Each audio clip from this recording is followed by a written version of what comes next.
This telecast of our signal to our off-track betting parlors is authorized by Supreme Ventures Racing and Entertainment Limited for the sole use of our licensees.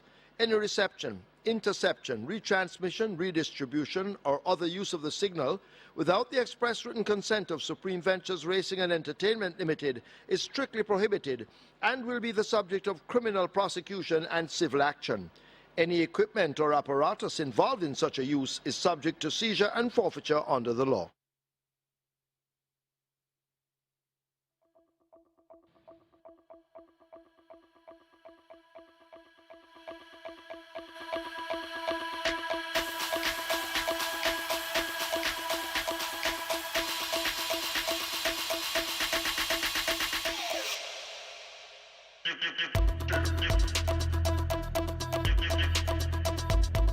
For the first, Zion just misses it, left toward the back. Rosa the Warrior and a Rusty come away running fast for that lead. A Big Daddy rushing up, Colorado Ranger on the outside. These four in a tight group, Anonymous breathing down the necks as they go slipping past the sixth. Tigre Express is just 4 lengths off that leader. So John has made some progress. High Diplomacy right alongside. They're having a conversation. A Zion toward the back and a Crimson just last. They're making their way now toward the final half mile in this, the first event.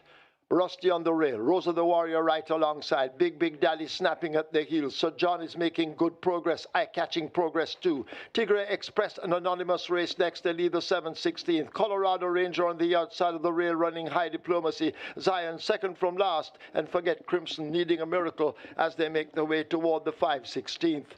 They're almost there, a bunch of them up front. Rosa the Warrior now giving way. Toward the outside, Tigre Express kicking in. Big Daddy is right there against the rail. Rosa the Warrior trying to fight back. Rusty now begins a run down against the rail. High Diplomacy is in behind them, but Tigre Express now grabs that lead. Here is Sir John now kicking in on the outside, and it is Sir John and Javanil Patterson leaving the furlong pole with that lead, driving toward the final 16. Tigre Express is found wanting and begins to falter badly as Sir John under full power is roaring away to take the first easily by 5 or more. Tigre Express is second. Crimson coming from the back is third, ahead of High Diplomacy and Colorado Ranger fifth.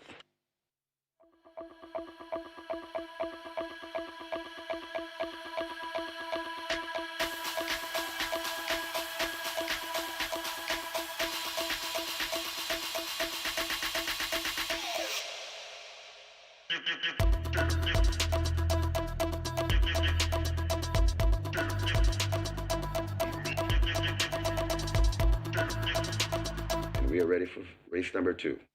They're off and racing. Storm Valley goes for that lead right away, hustled up and goes on about 2 lengths as they pass the 5. Rushing down on the outside, that's Beautiful Brand. So Beautiful Brand and Storm Valley mixing it up. They're about 4 lengths in front of, right against the rail, that's ZI. Just beside ZI, that's April Spirit, and Mule Train is way out of it. They head towards the 3. And it is Storm Valley kicking once again, going on by 2. Beautiful Brand left back into second. Storm Valley opening it up now, opening up the throttle about 5 or 6 lengths in front. They're all running for places right now, but there's still 2 furlongs to travel.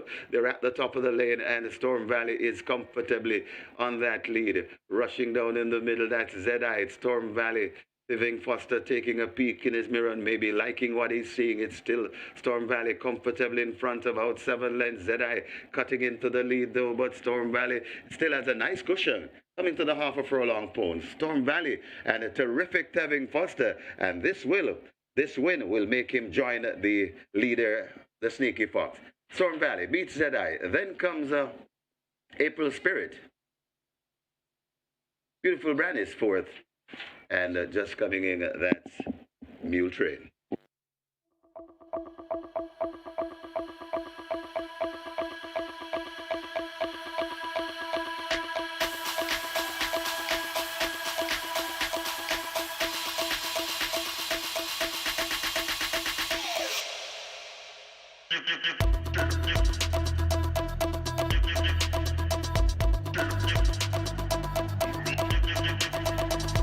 They're off.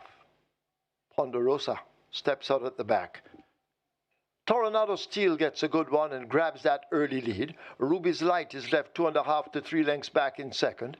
Lady Sarsata coupling up on the rail as they leave the 5 and going in chase of the leader. Queen Warner is racing next. Valley of Love on the rail. Ponderosa out wide. And the Secret Mission struggling early as they arrive at the half mile. Tornado Steel stalked by Lady Sarsata. 2 lengths separates them. Ruby's Light now shaken for run as they leave the 7/16th. A break up some 3 lengths back to Ponderosa. Valley of Love on the rail. Queen Warner is urged but going nowhere at the moment as they leave the 3. Forget Secret Mission at the moment. They're about to arrive at the 5/16th. It's a Tornado Steel striding out strongly. Lady Sarsata continues the chase, drifting off toward mid-track, but Tornado Steel at the head of the stretch has a good-looking lead. Lady Sarsata is now heading for the stand fence as they run toward the final furlong. It's Tornado Steel on the far side. Lady Sarsata continues to drift toward us. In behind them on the rail, that's a Valley of Love, but it is Tornado Steel and Lady Sarsata, although wide, trying to close the gap. Tornado Steel with that lead inside the final yardage. It's Tornado Steel winning it easily in the end. Lady Sarsata, widest of them all, is second. Valley of Love is third. Ruby's Light is fourth. Back in fifth, that's Queen Warner.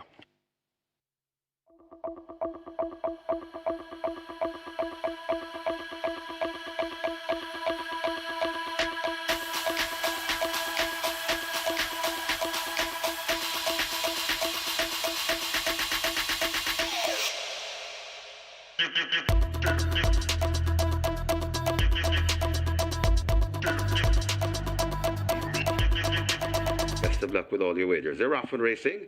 So Magnificent misses it and is left at the back of the field. Air of Fire now goes into that lead. Stick It On Tracks into second. Then comes Unruly Boss racing in third. Right against the rail.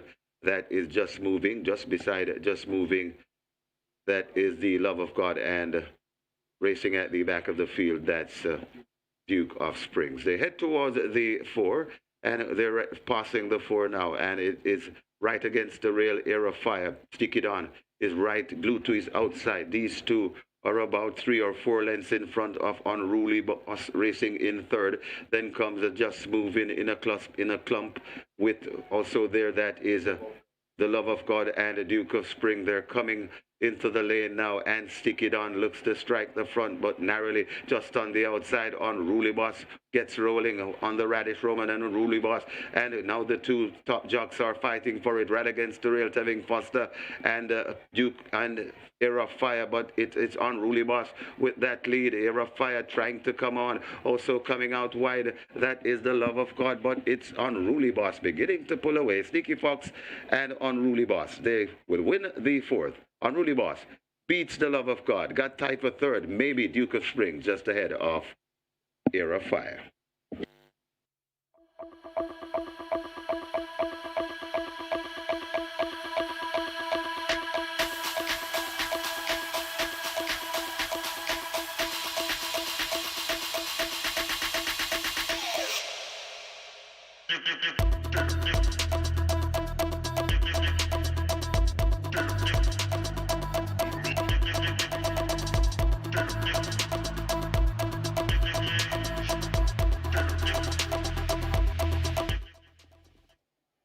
They're off.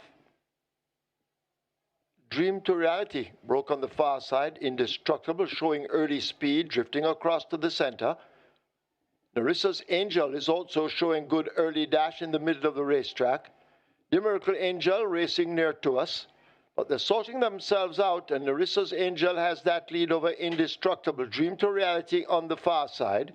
The Miracle Angel running nearest to us along with First Grandson right against the fence. But they race away now inside the last quarter. Indestructible now comes through and looks to just have that lead over Narissa's Angel. The Miracle Angel will have a lot of running to do. First Grandson is under the stand fence, but Indestructible has now taken charge and begins to drift toward us. It's Indestructible with that lead. The Miracle Angel now asked to close up. Dream to Reality is on the far side, but it's Indestructible out in front. Indestructible and a Radish Roman with that lead. A Dream to Reality trying to close with the Miracle Angel. Indestructible wins it. Close between First Grandson, the Miracle Angel, Dream to Reality. Awesome Line is back in 5th.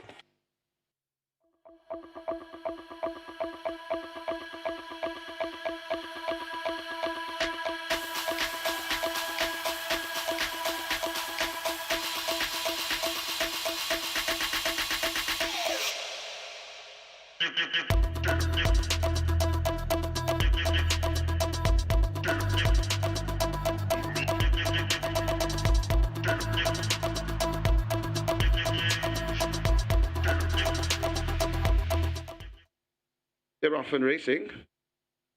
Read My Lips gets away flying on the near side. Also there, that's Xylophonic Steel right in the middle. That's Ava's Sunshine. Ridgeliner is also very early. Over toward the far side, that's Maggie's Trick. And way over there, that's Shawami the Butcher. So right in the middle, that's Ridgeliner. Right there to the near side and racing prominently, that's Read My Lips. Just behind them, that is Ava's Sunshine. Over towards the far side and traveling nicely too, that's Maggie's Trick, but Read My Lips and Ridgeliner, Maggie's Trick also on the premises. These are the three that's lined up across the course coming to the furlong pole, but it is Ridgeliner with that lead trying to get there. It is Read My Lips, Ridgeliner keeping on, Read My Lips trying to get Ridgeliner getting out of the grass stuff. Read My Lips, it's Ridgeliner in front, and Ridgeliner goes on to meet Read My Lips. Then comes Maggie's Trick running on for fourth. That's Storm Boy and Xylophonic Steel back in fifth.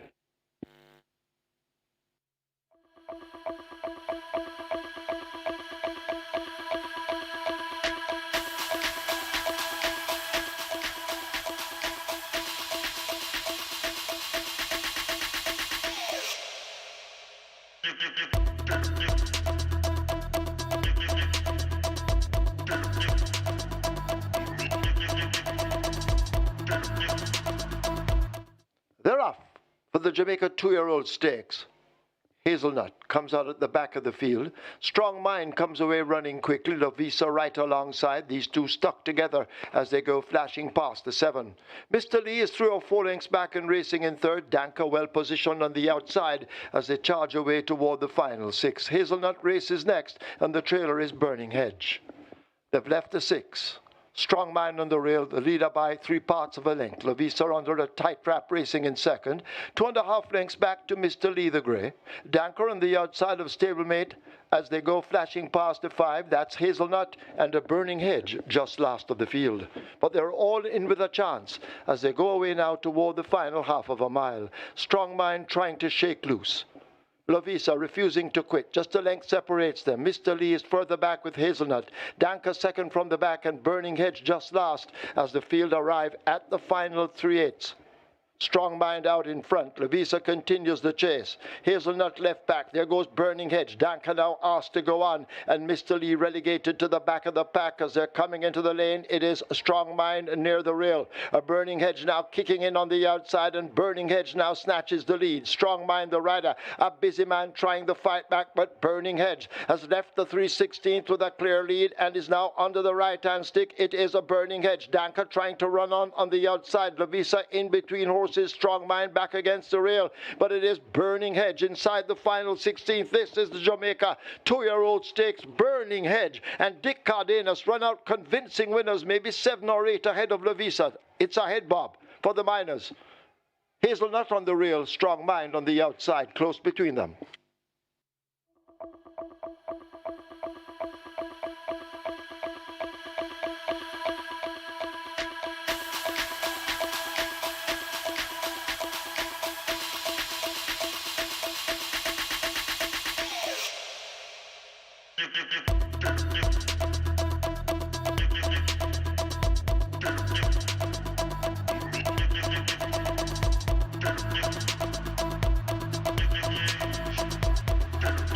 Started Timol is ready for a start.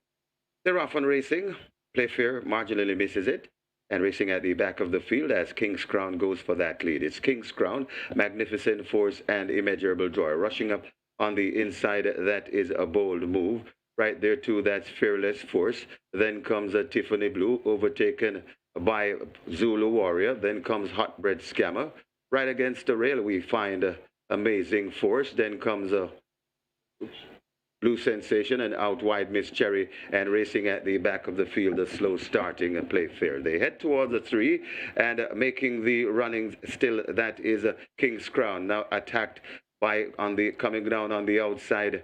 That's Fearless Force right against the rail. Immeasurable Joy is winding up and coming forward. Also there, that's Magnificent Force, but it is King's Crown in a Big back in a battle with right against the rail, Immeasurable Joy out wide. That's Fearless Force and the Sneaky Fox, and Fearless Force narrowly with that lead. Still on the inside, Immeasurable Joy coming on too. That is Zulu Warrior, but it is on that lead, Fearless Force and the Sneaky Fox. It's 3 on the day, and he's 3 in front of Terrific Tevin Fosler. It's Fearless Force beating Immeasurable Joy. Then comes the Zulu Warrior. Back and forth. That looks to be Magnificent Force, and it got tied for 5th.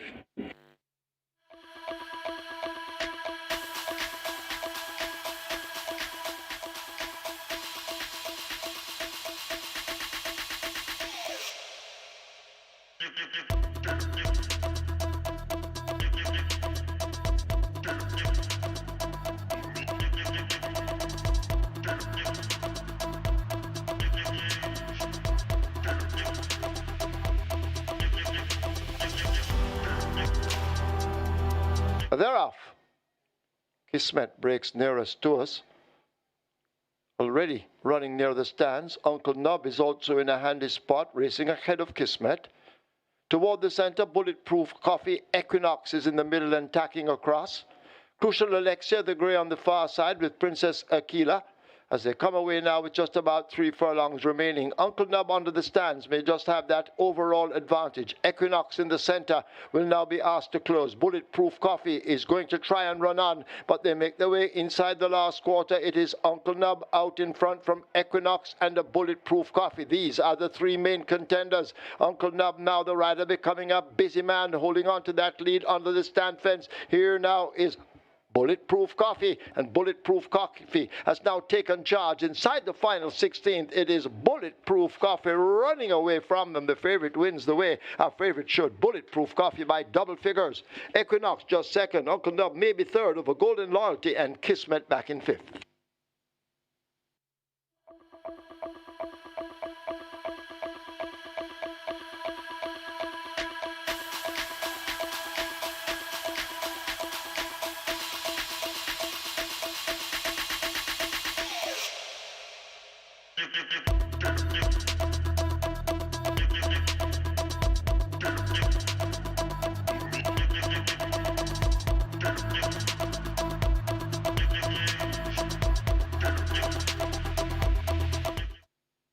They're off and racing, not a bad line for the final one as Athalita rushes for that lead. Digital One rushing up there too as they pass the 6s. Digital One in front, a wall of horses chasing. Right there too, that's Yellowstone. Digital One, Yellowstone. Right against the rail, that is Freedom Street.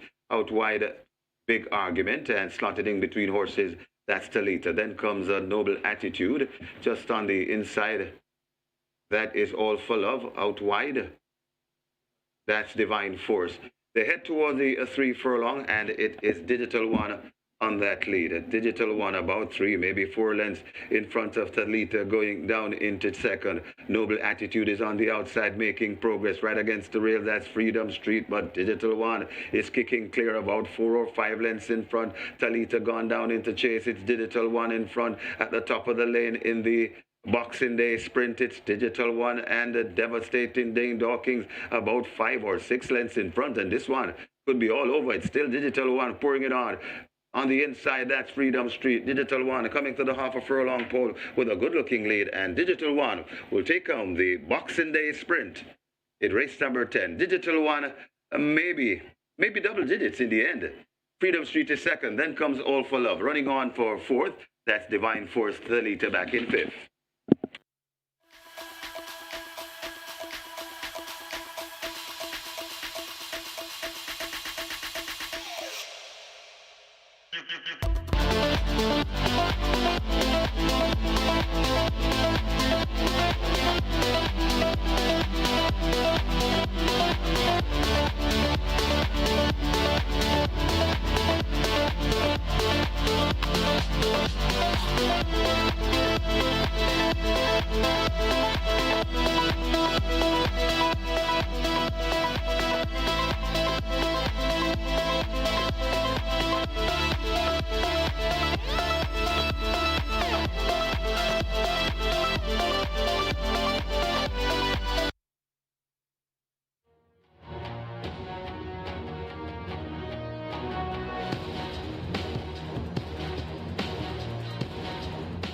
Once again, a very good morning, racing fans, as Supreme Ventures Racing and Entertainment Limited welcome you to the Caymanas Park Racetrack and our off-track betting parlors.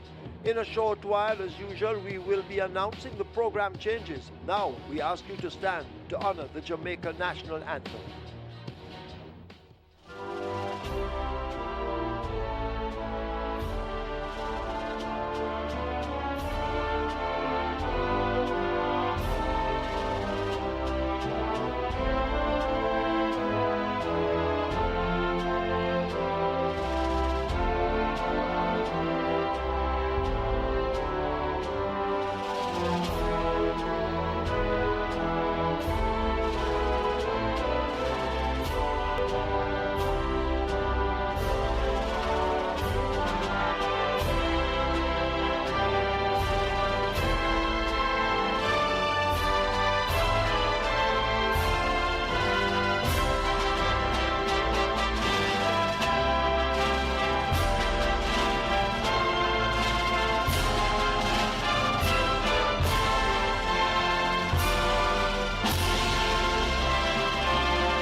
Today's first offers high five wagering, and that's where the Reggae 6 and the Catch 9 both begin. A Reggae 6 starting anew. The Catch 9 has a single winner bonus in excess of $1,638,000. Moving on to race 2. Quick 4 in play spot 8. Quick 4 mandatory payout today. Mandatory payout in the Quick 4 single winner bonus. Now carry over $619,000. So $619,000 in the kitty for the mandatory payout in the Quick 4. Play spot 8 has a single winner bonus in excess of $108,000. A race 3, early 5-star, single winner bonus in excess $237,000 plus. A race 4, high 5 wagering, and that's where the Twilight 6 begins. Scratch numbers 1, Sea of Blue. 4, Linstead Market, both not eligible. So race 4, 1, Sea of Blue. 4, Linstead Market, not eligible. Race 5, that's where the late 5-star begins. We also offer high 5 wagering. Race 6, high 5 wagering, and the start of the Strike 4 with a single winner bonus in excess $628,000. Race 7, the Die Job Sprint. It's also BGLC Toba 2-year-old Millionaire Series race number 3. The late triple begins race 7. A race 8 offers high 5 wagering. Race 9 also offers high 5 wagering and 2 scratches. Scratch numbers 10 Last Hurrah, 11 Burnell. 10 Last Hurrah, 11 Burnell, both scratched. Last Hurrah not eligible. Burnell is lame. Myself and Kevin will be back with you later on when the horses are running. It's now time to go over to our racing analyst, Mr. Michael Kane, as he will try to assist you with your selections, hence allowing you to leave here with a bag of cash.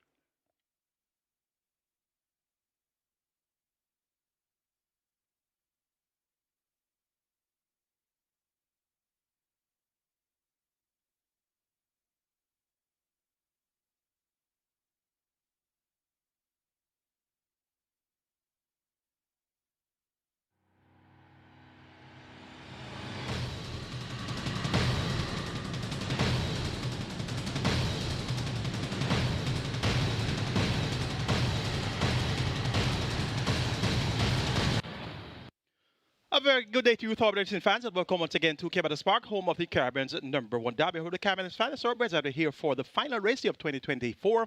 It's the 9-race card, and we're going to be having the Die Job Sprint. That's going to be the feature in association with the BGSC Toba Millionaire Series, and the purse is $2 million, and of course the jackpot, the bonus from the BGSC Toba is going to be $1 million. So that's going to be a big ticket item on the card for any owner that has the winner of that race, as of course is eligible for that $1 million payment. The mandatory payout item for today is going to be the Quick 4. That will be race number 2, which starts the Quick 4 races 2, 3, 4, and 5. Minimum guarantee paid $250,000. and well over 600,000 in that jackpot, all to be paid out today.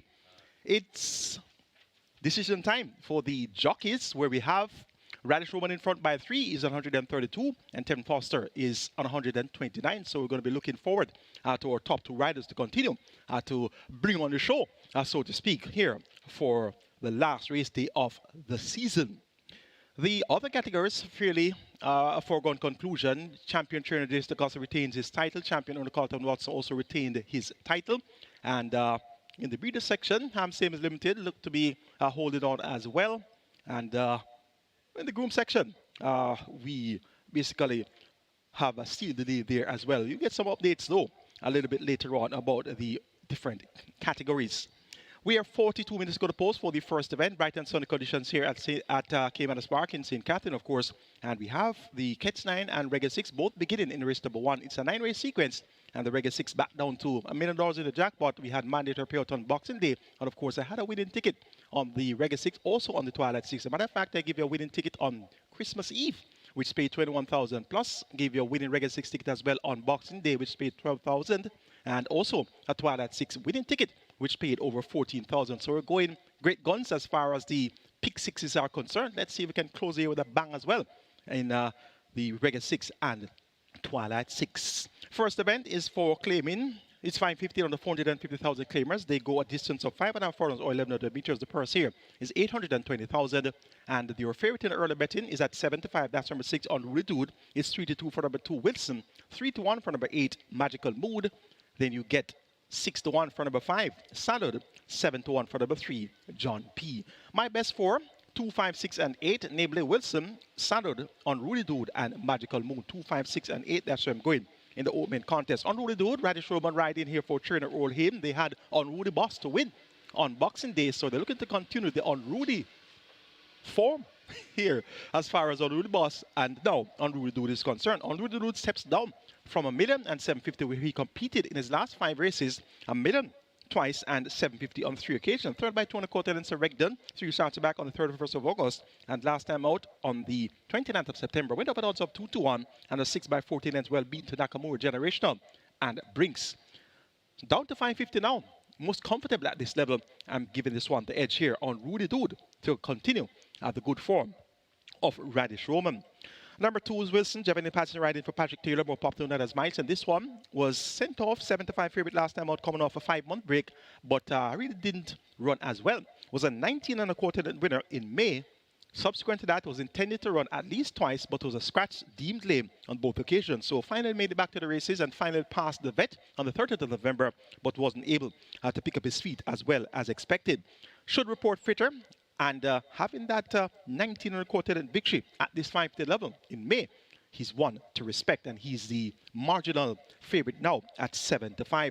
Number 5 is Saddle. This one gets 6-1. Dane Dawkins riding for Damon Gale, and Dane Dawkins has been riding quite well, and he gets a leg up here aboard Saddle, and Saddle reports first time of the claim as well. This one was claimed on the 30th of November when beaten by Simba the Lion, Golden Loyalty, and High Diplomacy. So we want to keep this one on the right side. Not necessarily the most consistent of racers, but she has the necessary class and back form to get the job done. Magical Mood also not very frequent at the races, and has been second 3 of the last 4 outings. All 3 second place efforts came over the straight course. As a matter of fact, this one has been restricted to the straight 7 of the last 10 outings. So now coming around the corner at 5.5 furlongs, Tevin Foster picks up the mouth for Norman Smith.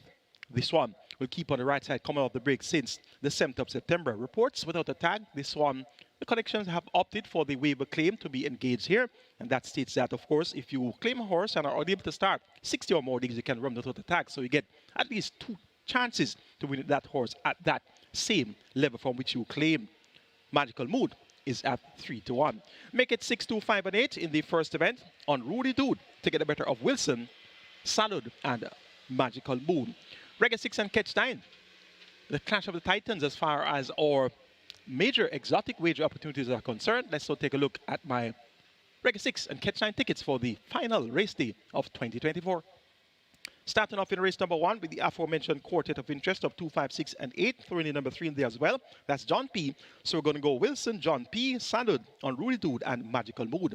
Race number 2, singlet number 2, Honor Prince. Race number 3, the Vestia Trophy, one of our features on the card, banking on number 7, Main Mistress. Race number 4, Kindly note that numbers 1 and 4 are not runners, namely Sea of Blue and Linstead Market. So originally I had the 2, 4, 6, 7, 8, and 9. Number 4 is now a scratch.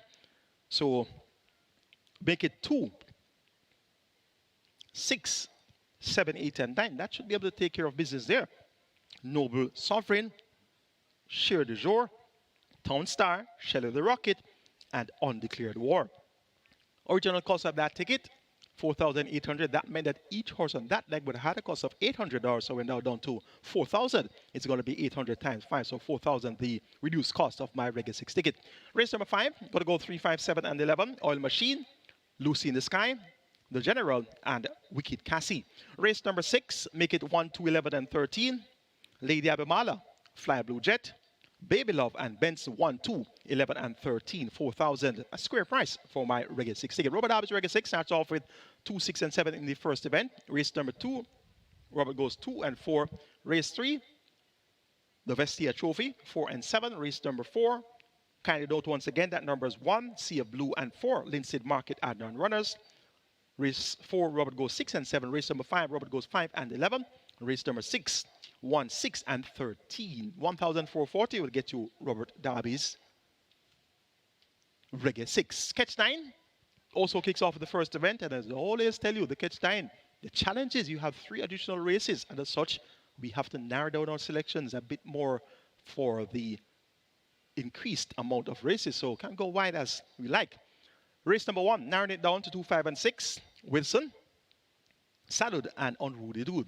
Race number 2, maintaining that banker. Number 2, Honor Prince. Race number 3, the Vestia Trophy, maintaining the banker. Number 7, Main Mistress. Race number 4, original selections there were 2, 4, 6, 7, and 8. Number 4 is a scratch, and that's Linstead Market.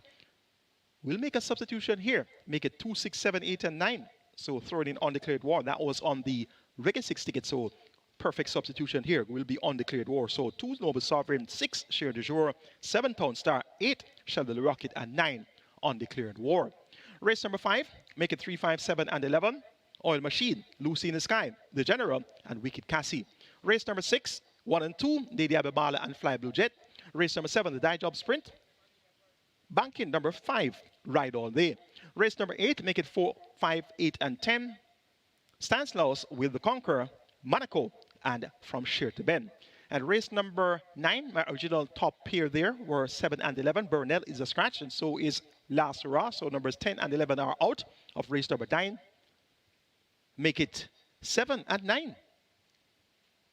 Rather, 7 and 2. Correction there. Make it 7 and 2. My original third choice now makes my second choice. So working with number 2, Lady Gahara. And number 7, Empress in the Breeze. So 7 and 2 doing the substitution there in the 9th and final for the Catch 9. And the ticket cost will remain as 4,800. So 2 substitutions there. Race number 4, we're working with number 9, Undeclared War in the place of Linstead Market. And in race number 9, we're working with number 2, Lady Gahara in place of Burnell. Robert Darby's Catch 9 starts off with 2, 6, and 7 in the first. Race 2, Robert goes 2, 4. Race number 3, 4, and 7. Race number 4, Robert goes 6, 7. Race 5, 5, and 11. Race number 6, 1, and 13. Race 7, 4, and 5. Race number 8, 5, and 10. And race number 9, 9, 10, 11, and 12. That's 7,680 for Robert Darby's Catch 9 on the final Catch 9 for the year. Going on now to race number 2, start of the mandatory period pick 4, and we have the place 180 begins in the second event as well. Both have a minimum guarantee period of $250,000. It's a maiden special event for native bred 2 years. They go 1,200 meters or 6 furlongs, and the purse here $1,010,000. Top horses of interest 1, 2, 4, and 6. Hossa Living, Honor Prince, Khaleesi, and Family Feud 1, 2, 4, and 6. Honor Prince all the way on debut at 1 to 5 and was second by half a length, beaten by Enthusiasm. That was in 47-2. Honor Prince, now a second-time lay 6, has come back to work well since on the 22nd of December. 5 furlongs on in a minute and 3/5 of a second alongside Mighty Gully, who ran a track record for 900 meters straight on debut, though that track record was lowered by a 1/5 of a second in the next event on the same day. But Mighty Gully, though, clearly that one is quite talented. So Honor Prince, 1 minute and 3/5 after finishing second on debut, Second time, lane 6 now, Tevin Foster rides Robert Pearson and owner breeder Peniel. Honor Prince is going to be a 10-star banker on the exotics here. Quick 4, place spot 8, Reggae 6, catch 9. You name it, Honor Prince is the single. Debutants, Costa Living and Khaleesi, they appear to be fairly useful, and so does Family Feud. And we have another entry here. That's a first-time starter, Mark My Identity. Number 1, Costa Living, is a 3-year-old chestnut filled by Boat Conquest out of the He's Everything Dam, Sweet Your Rock. Bred, Jeffrey Mordecai owned, Colshire Limited Train, Greg Fennell, Dick Cardenas is aboard. Costa Living will have figure 8 and lasix for the debut, and of course, Costa Living's groom is Nicholas Green. Has worked well, 6 photos with 115.3 on the 21st of December, and that looks to be a fairly impressive exercise spin for her debut. Number 4, Khaleesi, she's a 2-year-old grey fitted by Afidu Malkinu out of the Fearless Vision Dam, Cloudy Great. Bred, Garwin Toller owned, and trained Carlton Cunningham. Relish Roman will be aboard the groom, Tyrese McFarlane. Khaleesi will have blinkers on for the debut. Has worked fairly well in 36 flat for 3 furlongs on the 6th of December, on the 30th of November, and 3 furlongs in 36 on the 5th of a second. On the 14th of December, 5 furlongs straight in 101.2 by 47.2. And on the 21st of December, went 5 round in a 102 and 4/5 of a second. So Khaleesi should run reasonably well on debut. Family Feud, another debutant. This one, a 2-year-old Derby Brown fitted by successful native or the Way West Dam, Father Bakame. Bred by Omar Nicholson, also owned Omar Nicholson, trained Winston Morris. Roman Appear has the assignment, and the groom is Michael Campbell. Family Feud has been taking things easily at exercise and appears likely to benefit from the exposure. The other debutant is number 7, Mark My Identity. He's a 2-year-old chestnut colt by Burn Identity out of the traditional Dam, Sweet Like Sugar. Bred Karen Passat, Old Mark Crossburn, trained Enos Brown, and the groom is Anthony Watson. And this Mark My Identity went 23-4 for 2 furlongs on the 30th of November. So he looks to have some speed as well. The other 2, Bad Gal Khaleesi and Bad Gal Chelsea, both trained Howard Bailey, both owned and bred by Norris Finn, and they both have experience on their side. Bad Gal Khaleesi has raced 5 times, third on 1 occasion, beat by 80 lengths to Mr. Lee, and Bad Gal Chelsea, third on debut by 8 1/4 lengths to Miss Moneypenny in 34-4. So that's an encouraging debut effort. We'll keep them on the right side as well. Nice looking race 2. But Honor Prince looks to have the field over a barrel, so to speak. So take it up to Honor Prince to get the better of number 4, Khaleesi, then 1, Costa Living, and 6, Family Feud. Race number 3 is next. It's a VESTIA trophy. We have a field of 7. They go 1500 meters or 7.5 furlongs. It's a restricted stakes event for imported thrills and up nuns of 3 and native bred thrills and 4 years nuns of 4. The purse 1.19 million. Early 5-star starts here. Minimum guaranteed payout 300,000. Horses of interest include 1, King Pie, 3, Princess Amale, 4, Supremacy, and 7, Main Mistress, 1, 3, 4, and 7. That's where we're going in the 3rd event. Main Mistress, impressive in victory on her 2nd appearance. 9.5 lengths cleared, 125.3 for 7 furlongs with 56 kilos. Now comes down 53.5 is the allotted weight today. So comes down 2.5 kilos. Ryan Lewis, the outgoing champion jockey, maintains the mount for PJ Don Passard and owner PJK team. Main Mistress has worked well. 6 furlongs with 114.4 on the 22nd of December. On the 16th of December, 5.5 furlongs with 108.2 by 102 and 2/5 of a second. So Main Mistress gets a vote here in the 3rd event. Supremacy, one last time out in 126.2 for 7 furlongs. Also won 7 furlongs on the 5th of October. Did 126 and a 5th of a second that day. So 2 wins from his last 2 visits at the distance of 7 furlongs. It's 7.5 furlongs, the trip of today's assignment. He was second by short head to Impressive Force in 133.3 for 7.5 furlongs. So a similar effort here. We'll see Supremacy being right there when it's being decided. Served inside the final furlong at last, and Tevin Foster lost his balance somewhat, but was still able to gain his balance soon after and kept this one going to the winning post to beat Blue Sensation and Mac and Rome. So Supremacy should be in the thick of things from the word go. And Supremacy is one of 4 entries from stables of Anthony Nunes. King Pie, Battle Angel, and Play Fair are the other 3. Princess Amali, number 3, Robert Haldane riding for Robert Pearson. Blinkers on, cheek pieces off. Second by 2 3/4 lengths, 2 starter back to Mac and Rome. That was at 925 yards. Look for an encouraging run here from Princess Amali. And King Pie, without of early pace, but has a good late turn of foot. he should be one of the horses finishing best of all from off the pace. Going for number 7, Main Mistress in the Vestia Trophy. To get the better of number 4, Supremacy. Then 3, Princess Amade. And 1, King Pie. The 4th event is next. We start the Twilight 6 here. Minimum guarantee pay of 3.5 million. We have a field of 9 declared to go postwards. However, numbers 1, Sea of Blue, and 4, Linseed Market, Arnold Brothers, read down to a field of 7. It's a maiden condition race, 80 by 3 goals. The purse of 150,000. Best 4 includes 2, Noble Sovereign, 6, Cher de Jour, 7, Town Star, and 8, Shelley the Rocket, 2, 6, 7, and 8. Number 2 is Noble Sovereign, has raced 7 times. Hasn't really done much as yet, but it's quite a substandard lineup. Equipment change, blinkers off, tongue tie off. Roger Hewitt maintains the bound 4 trainer. Donovan Clark, also known as DC. And this Noble Sovereign is now going to be ridden for the 5th consecutive occasion by Roger Hewitt. Has worked fairly well, 3 4 downs in 37 flat on the 1st of December. On the 21st of December, 3 4 downs straight in 38 flat. Doesn't have anything to complain about among these. Got some attention in the betting at 11 to 1 on the 9th of November. So this Noble Sovereign could be coming to hand at the right time. And my mind is this, a substandard lineup. Number 6 is Cher de Jour. Jeremy Patsy riding for Alfred Brown, visor on. Ran fairly well on the 30th of November when going 4 4 down straight, 7 by 6 and a quarter lengths. Dream to Reality. Lady Sarasuta and Tornado Steel. Dream to Reality has come back to step up to non 2 and run well. Lady Sarasuta had 2 runner-up efforts, Christmas Eve and Boxing Day, and Tornado Steel had a win on Boxing Day. So the form lines of the 30th of November quite rich.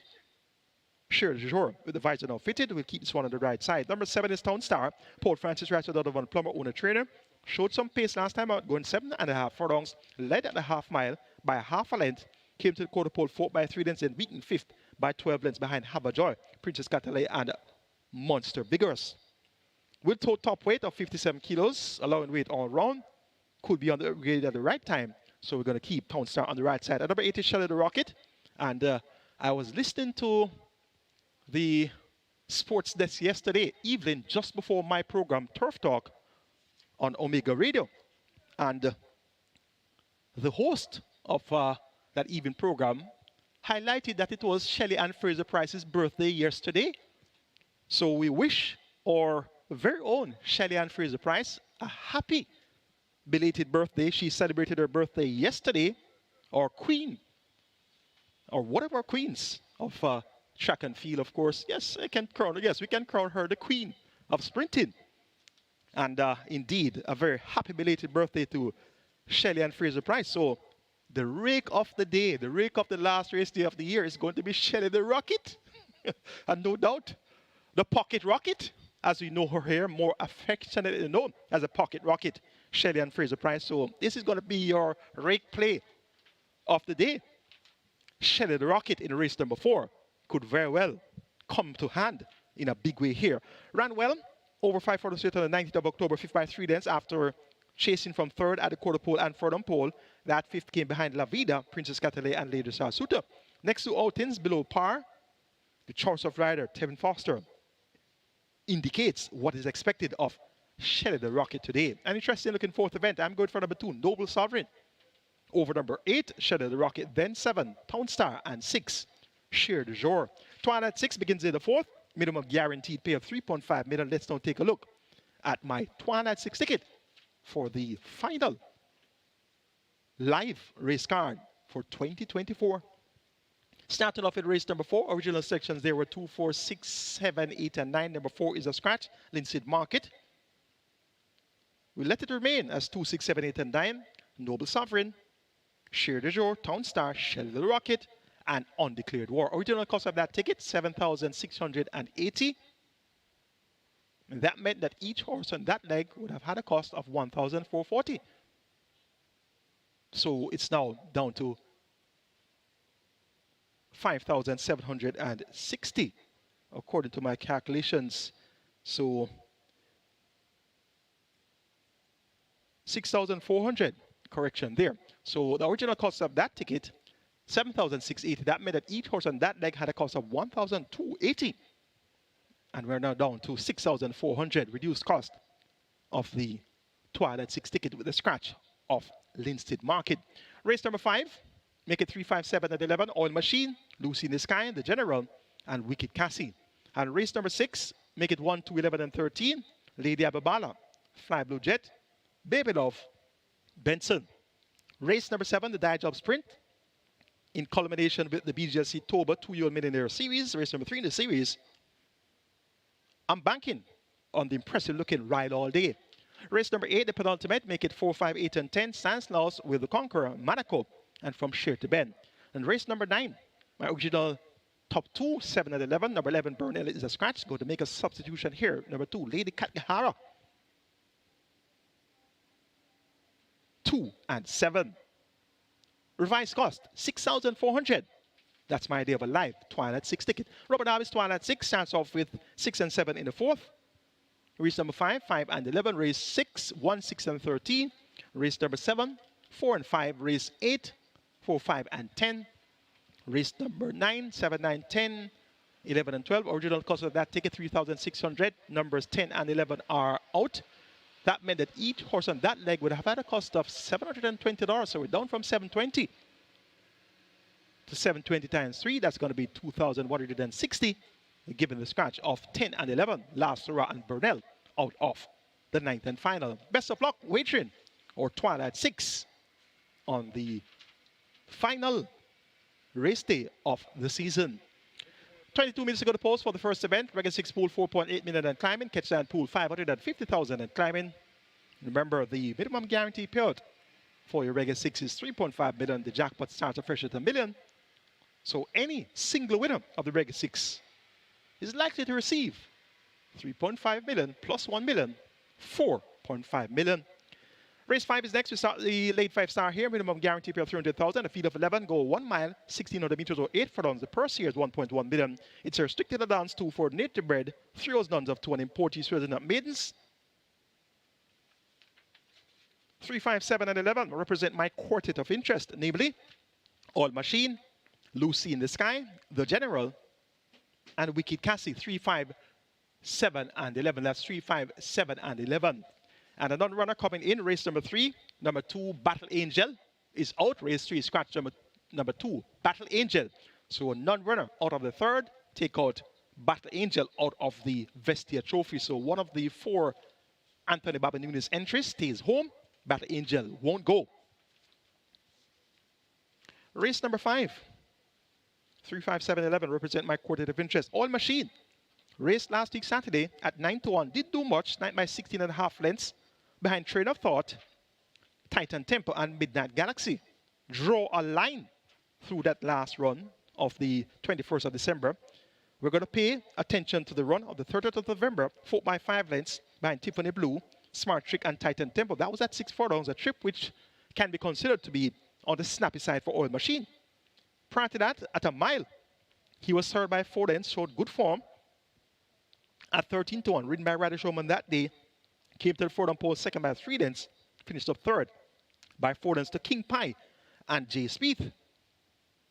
Jay Speed has returned to win since, so the form of the 9th of November is quite appealing. Also the form of the 30th of November. So in the thoroughbred racing world, handicapping racing, use the best performances of the thoroughbred to be better able to determine what is expected for the next assignment. So while they have some poor runs, yes, we're not going to hold the poor runs against them unless, of course, there's some similarity, maybe the distance, maybe the equipment, maybe the jockey, maybe something can be of a similar line where you want to hold it against them. But on average, you use the better performances to be able to determine what the horse will do. Now, this All Machine won by 22.25 lengths when released the maiden tag on the 8th of July. And that was going 9 furlongs and 25 yards on the 8th of July. Now, Radish Roma was aboard that day, and All Machine beat Design Diva and Seaplane, both of whom have come back to win since. So this All Machine was third behind Main Mistress in 125.347 furlongs. After chasing from second at the top of the lane, we'll see Main Mistress in action in the Vestia Trophy.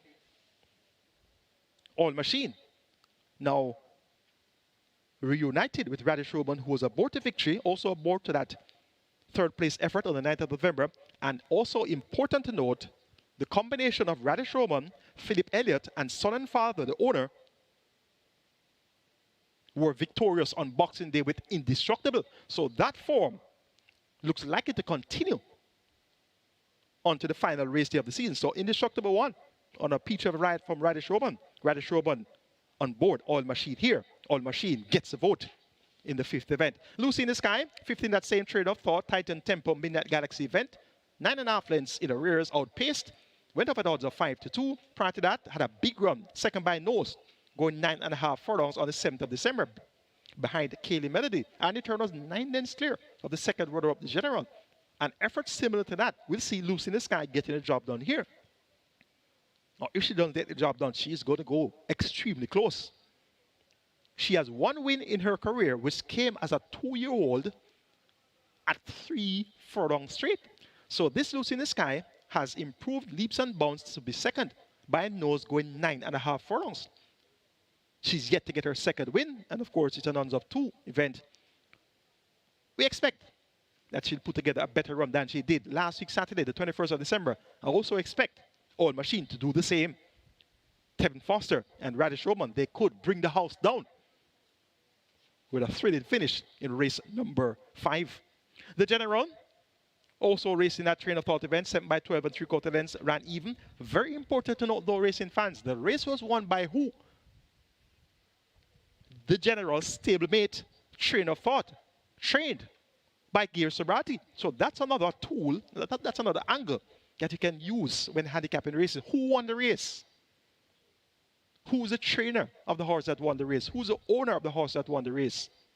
Is there any similarity between the other entries from the barn, etc., etc.? So that is going to be another angle to take the General at here. His chances will significantly be enhanced as far as those angles are concerned. And also, important to point out, who was the jockey that rode the winner? Train of Thought was ridden by Dane Dawkins. So Dane Dawkins, who rode Train of Thought for Gear Sobrati to victory last week Saturday, he's now on the other Gear Sobrati horse, the General. The General came to the furlong post 6 by 6 lengths. So he was well within striking distance. Look for the General to be right there come decision time as well. And towards the outside, Wicked Cassie makes a much belated debut. She's 3 years old. She'll be 4 years old in another couple of days. She's an imported filly, bred in the USA. She's a 3-year-old dark bear brown filly by a Wicked Strong out of the with distinction dam, Clever Cassie. Bred Edward Schuster, owned and trained Patrick Lynch and Richards is aboard first time in A6. Has not been seen at exercise for some time now. So clearly this one has had setbacks along the way. And going a mile on debut among winners, you're going to have to be something quite special in order to get the job done. Make it 3, 5, 11, and 7. In race number 5. Oil Machine over Lucy in the Sky, Wicked Cassie, and the General. Race number 6 is next. Going to start the strike 4 here. Minimum guarantee pay at 500,000. We have a field of 13. They go 1,100 meters of 5.5 furlongs. It's restricted to downs 3 for native bred foals and up nuns of 4 and imported foals and up nuns of 3. The purse 820,000. 1, 2, 11, and 13 represent my quartet of interest, namely Lady Abimana, Fly Blue Jet, Baby Love, and Benson 1, 2, 11, and 13. Lady Abimana stumbled and fell last time out, had a mishap at the start. And that was that. Went up at 3-1. So we're going to draw a line through that last 15th of December outing. Prior to that, second by 3/4 of a length, beaten by Noble Attitude at 5.5 furlongs is 108.3. 5.5 furlongs, 350 days assignment. Prior to that, third by 6/10, a Cookie Day Night and Noble Attitude at 6 furlongs and was a winner. Coming off a 9-month break. On the 28th of September, we were making her seasonal debut. So she's quite capable. Last season, she was second behind the likes of Bootylicious and Sensational, moving some quick times, 59.3 for 5 round, 111.3 for 6 furlongs. So Lady Abimana is most capable at this level. Flying Blue Jet number 2, Jevon Patton for Carlton Cunningham. This one got closer last time out, second by 3/4 of a length, showed good speed, led at the furlong pole, rather led at the quarter pole, and then second by 2 lengths at the furlong pole before being overpowered by Acknowledge Me. 2 starts back, third by 3/4 length in that same Noble Attitude Lady Abamala event, but just a short head behind Lady Abamala, allowing Lady Abamala 3 kilos. Now Lady Abamala is 2 kilos worse off the Fly Blue Jet. 1 kilo, the differential at the scale today. So wherever Lady Abamala is, Fly Blue Jet should be there as well. The race is packed with a lot of speed. Lady Abamala has speed. She's drawn post 1. She's going to be forced to position herself early. It's a 5.5 furlong dash, so she's not going to get any favors from the horses to her outside, such as Fly Blue Jet. You also have Natural Dancer. There's also She's a Mirage, who has some speed. There's also Baby Love from the 11th draw. You also have possibly Sugar Sugar, and most definitely Benson. And Benson will be ridden by apprentice Richie Shakes. Chipping down 4 kilos of the lot at 54.5 kilo weight. It's going to be 50.5 kilos here for Benson. Last time out, ridden by Tevin Foster with 54.5. 2 starts back, ridden by Omar Simpson, 55.5. 3 starts back, ridden by Philip Parkman, 55.5. So 50.5 kilos will be a feather to tote for Benson. And as such, Benson should be able to come across from this outside draw. Hopefully, he doesn't cause any interference at all. So himself, Baby Love, Natural Dancer, Fly Blue Jet, Lady Abamala. It's going to be a mad rush for the lead here in race number 6. So whosoever wants to make all the running, they're not going to have an afternoon stroll. A nutty looking 6th event. Horses from off the pace could very well be strongest at the finish. Baby Love, 6-time champion over Walker as Anthony Nunes, and Dr. P.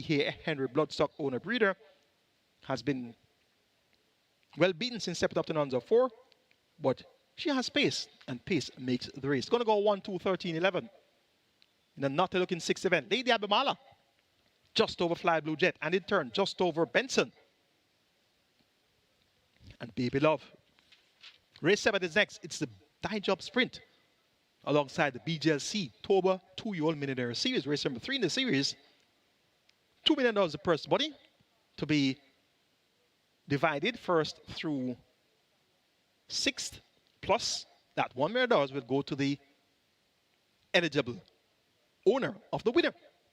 And of the 5 horses, 4 of their owners are eligible before the $1 million. So chances are the $1 million is going to be won. Of the field of 5 to start our late shipper with a minimum guarantee period of 400,000. And at the looks of Ride All Day, tipped this one to win on debut, and he won. Most impressively too.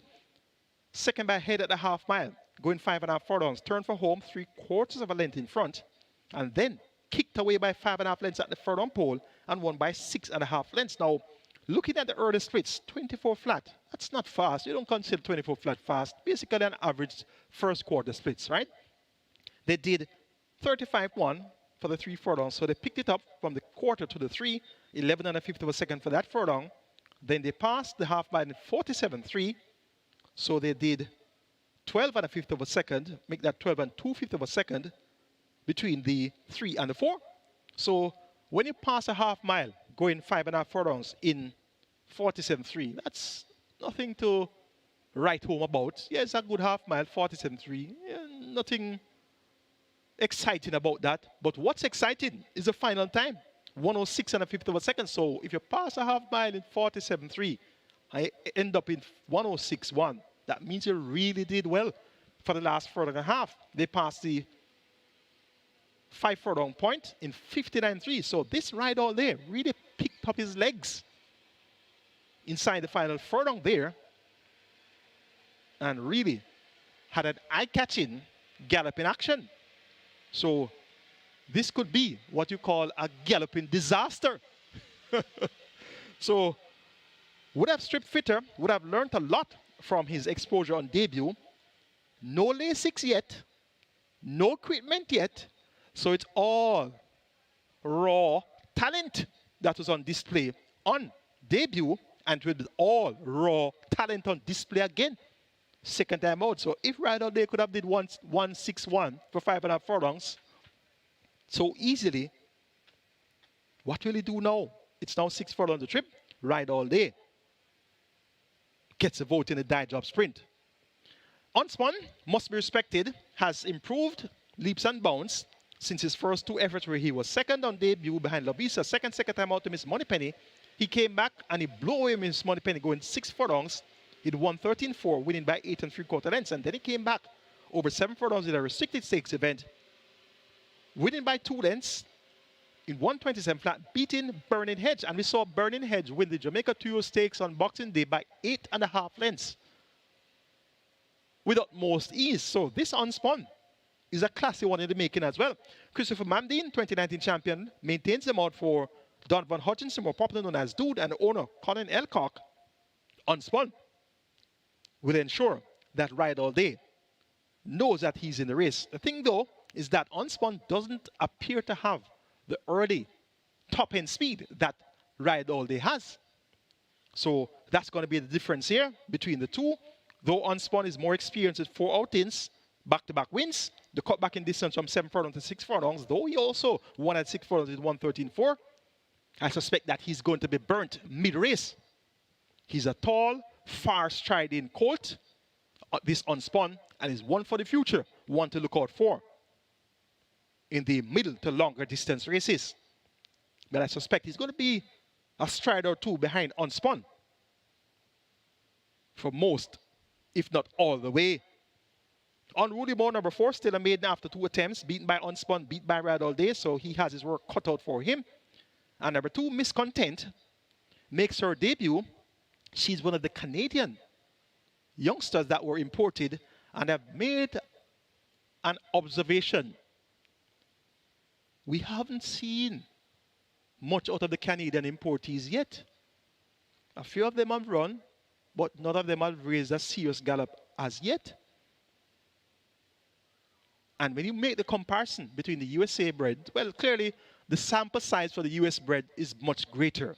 So chances are you're going to get a far better turnout from the USA sample size versus the Canadian sample size. But right now, the US bred horses are running the Canadian bred horses off their legs. We're not seeing the Canadian bred horses anywhere near the finishers yet. So it's going to be interesting to see when these Canadians are going to turn up. Right now, we're at the end of 2024, and everybody's going to turn 3 2025. So these Canadians need to turn up sooner than later. Dick Cardenas rides Miss Content for Philip Lee and Nadon. Well, let's see if there's going to be any form to recommend after her debut effort.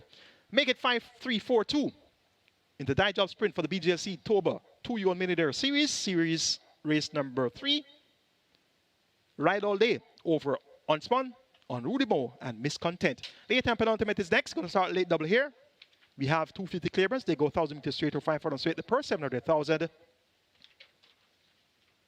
My best 4 includes 4 Stanislaus, 5 Will the Conqueror, 8 Monaco, and 10 from Sheer to Bend. 4, 5, 8, and 10.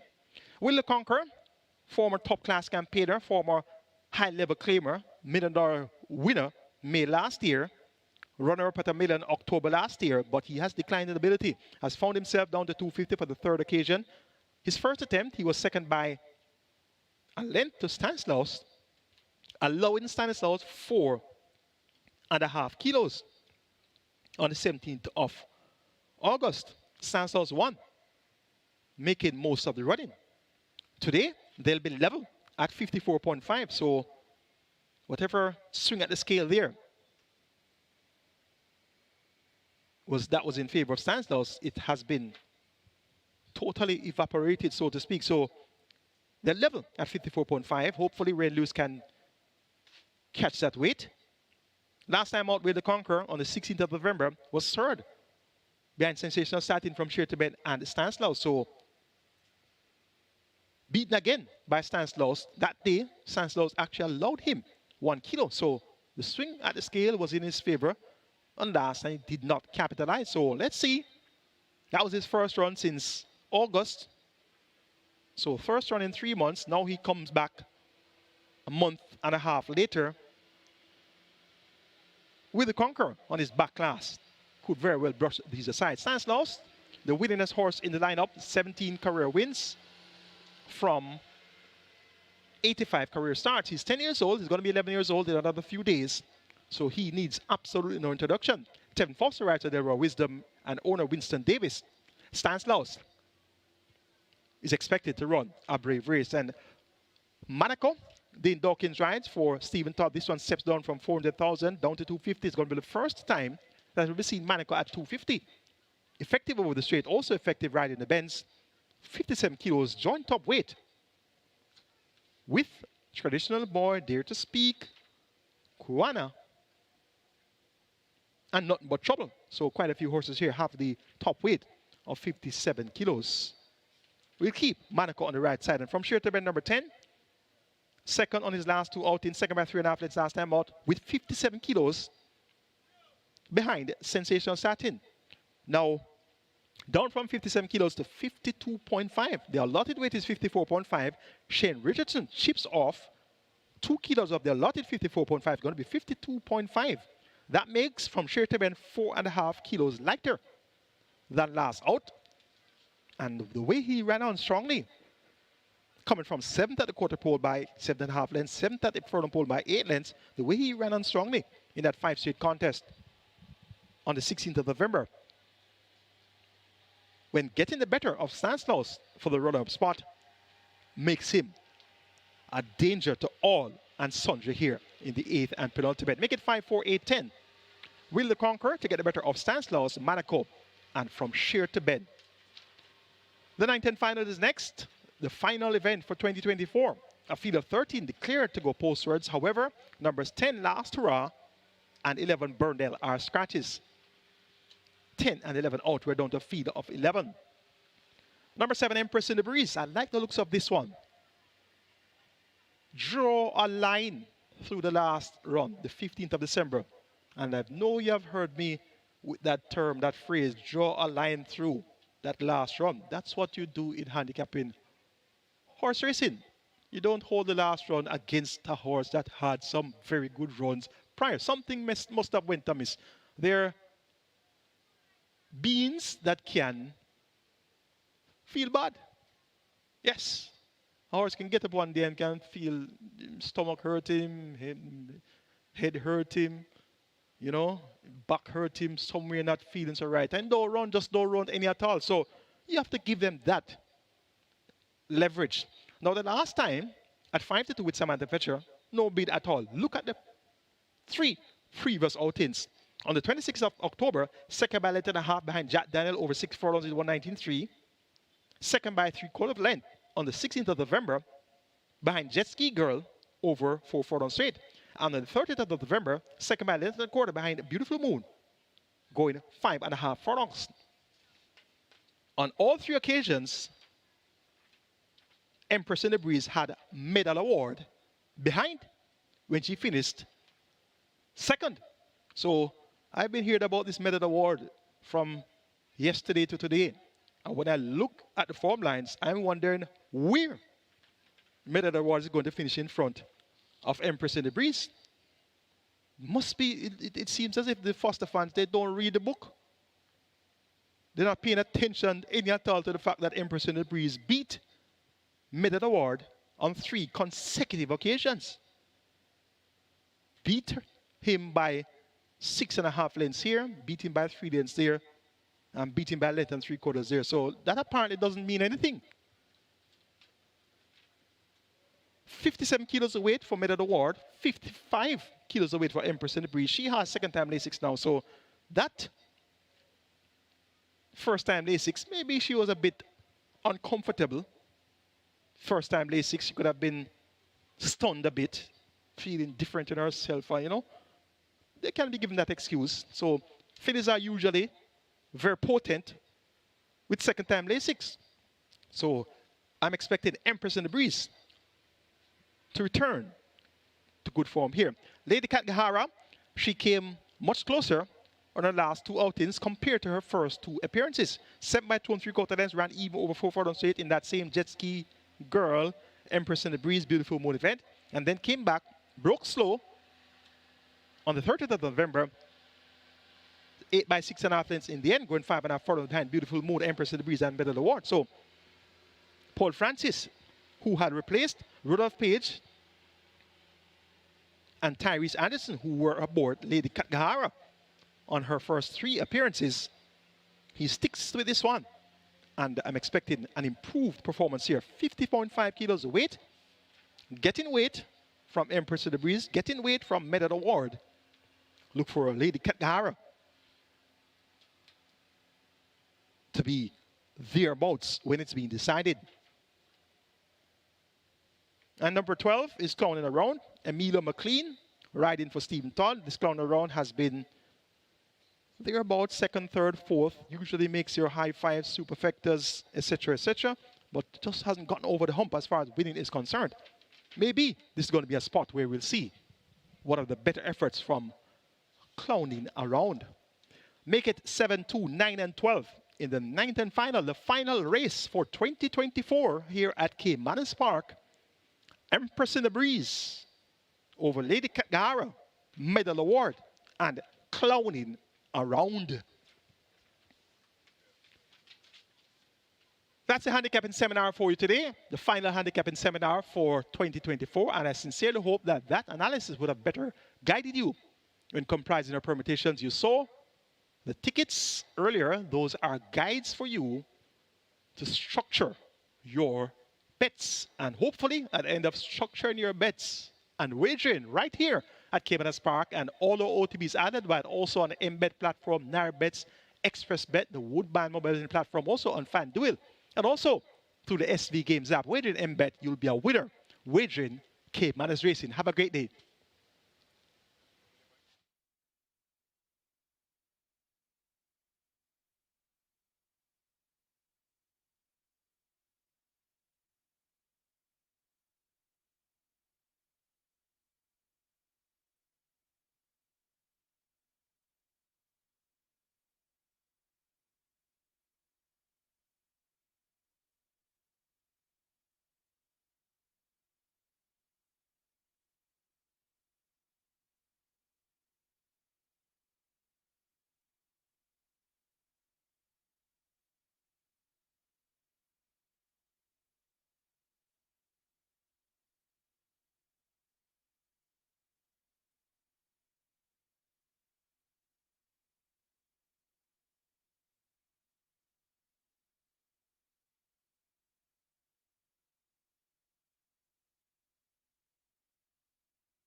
Hello everyone, and we're here for the last race day of the year. So getting into race 1 very quickly here.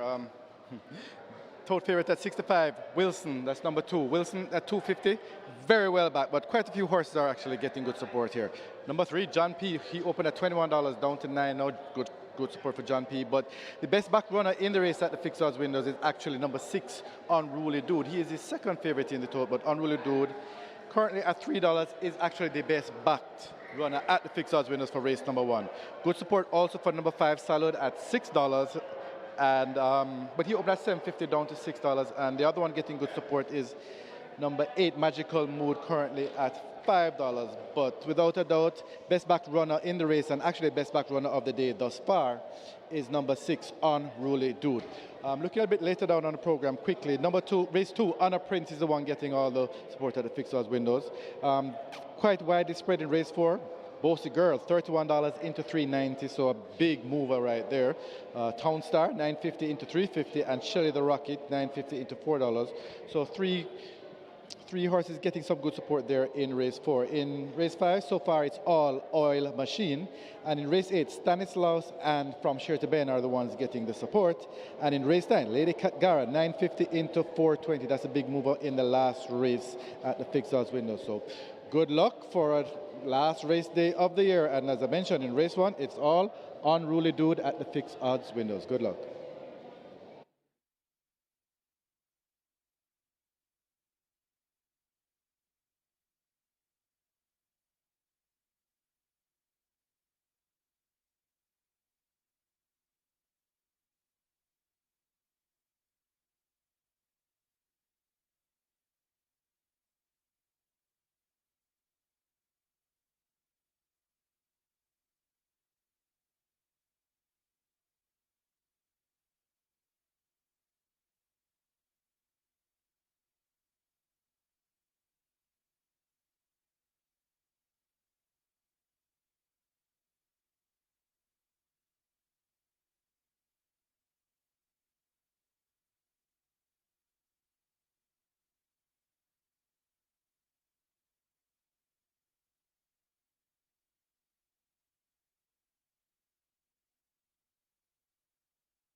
Horses take the track for the first. It's for 3-year-olds and up.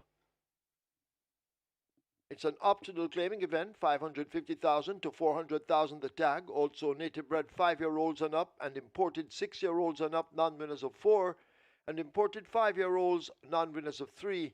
The distance 1,100 meters or 5.5 furlongs. Number 4, AKA Storm. Make the weight 53 kilos or 117 pounds. Number 5 is Salud, 53 or 117. 8, Magical Mood, 53 or 117. 9, Bad Investment, 51.5 or 114. Wagering on double event, Exacta, Quinella Trifecta, Superfecta, High 5, Rolling Triple, Reggae 6 wagering and the Catch 9 both begin here. The Reggae 6 starting anew, heading for 9 million. The Catch 9 on its way to 1 million, with a single winner bonus in excess 1,638,000.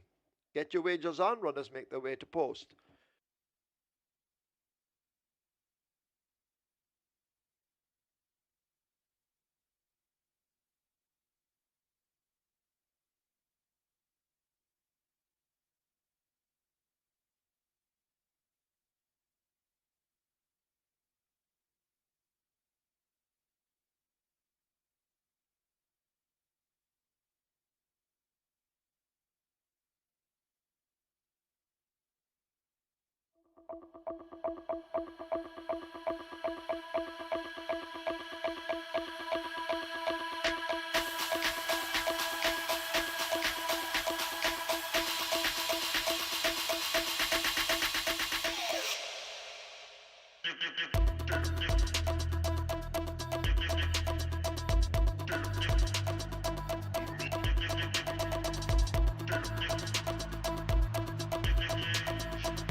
So the runners are making their way to post. This is the first on a closing day here at Caymanas Park. The Reggae 6 approaching 10 million. Reggae 6 approaching 10 million, and the Catch 9 approaching 1 million.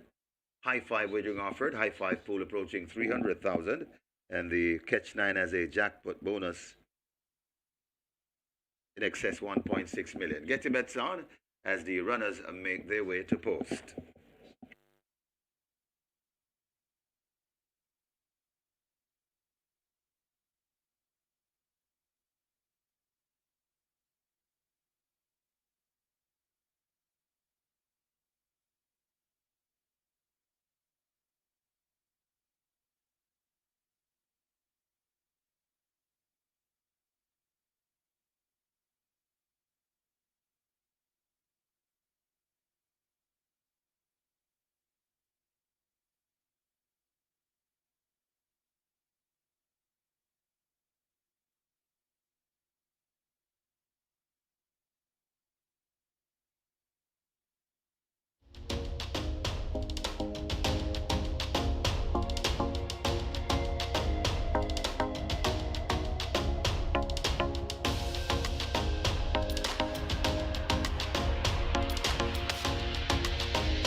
Hello again, forward racing fans, and welcome to Caymanas Park, home of the Caribbean's #1 derby for the Caribbean fans. Thoroughbreds are here for the final time, the final live race day for 2024. And the Jockeys Championship race is on the line. Radish Roman, 3 in front, is 132. Tim Foster is 129.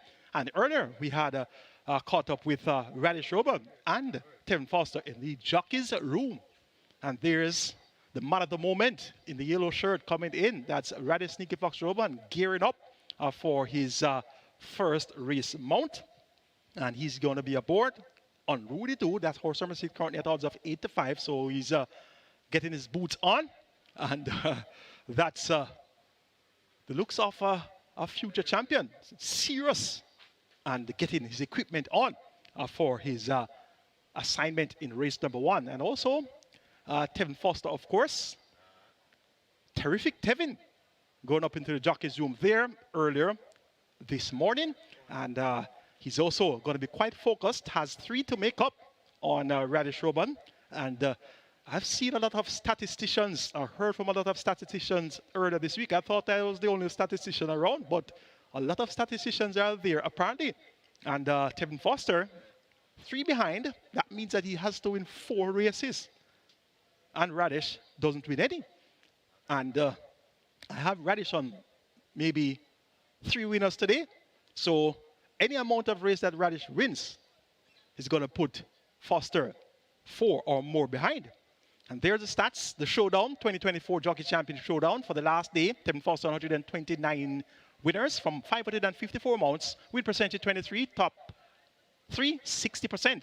And looking at Radish Roman, 132 winners. And look at the differential at rides, 495 mounts. So Tevin Foster has had 59 more mounts than Radish Roman. And the win percentage, 27%, and the top 3% is 58%. So a very glaring statistic here is the fact that Tevin Foster has 59 more rides than Radish Roman. And of course, Tevin Foster rides for the big, bad, powerful, high-powered barn of Jason Acosta. He also rides for the high-powered barn of Antonio Nunes. And that young man, Radish Roman, is in front by 3. And that speaks to his resilience and determination in becoming the next champion. Let's see how the final day will unfold. Catch 9 pool, 1.1 million. Regular 6 pool, 10.2 million. 6, 2, 5, and 8. My best 4 in order of preference. Unruly Dude to get the better of Wilson. Salud. Magical Mood.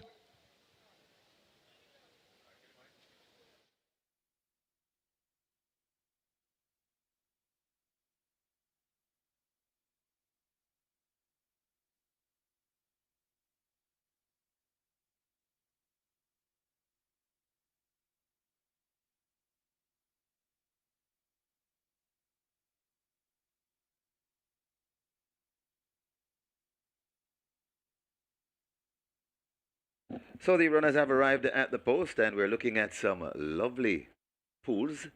Reggae 6 on its way to $11 million. Reggae 6 approaching $11 million. And the Catch 9 on its way to $1.1 million. We also have the High Five pool close to 400,000. So this is a very good betting contest, this first, here on closing day, Caymanas Park. And of course, the hot topic of the moment, the Jockeys Championship race. Get your bets on.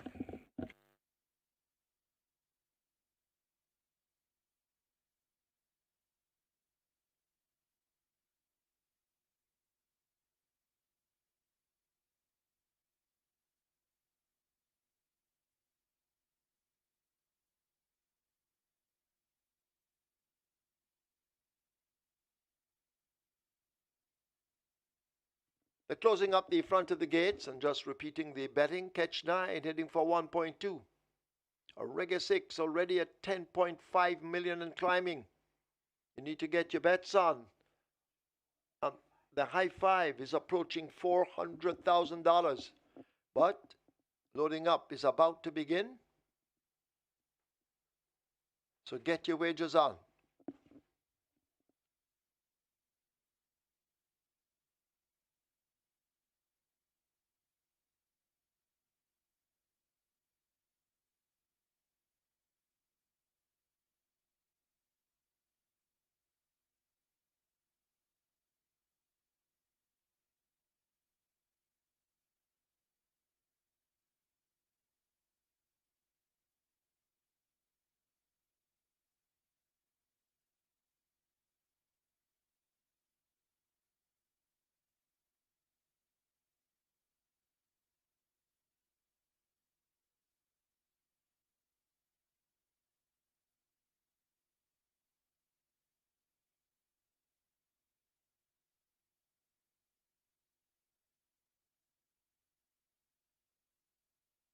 Horses now loading. First one in, Lord of Ajalon.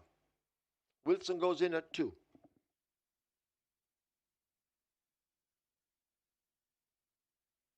Wilson the favorite at 6-5. Rider off Salud. That's Devastating Dane Dawkins. And he climbs aboard. So Salud in. Rider off AKA Storm. That's Tyrese Anderson. AKA Storm led to 4. AKA Storm is in. Anderson will climb up. Unruly Dude, the leading rider, Radish Roman. They head for 6.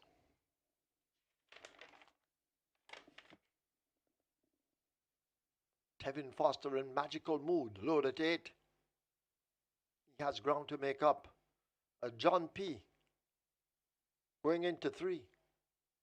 And then we wait on Bad Investment heading for 9. And the final one, the last to reach the gate, Legal Bomb. Legal Bomb will load at 7. So 1 to load, Legal Bomb. 5.5 furlongs, 1,100 meters. Dwayne Timmel starts this one. So they're pushing Legal Bomb, hopefully into gate 7. Legal Bomb goes in. Field in 9 for the first. The first of 9. Starter ready. And they're off for the first. Fair start. Salad just misses it, along with Magical Mood and AKA Storm. 4 horses vying for that lead. Lord of Ajalon. Wilson is right there. Unruly Dude rushing down on the outside as they make the way now toward the half mile, about to enter the turn for home. John P. is also in the shake-up as they charge away now toward the 7/16th. Unruly Dude on the outside. Lord of Ajalon racing right there on the rail. Right with them, that's John P. as they lead the 3. Wilson needs to find 4 lengths. Bad Investment races up along with Magical Mood making ground. Legal Bomb is next, a.k.a. Storm out wide, and Salad in the green just at the back and hugging the rail. They're coming into the top of the stretch in the first. And Unruly Dude now snatches that lead. Here is Wilson now charging up on the outside. John P. left back over against the rail. Toward the outside, Magical Mood now trying to come with a late run. But Unruly Dude has now given way to the favorite Wilson. Wilson grabs the lead. Unruly Dude and Radish Roman trying to fight back inside the final 16th. It is Wilson and the powerhouse. Javanil Patterson roaring away in the end to win by 4, maybe more. Unruly Dude is second. Legal Bomb third. Lord of Ajalon is fourth. A.K.A. Storm is fifth.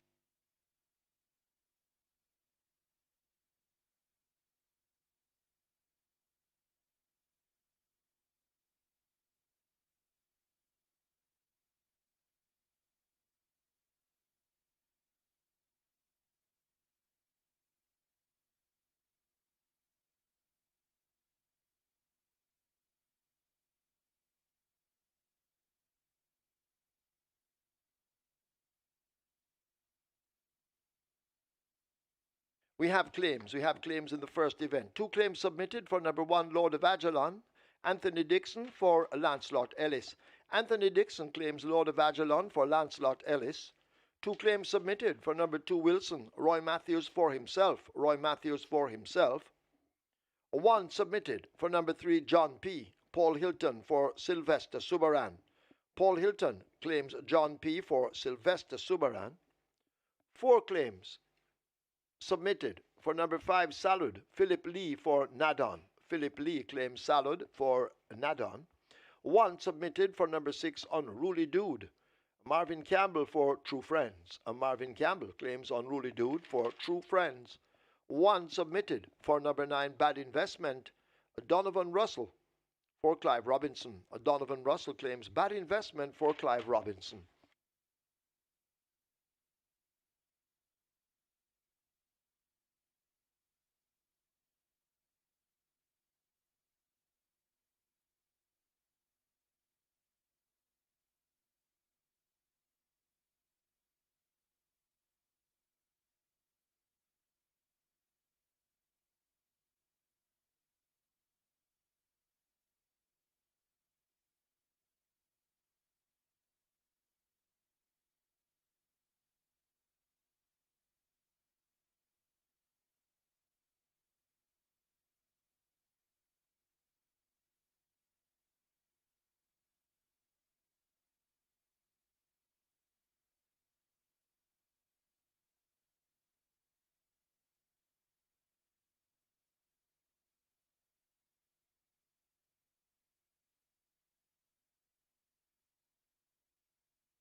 In the winners enclosure, the unofficial winner of race number 1, number 2, Wilson, a 9-year-old bay gelding by Stormcraft, Marchpen by War Marshal, where Derek White and Lakeland Farms Limited, owner and trainer Patrick Taylor, the winning rider, Javanil Patterson, and he's powered by True Shake Nutrition Shake.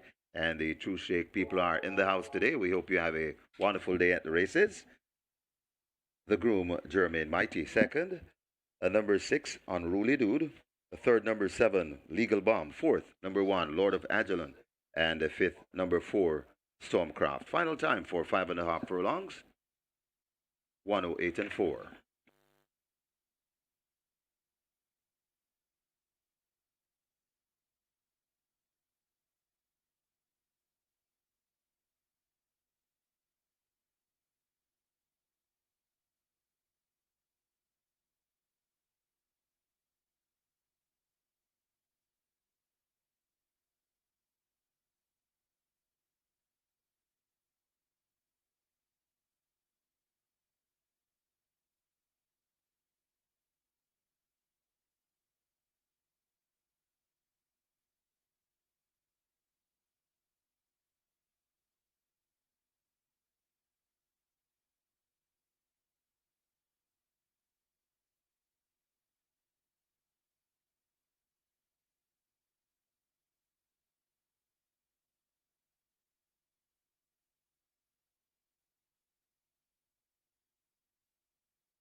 And they're off for the first.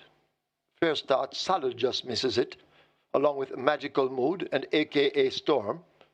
4 horses vying for that lead. Lord of Agilon, Wilson is right there. Unruly Dude rushing down on the outside as they make the way now toward the half mile, about to enter the turn for home.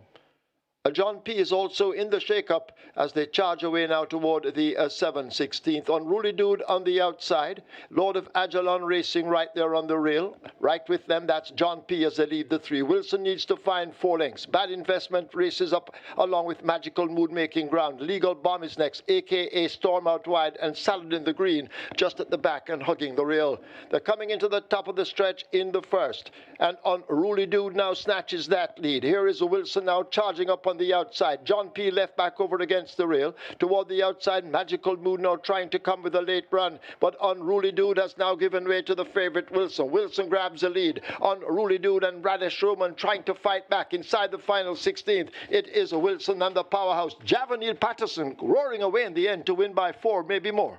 Unruly Dude is second. Legal Bomb third. Lord of Agilon is fourth. A.K.A. Storm is fifth.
Result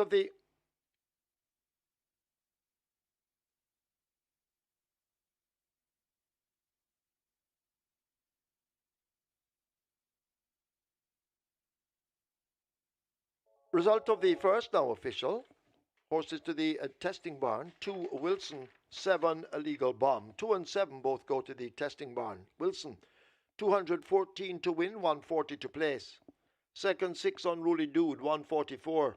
A third, 7 Legal Bomb, 228. Fourth one, Lord of Ajalon.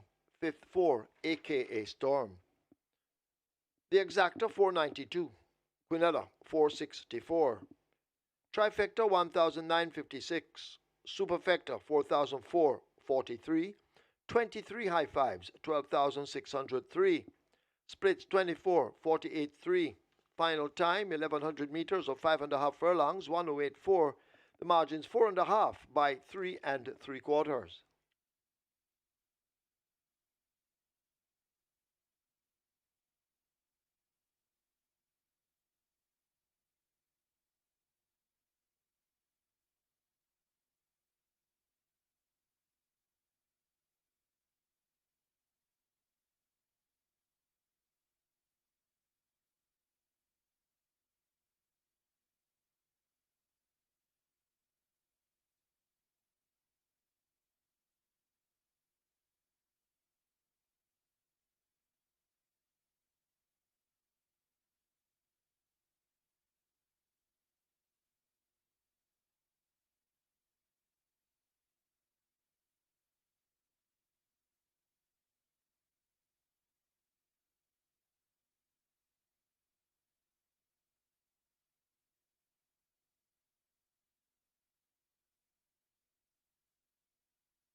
So once again, we have True Shake, Nutrition Shake with us this afternoon, and of course they are sponsors of terrific Tevin Foster, the Sneaky Fox, Radish Roman, Javanil Patterson, and Rayan Lewis.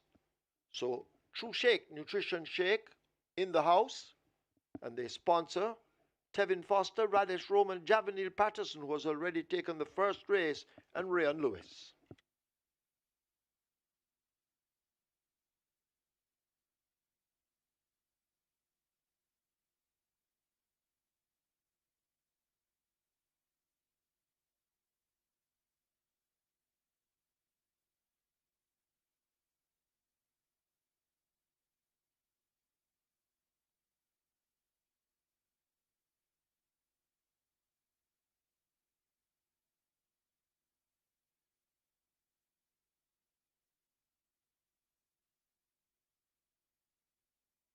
So today we have a mandatory payout on the quick four mandatory payout for the quick four today.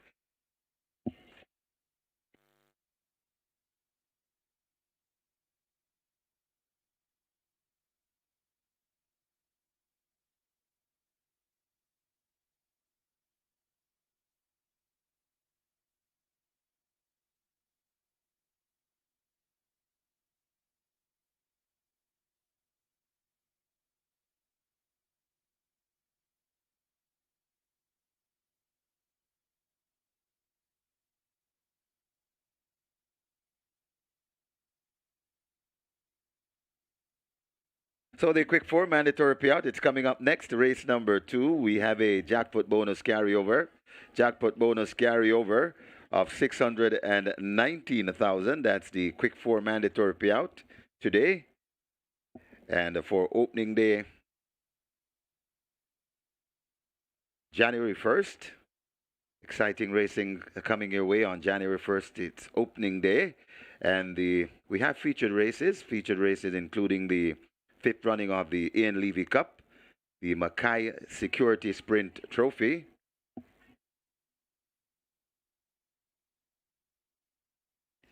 the Mackay Trophy, the Fan Appreciation Trophy, and the New Year's Day Trophy. Those are the featured races on the opening day, 1st of January.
On to race number 2 here. It's not a very interesting betting race more than so. There are two horses that are really being supported. One of them is the 1-9 favorite, that's number 2. Honor Prince, this one is currently at $1.60, even though no visuals are available on our screen. But Honor Prince is at $1.60, that's number 2. And he is the best back runner in the race. However, the number 1 horse, Cost a Living, the first timer, currently at 320. He's at 15-1 in the total, but he's at 320 at the fixed odds windows. This one getting some good support as well. So those are the only two horses that are really getting any support at the fixed odds winners. But without a doubt, it's the best back runner, number 2, Honor Prince, and to a lesser extent, it's number 1, Cost a Living. And that's the story from the fixed odds windows for race number 2. Good luck.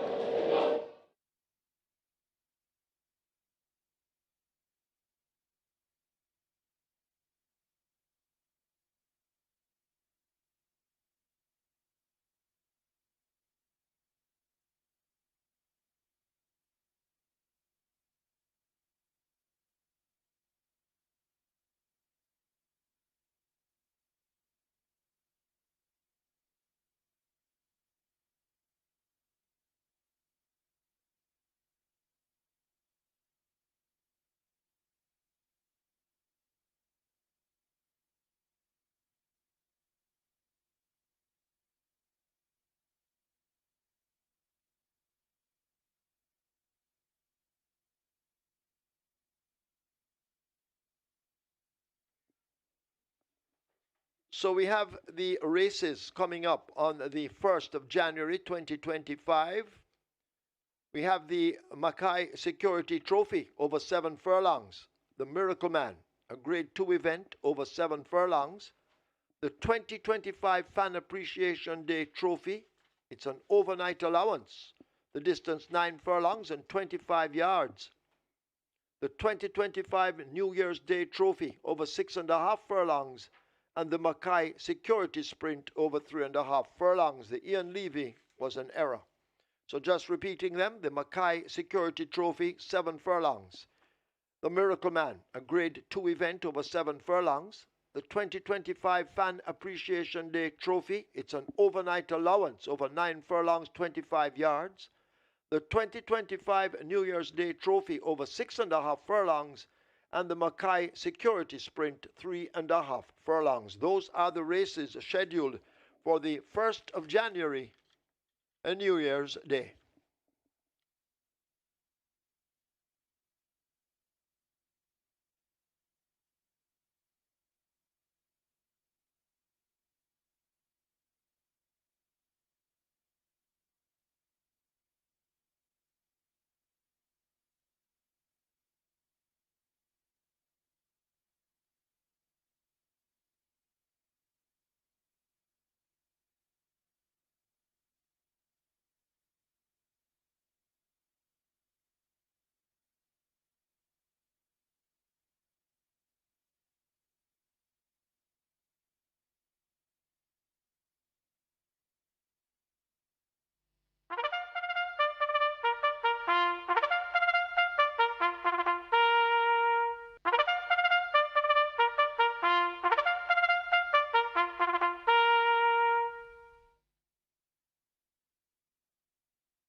Horses take the track for the second. It's a maiden special weight for native bred 2-year-olds.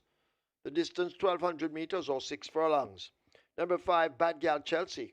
Make the rate 53.5 or 118 pounds. Wagering offered on double event. Exacta, trifecta, rolling triple. The quick 4 mandatory payout coming up. The single winner bonus now becoming a carryover, $619,000. The play spot 8 is also beginning here with a single winner jackpot in excess $108,000. The quick 4 is heading for $2 million. The play spot 8, $700,000. Get your wagers on.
Wilson justified the favoritism in race number 1 at even money. Javelin Patton in the saddle for trader Patrick Taylor, more popularly known as Mice. And that was a good win by Wilson. Runner-up went to Unruly Do, the second choice in the betting. So the top 2 choices in the betting came back at $492 for the exacta. And the Quintal Plus is a must, $464. So that's going to be indeed a great value for you on the final race day for 2024. Live ticket count at the regular 6, 3,654. So a popular start at the regular 6 with 7.8 million plus in the net pool. And the catch time also started off quite well with 388 live tickets and over 916,000 in that net pool. It's now time for a mandatory payout pick 4. Quick 4, the early pick 4, and we have over 600,000 in that jackpot converted to a carryover. New money wager approaching 1.7 million, and your place for 8 is approaching 700,000. It's a maiden specialty event for native bred 2-year-olds, and they go 1,200 meters or 6 foot on the purse here, 1,010,000. Top selection goes to number 2, Honor Prince. The 1-9 favorite was at 1-5 on debut. Second by half a length, going 4 on straight, beat by Enthusiasm. Would have gained a lot from that exposure on debut. Has worked very well since. A maintain 3/5 of 5 round on the 22nd of December. So Honor Prince should be winning this from a long way out. There are a few debutants. Costa Living number 1 looked quite well. A very nice looking chestnut filly. Well built, well grown. She's by Bold Conquest out of the He's Everything, Damn Sweet Your Rock. Bred Jeffrey Stephen Mordecai, own Cultural Limited Train, Greg Fennell, Dick Cardenas, while the coyotes aboard the groom Nicholas Green. Lay 6 for the debut, figure it on. She worked 6 furlongs at 115.3 on the 21st of December, so she has some talent. Purchase of 1.6 million at the October yearling sale. A favorable impression is expected right away. Number 4, Khaleesi, also makes her debut. She's a 2-year-old grey filled by Alvinu Malkenu out of the Fearless Vision Dam, Cloudy Great. Bred Gardner Brian Tuller, owned, trained Carlton Cunningham. Radish Roman is aboard the groom Tyrese McFarlane. Khaleesi will have blinkers for the debut. And she has worked well, 47.2 by 101.2 over the straight on the 14th of December. 5 round did 102.4 on the 21st of December, went 36 flat earlier in December, so she has some zip as well. And number 6, Family Feud, not much attention at all, 43-1. She's a 2-year-old dark bearer brown filly by successful native out of the way West Ham, Fala Bakame. And Fala Bakame was an imported filly. And this Family Feud, bred and owned Mar Nicholson, trained Winston Morris, Ramona Peer, will do duties in the saddle. The groom, Michael Campbell. Make it 2, 4, 1, and 6. Honor Prince to get the better of Khaleesi, Cost a Living, and Family Feud. Quick for pool, 1.6 million and climbing. Place for the pool, 650,000 and climbing. Best of luck.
Runners have arrived at the post. This is race number 2, the quick 4, mandatory payout today, and we're approaching 2.5 million. That's the pool, current pool. The jackpot bonus carryover of 619,000. Place pot 8 begins here as well. Place pot 8 on its way to 700,000. Jackpot bonus in excess of 108,000. They're closing the front of the gates for the loading process, so hurry and get those wagers in.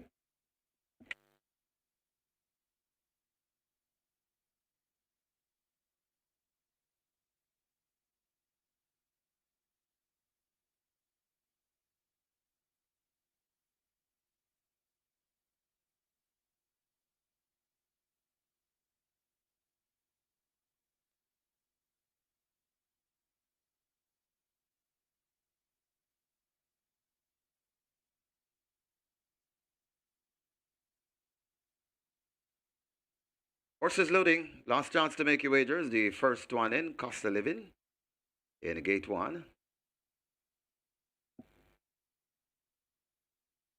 Cost a Living and Dick Cardenas.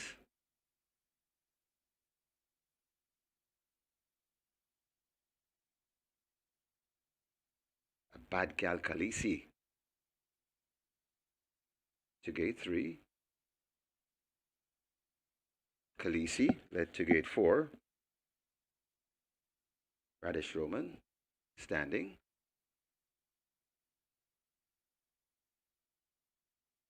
Khaleesi backing away.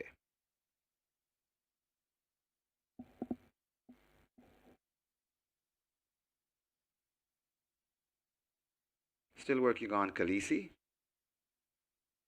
to enter gate 4.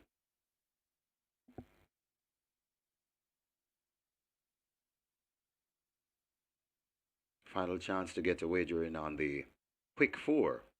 Mandatory payout today. We're paying out everything on the quick 4.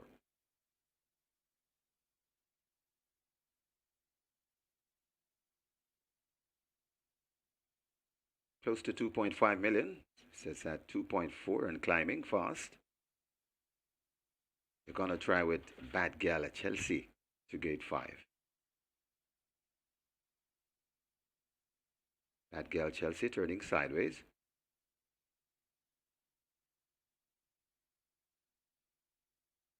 For the loading process.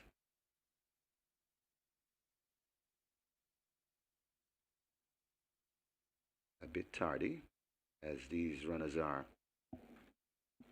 the 2-year-olds. They're giving some amount of trouble to go in. Khaleesi led once again to gate 4.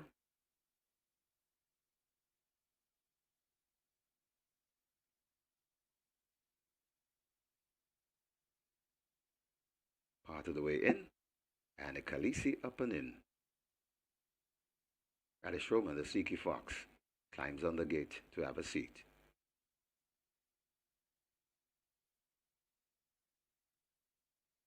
Bad Gal Chelsea led to gate 5.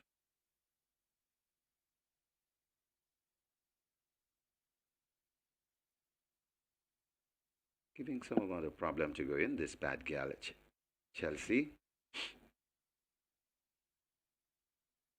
Rider comes down. That's Calvin Bailey.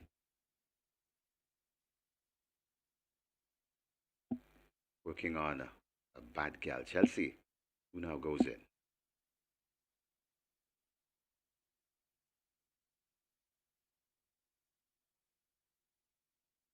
Family Feud will be next at 6. Family Feud goes in. A 2 to load, Honor Prince. And terrific Tevin Foster, the firm choice, 1 to 9. And Mark My Identity to gate 7. So 2 to load.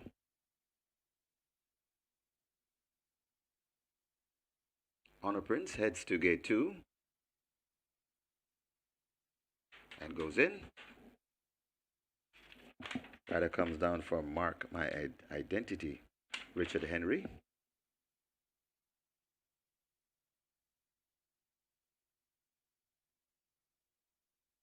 Mark My Identity goes in and comes out once again. In and out. This Mark My Identity went in a while ago and came out back. And still doing the same actions right at the gate.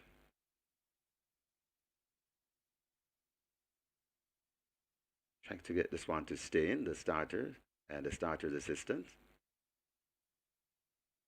So Mark My Identity proving a handful at the moment. That's the one we wait on.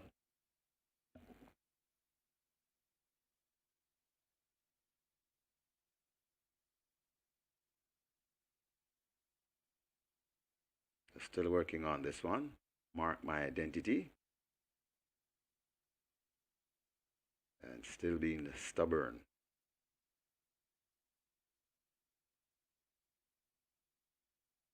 More manpower applied.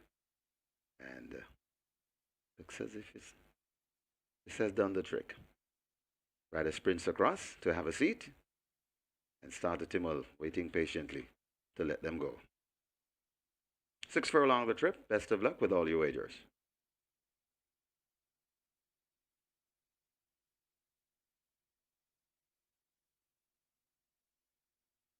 Starter not quite happy. They are off and racing.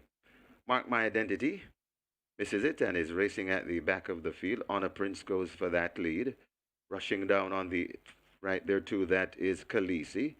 A Bad Girl Chelsea racing in a third. Then comes a Costa Living.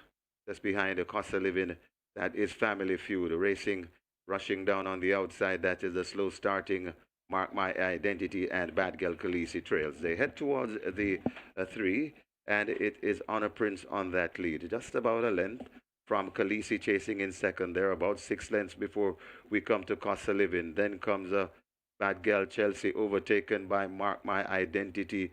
Family Feud comes next, and a Bad Girl Khaleesi racing at the back of the field, but Honor Prince brings them into the lane with a good-looking advantage, and terrific Tevin Foster tell this one to go, and Honor Prince beginning to sprint away from them. They're left in the dust of Honor Prince. Running on, though, is the slow starter. That is Mark My Identity, but Honor Prince looks to be in total control of this one, and terrific Tevin Foster pegging one back on the Sneaky Fox. It's Honor Prince rolling home in the second, and very impressive indeed. Double digits, Honor Prince. Then comes Mark My Identity, Costa Living, and Khaleesi back in fourth.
So terrific having Foster striking first on a closing day today and narrowing that gap to a 2-win deficit. So it's still a very close affair, and we have 8 races to go.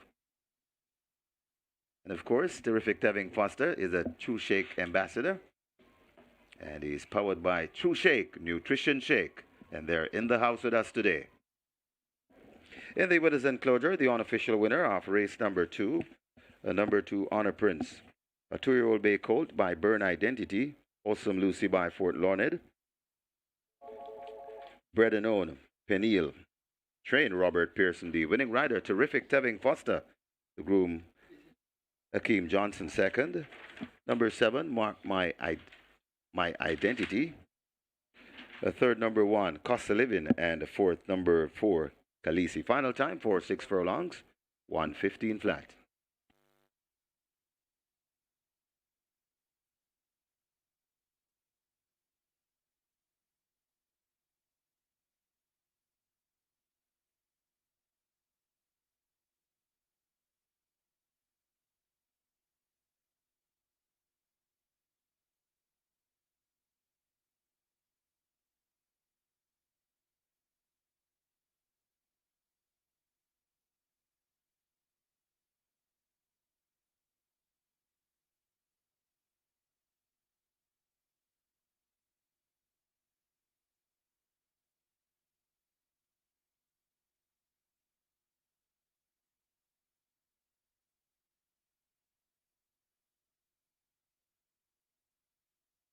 We have a jockey's objection. Third past the post, Dick Cardenas and Cos a Living. Objecting against Richard Henry and Mark My Identity, second past the post. So third past the post, objecting against second past the post. Please hold all tickets.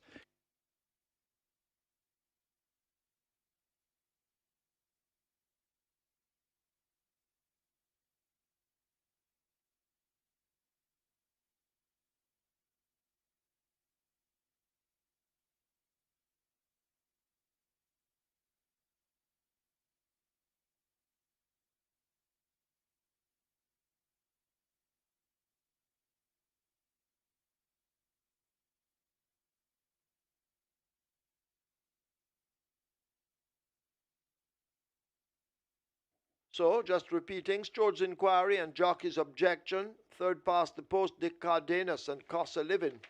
Objecting against second past the post, Richard Henry and Mark My Identity. Hold all tickets, please. Stewart's inquiry, jock's objection. Starter not quite happy. They are off and racing.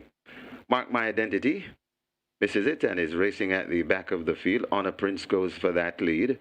Rushing down on the right there too, that is Khaleesi. A Bad Girl Chelsea racing in a third. Then comes Costa Living. That's behind a Costa Living.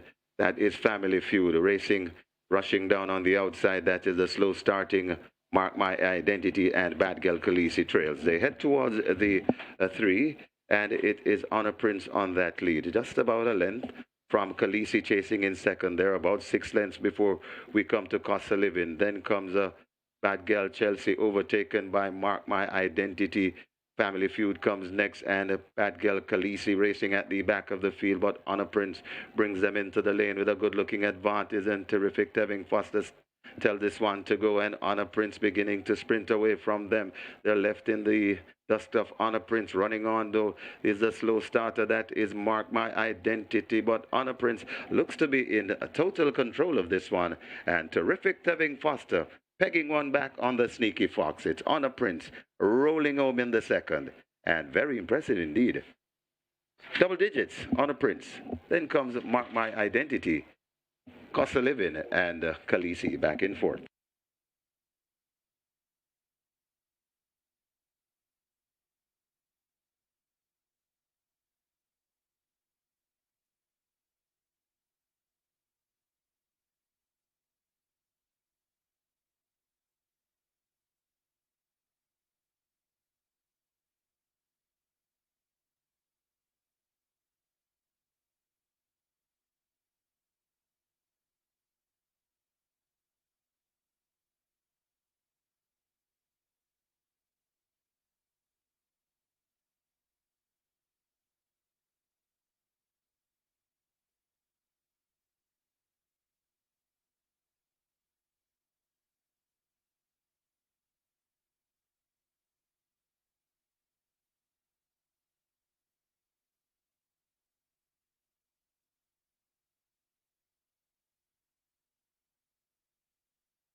The jockey's objection has been overruled. There will be no change to the order of finish, no change. No change to the order of finish.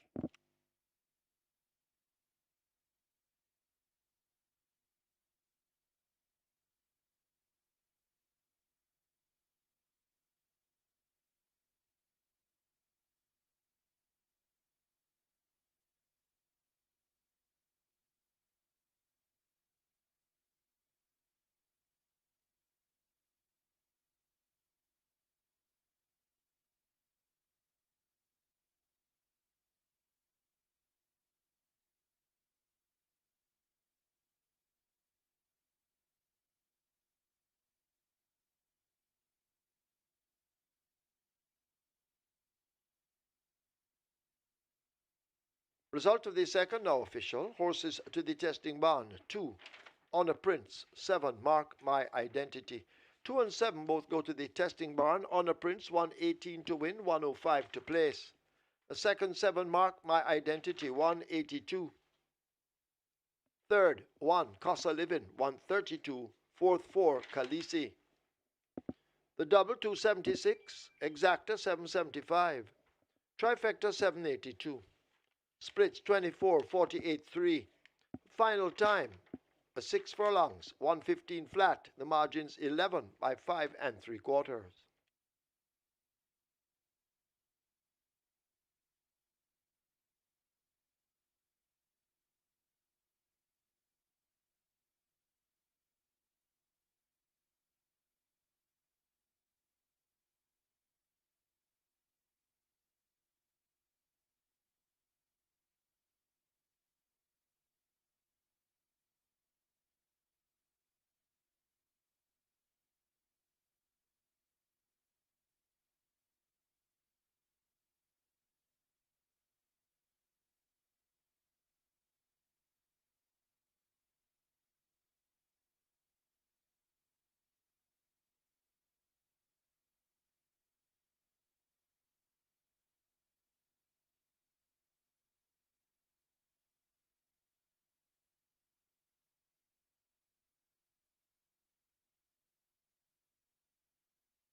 Your attention, please, in today's fourth event.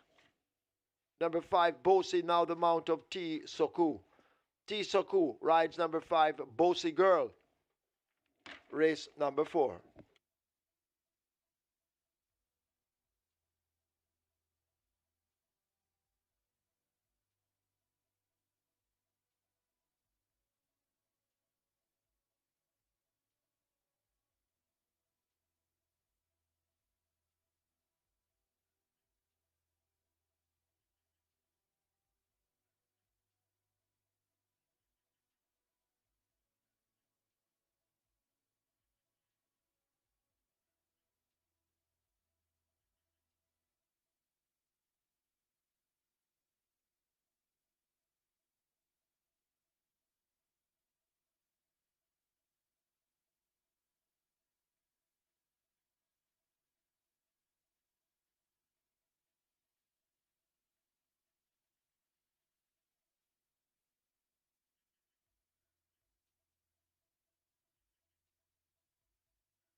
Horses take the track for the third.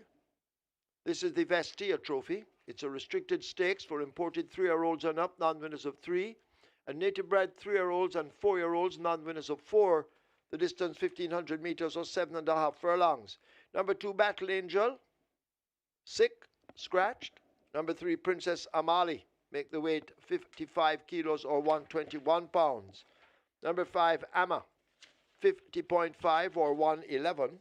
6, Playfair, 54.5 or 120. 7, Main Mistress, 56 kilos or 123. Wagering on a double event, exacta, trifecta, rolling triple. This is where the early 5-star begins with a single winner bonus in excess of $237,000. The early 5-star hitting for $400,000. The rolling triple, $300,000. Get your wagers on.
Your attention, please. Anthony Nunes wanted immediately at scales. Anthony Nunes, please go now to scales.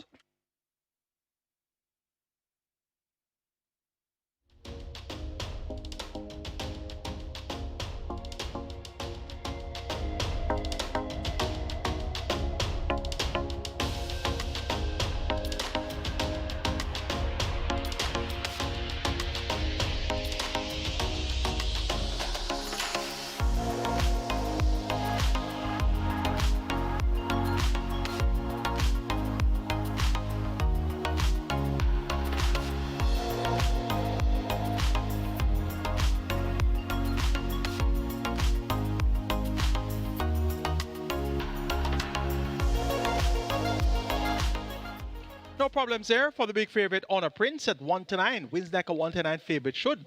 Won by level lengths in 115 flat for 6 furlongs. Getting the better of Mark My Identity. Make it out of that one. Gave a lot of trouble to go to the starting gate. Came out behind the field and ran green up the lane and still was second. So good effort there by Mark My Identity. One for the short list.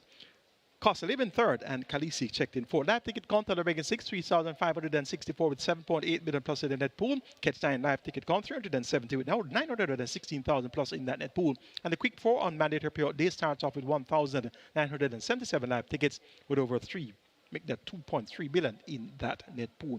It's now time for the VESTIA trophy. Scratch number 2, Battle Angel. We're down to a field of 6, and they go 1,500 meters or 7.5 furlongs. Top selection goes to the favorite, number 7, Main Mistress. Rain Loose in the saddle, going overweight, 56 kilos. And he rides there for Peter Dunprasad. Won by 9.5 lengths in 125.3 for 7 furlongs last time at the races. That was on the 14th of September. Has looked improved the exercise since. 5.5 furlongs in 108.2 by 102.2. And on the 22nd of December, 6 furlongs in 114.4. Main Mistress gets the vote. For second, make it number 4, Supremacy. The strong second favorite at 4-5. 1-2 of the last 3. Both wins came at 7 furlongs. On the other occasion, second by short head to impressive force in 133.3 for 7.5 furlongs. So Supremacy should be the main danger to Main Mistress, and in turn, Main Mistress the main danger to Supremacy. It appears to be a 2-horse race on paper, and the tote board also reflects the same. Number 3, Princess Amali gets 8-1. Robert Haldane for Robert Pearson. Blinkers on, cheek pieces off. We'd expect this one to run an encouraging race in this small field. And number 1, King Pie, voted for early pace, but has a good late turn on foot. Look for King Pie to be running on for a slice of the $1.19 million purse. Make it 7-4-3-1 in the Vestia. Main Mistress over Supremacy, Princess Amali, and King Pie. Early 5-star pool approaching 500,000, and your triple is at 250,000. Tevin Foster just had a win with Honor Prince. His season tally now 130, and that puts him 2 behind Radish Roman. And we have all of 7 races to go. Best of luck.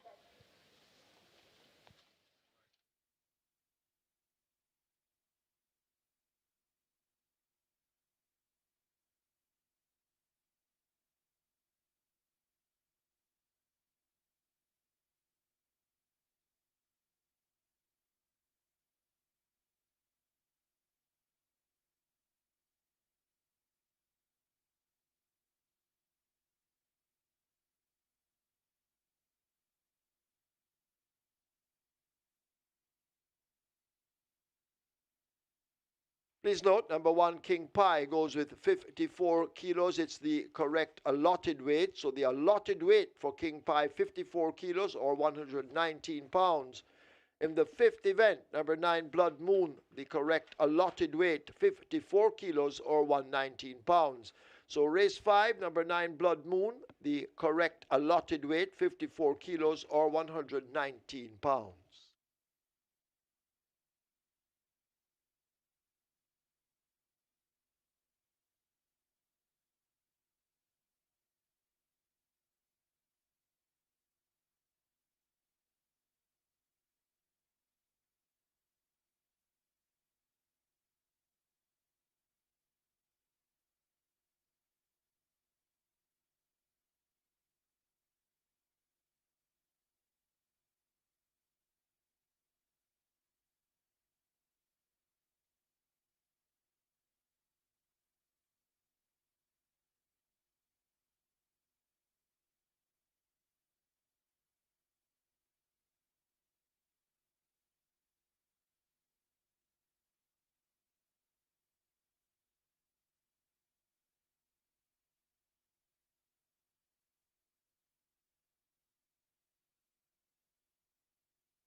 So the runners have arrived at the post. Runners at the post, race number 3, the Vestia Trophy. And this is where the early 5-star begins. Early 5-star approaching 600,000. A jackpot bonus in excess 237,000. And the rolling triple on its way to 300,000. Get your bets on. Runners have arrived at the post. They'll be closing the front of the gate shortly. So make sure you get those tickets in. Get those bets in.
So we're having a delay to the start of the third. We await King Pi to take the track. So King Pi will retake the track shortly. This delay, of course, gives you a chance to place your wagers. Hurry and do so.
Horse is now loading.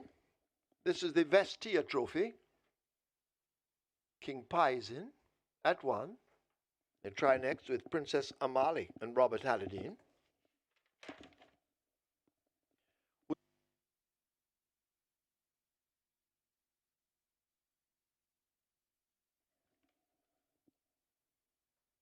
Amma goes in at 5.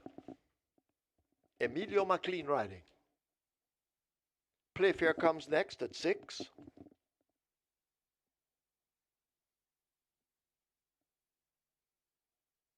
Supremacy they will try with at 4.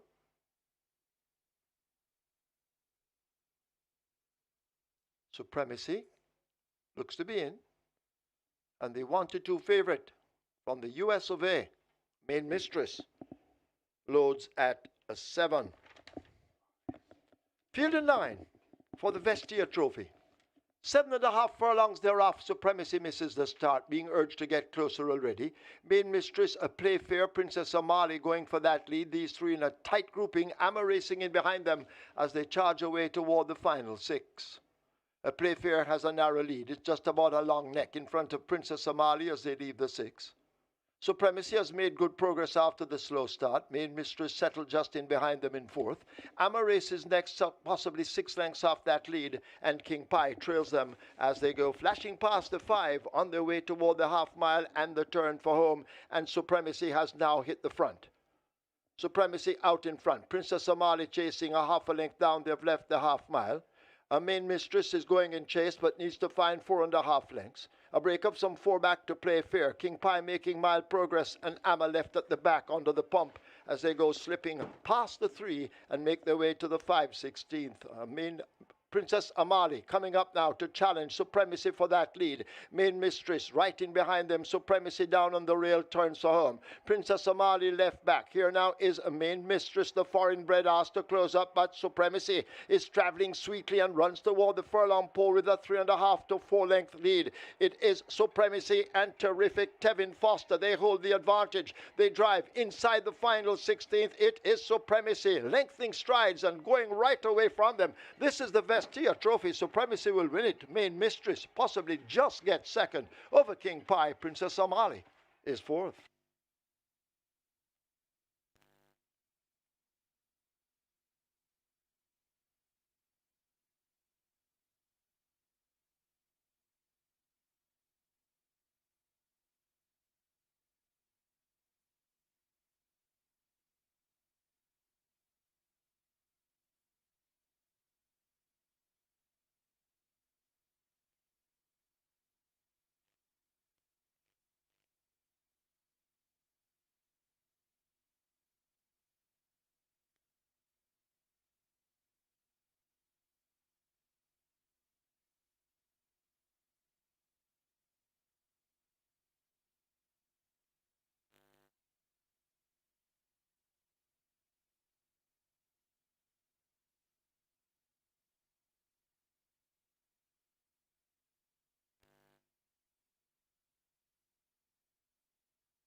And what a ride by Terrific Tevin Foster after missing the break and coming up the rail and relaxing for a moment and powering the stretch drive. Well done, Terrific Tevin Foster. 2 on the day. The lead is now only 1. So this Jockey's Championship continues to be very tight. 7 races to go.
So it's actually 6 races left, 6 races to go. And in the winner's enclosure, the unofficial winner of race number 3, the VESTIA trophy, a number 4 Supremacy, a 3-year-old bay colt by Savoy Stomp, Beware Baby by Friendly Lover, bred Ham Stables Limited, owned Yardy Stables, trained Anthony Baba Nunes. It's 2 on the day for terrific Tevin Foster. And what a ride that was. And of course, Tevin is powered by True Shake Nutrition Shake, and they're in the house with us today. The groom was Stephen Smith. Second, number 7, Main Mistress. Third, number 1, King Pie. Fourth, number 3, Princess Amale. Final time for 7.5 furlongs, 132 and 3.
Loads at a 7. Field in 9 for the VESTIA trophy. 7.5 furlongs thereof, Supremacy misses the start, being urged to get closer already. Main Mistress, a Playfair, Princess Amali going for that lead. These 3 in a tight grouping, Amma racing in behind them as they charge away toward the final 6. A Playfair has a narrow lead. It's just about a long neck in front of Princess Amali as they leave the 6. Supremacy has made good progress after the slow start. Main Mistress settled just in behind them in 4th. Amma races next, possibly 6 lengths off that lead, and King Pie trails them as they go flashing past the 5 on their way toward the half mile and the turn for home, and Supremacy has now hit the front. Supremacy out in front. Princess Amali chasing a half a length down. They've left the half mile. A Main Mistress is going in chase but needs to find 4.5 lengths. A break up some 4 back to Playfair. King Pie making mild progress, and Amma left at the back under the pump as they go slipping past the 3 and make their way to the 5/16th. Princess Amali coming up now to challenge Supremacy for that lead. Main Mistress right in behind them. Supremacy down on the rail, turns for home. Princess Amali left back. Here now is a Main Mistress, the foreign bred, asked to close up, but Supremacy is traveling sweetly and runs toward the furlong pole with a 3.5 to 4 length lead. It is Supremacy and terrific Tevin Foster. They hold the advantage. They drive inside the final 16th. It is Supremacy lengthening strides and going right away from them. This is the VESTIA trophy. Supremacy will win it. Main Mistress possibly just gets second over King Pie. Princess Amali is 4th.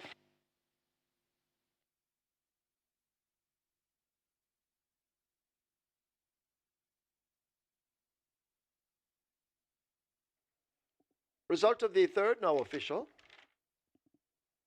Horses to the testing barn, 3. Princess Somali, 4. Supremacy. 3 and 4 both go to the testing barn. Supremacy, 206 to win, 105 to place. Second, 7 Main Mistress, 105. Third, 1 King Pie. Fourth, 3 Princess Amale. The double, 326. Exacta, 294. Trifecta, 246.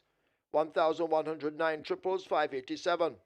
Splits, 24, 47, 112, 4. They raced 7.5 furlongs in 132.3. The margins 5 by a neck.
Ladies and gentlemen, your attention called to the winners enclosure for the presentation of the VESTIA trophy. Making the presentation, Racing Secretary Denzel Miller, and he makes it to Katrina Bayliss. And of course, in the presentation party, the Yardy crew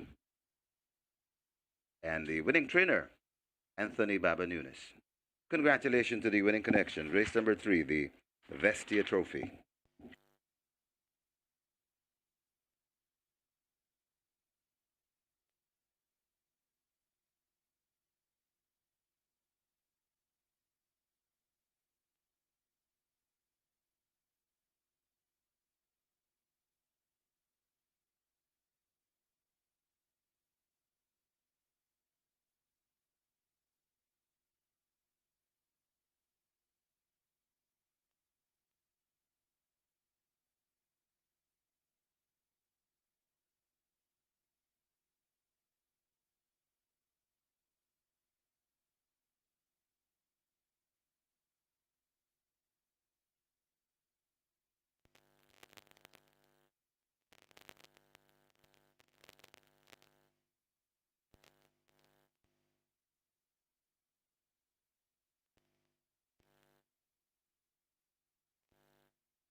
A number 6 Cher du Jour takes the track early.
On to race number 4 here quickly. So number 2, Noble Sovereign, well bet, currently at $3.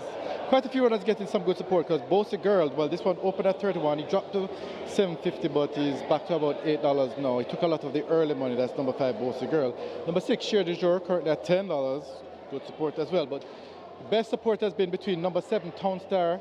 It was up until a few minutes ago the best back runner in the race, currently at $4.80. But it looks like Tevin Foster's stock has risen yet again, and Shelley the Rocket is now the best backed runner at the Fixers Winners for race number 8, and currently at $3.30. This one opened at $9.50, dropped all the way to $3.30. Well, it dropped to $3.20, up the shade to $3.30 now. Shelley the Rocket, best backed runner at the Fixers Winners for race number 4. Good luck.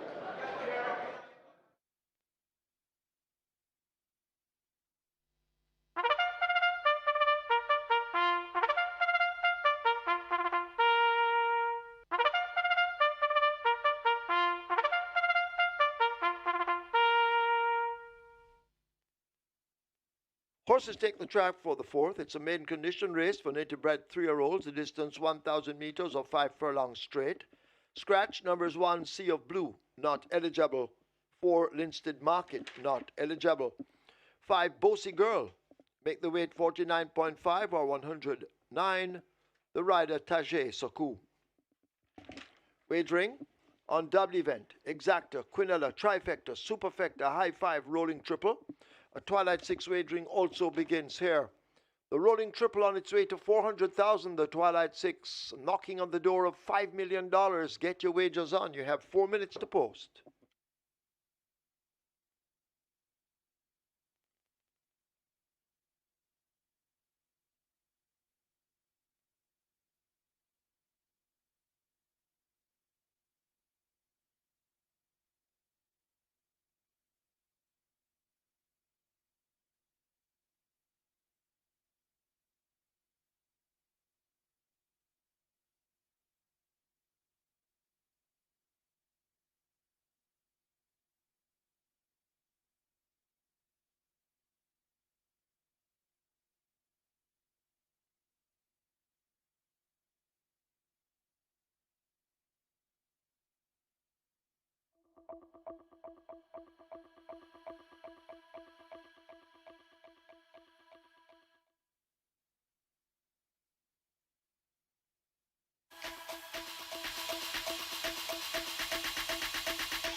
So a quick double there for terrific Kevin Foster, and things are now tightening up between the top two riders. 132 for Radish Roman, start off today, 3 clear. It's now down to a 1-win lead.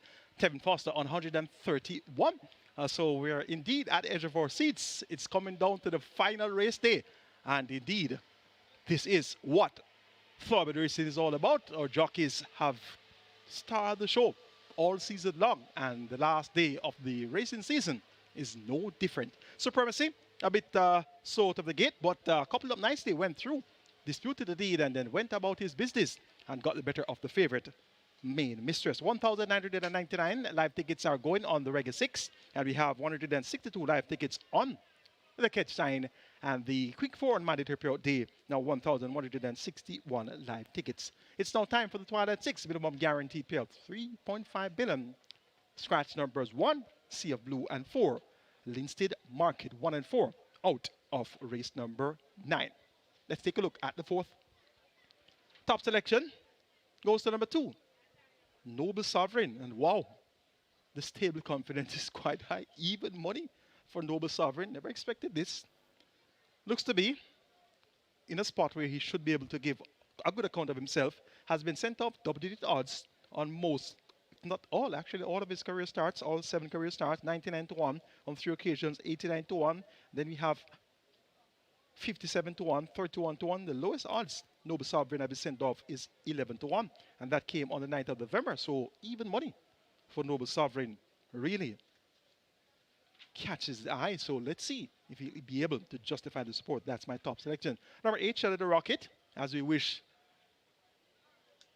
a happy belated birthday to our very own Shelly Ann Fraser Price. Celebrated her birthday yesterday.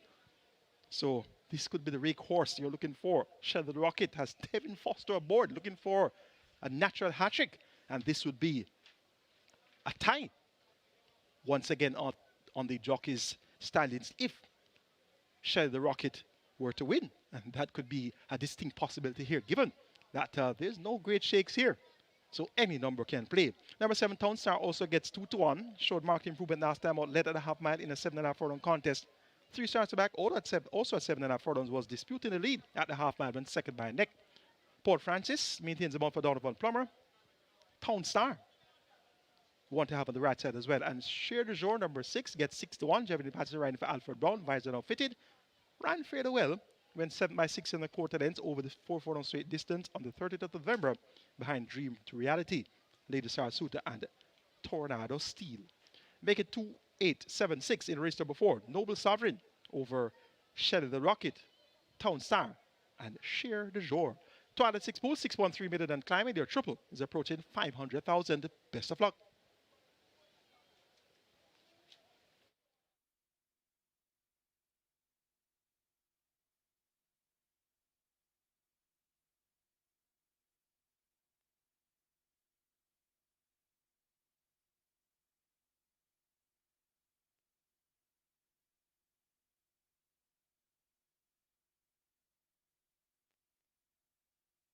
So the runners have arrived at the post. The runners are at the post. This is race number 4, the Twilight 6, on its way to 6.5 million. And the rolling triple approaching a half a million. That's the rolling triple. Approaching 500,000. We have High Five wagering. High Five pool on its way to 200,000. Get your bets on. Runners at the post.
They've closed up the front of the gate for the start of race 4. The High Five approaching 250,000 and nearly 7 million in your Twilight 6. Rolling triple approaching 600,000. Get your bets on. The loading up about to start. Hurry and make your wagers.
Twilight 6 on its way to $8 million. So we're heading to $8 million as the loading up is about to start. A rolling triple on its way to 650,000 and close to 250,000 in your high five pool. Get your bets on.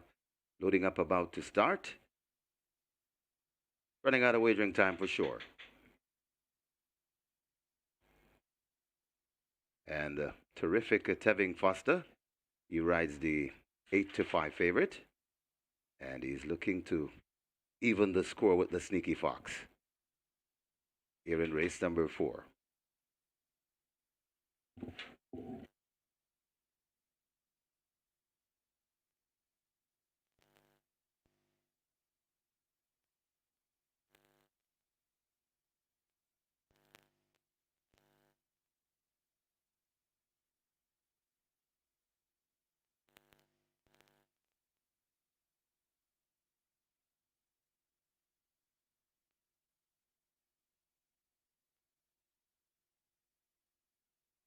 Horses loading, last chance to make your wagers. The first one in Yorkist in a gate 3, so the loading up has started. Sure de jour could be next in gate 6. Sure de jour is in.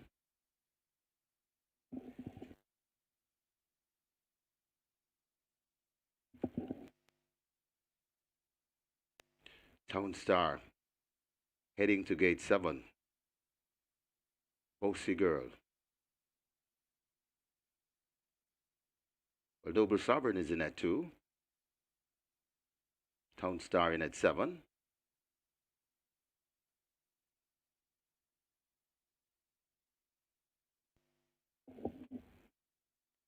Shelley the Rocket. That's the one they work on.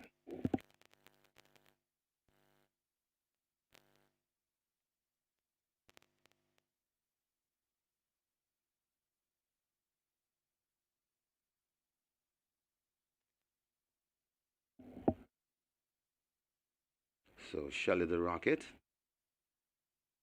expending a lot of energy.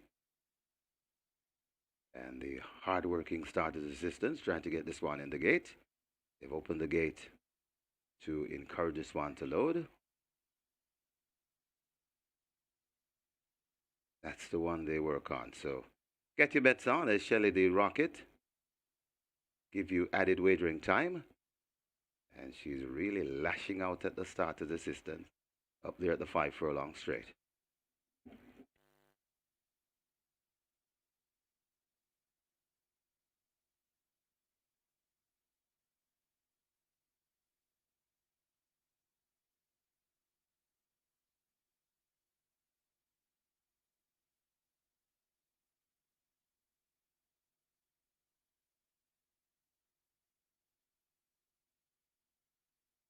So still working on Shelley the Rocket.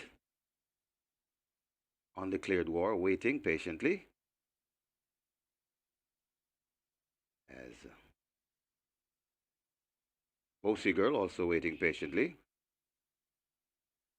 Shelley the Rocket, progress being made. Looks to be part of the way in.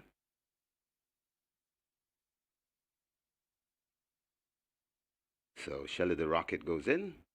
Terrific Tevin will climb aboard.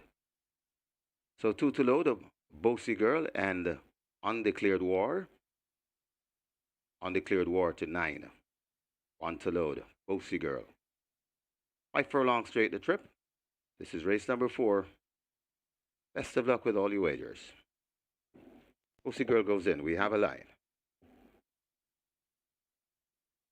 They're off and racing. Bossy Girl gets a flyer in the middle. Also there, that Sure de jour.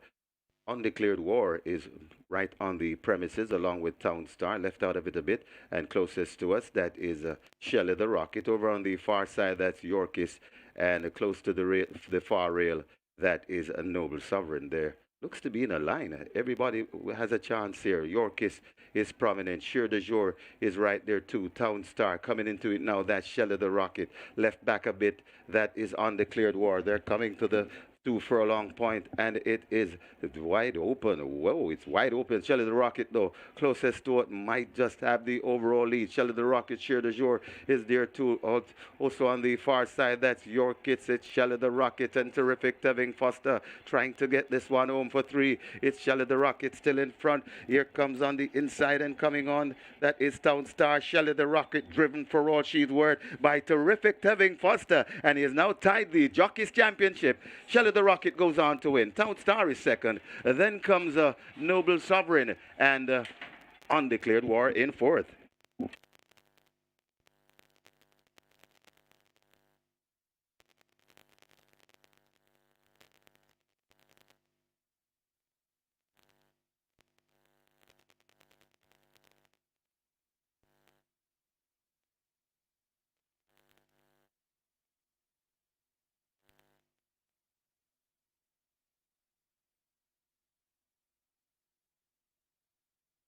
Your attention, please. A New York driver's license in the name of Tedence Bailey has been found. Mr. Bailey, please go to the admin security to collect your license. So Tedence Bailey, your New York driver's license has been found. Please go to the admin security to collect your driver's license.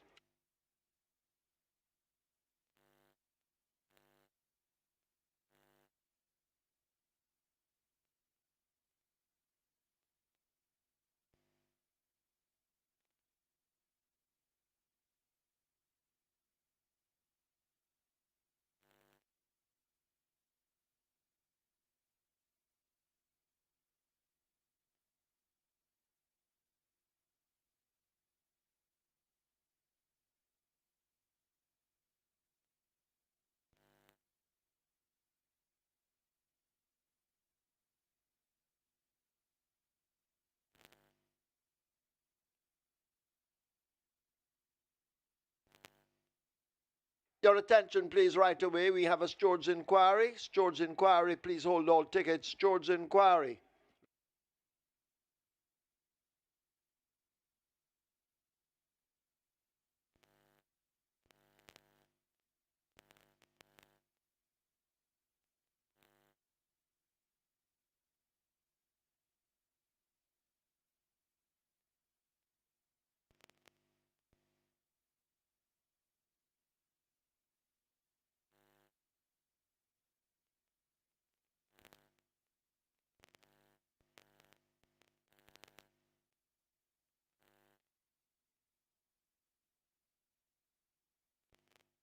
And a Terrific Tevin Foster, riding like a man possessed, he is now joined Radish the Sneaky Fox, Radish Roman.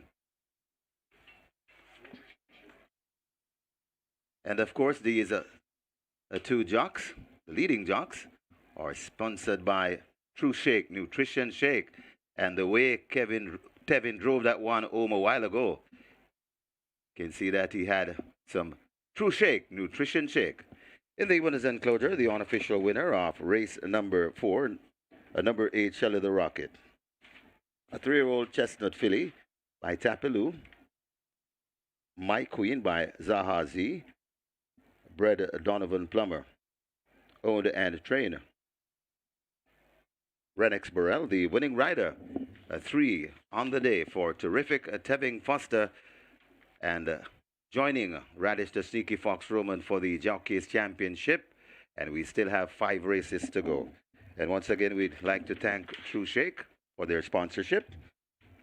The winning groom, Garfield Wallace, second.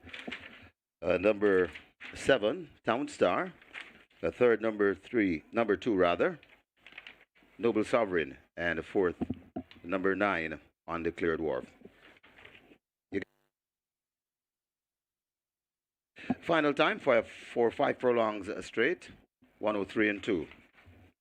Please note, stewards inquiry, hold all tickets, please. There's a stewards inquiry.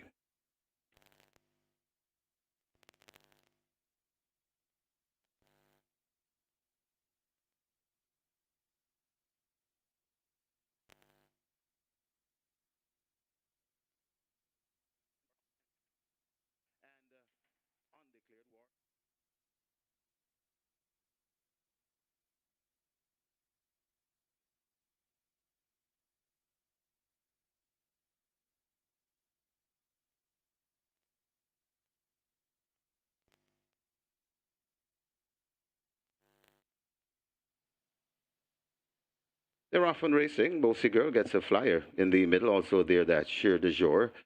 Undeclared War is right on the premises, along with Town Star, left out of it a bit. And closest to us, that is Shelley the Rocket. Over on the far side, that's Yorkist.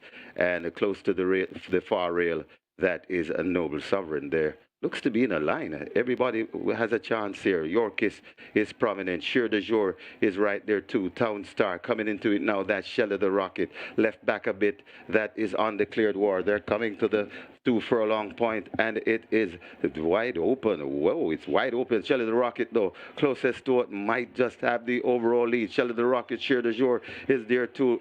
Also on the far side, that's Yorkist. It's Shelley the Rocket and Terrific Tevin Foster trying to get this one home for 3. It's Shelley the Rocket still in front. Here comes on the inside and coming on. That is Town Star. Shelley the Rocket, driven for all she's worth by Terrific Tevin Foster, and he has now tied the Jockeys Championship. Shelley the Rocket goes on to win. Town Star is second. Then comes Noble Sovereign and Undeclared War in fourth.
Your attention, please. We have a disqualification. Number 7, Town Star.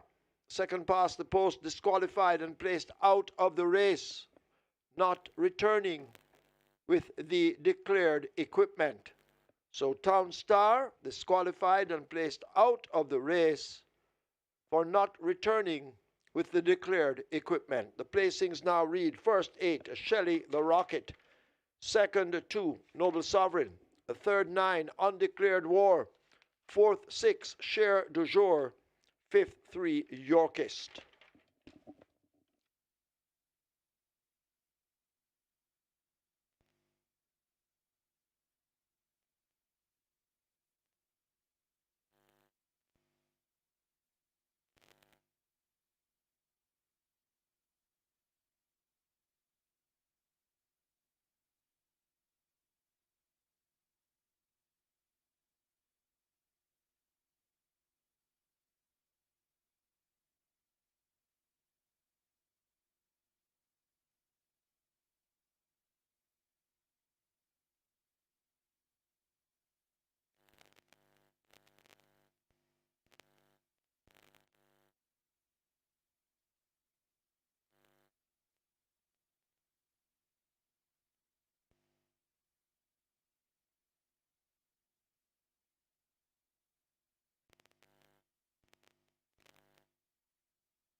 Result of the fourth, now official. Horses to the testing barn 6, Cher de Jour, 8, Shelley the Rocket. 6 and 8 both go to the testing barn.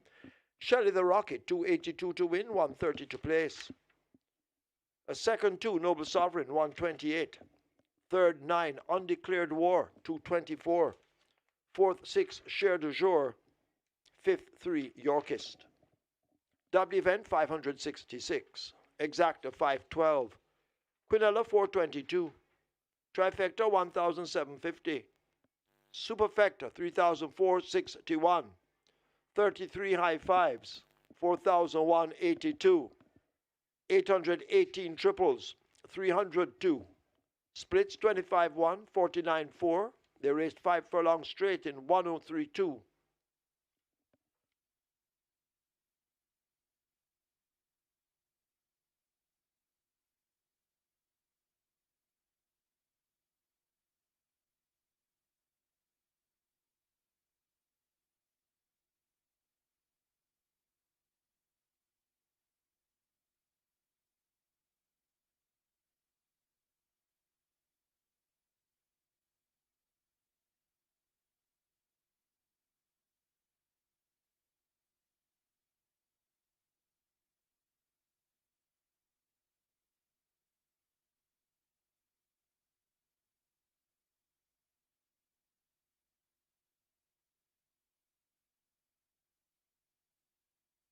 And please note the margins 1.5 by 4 1/4. Margins 1.5 by 4 1/4.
We're on to race number 5, and what an exciting race day it's been, and the Jockeys Championship creating quite a buzz, and they're betting it according to the Jockeys race, it seems, because the two main horses being bet here are Oil Machine bid by Radish Roman and Lucy in the Sky, the amount of Tevin Foster. So those two currently at, well, Oil Machine currently at 320 and Lucy in the Sky at 230, so it looks like a little bit of shift has gone in the favor of Lucy in the Sky in the betting, but those two are the best back runners, and good support as well for number 7, the General, currently at 340, and an interesting sprinkle coming in for number 6, Chief Dissident, currently at $21, so little punters taking that one at a big price there, but the bulk of betting is between Oil Machine and Lucy in the Sky, and of course those are the two jockeys that are going head to head for the championship. So that's the story for the fixed odds windows for race number 5, and good luck.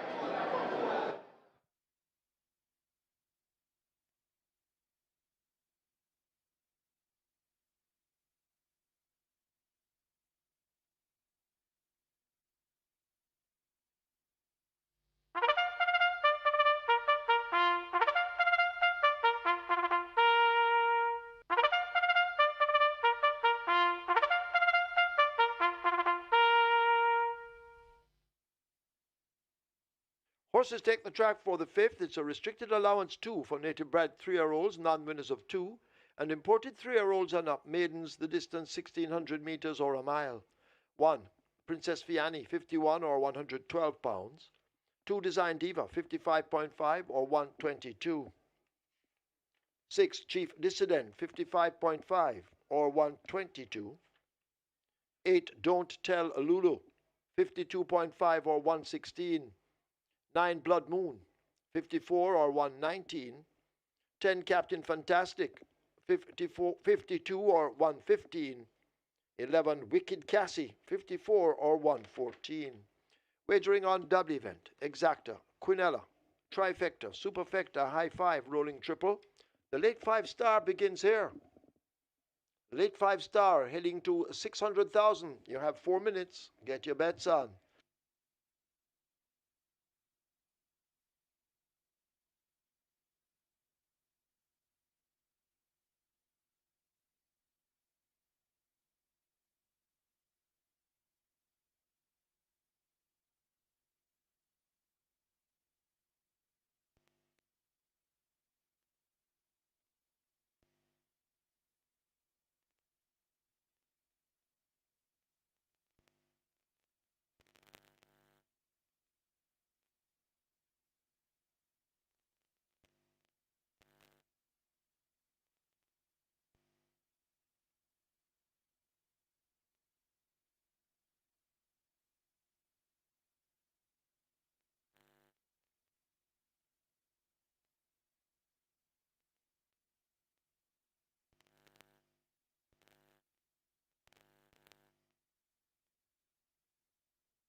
the chasing jockey?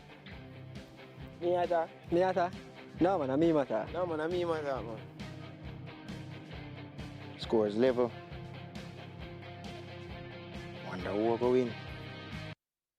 So we're now tied 132 each, 132 apiece, and that 3-win lead that Radish Roman started off the day with has now completely evaporated.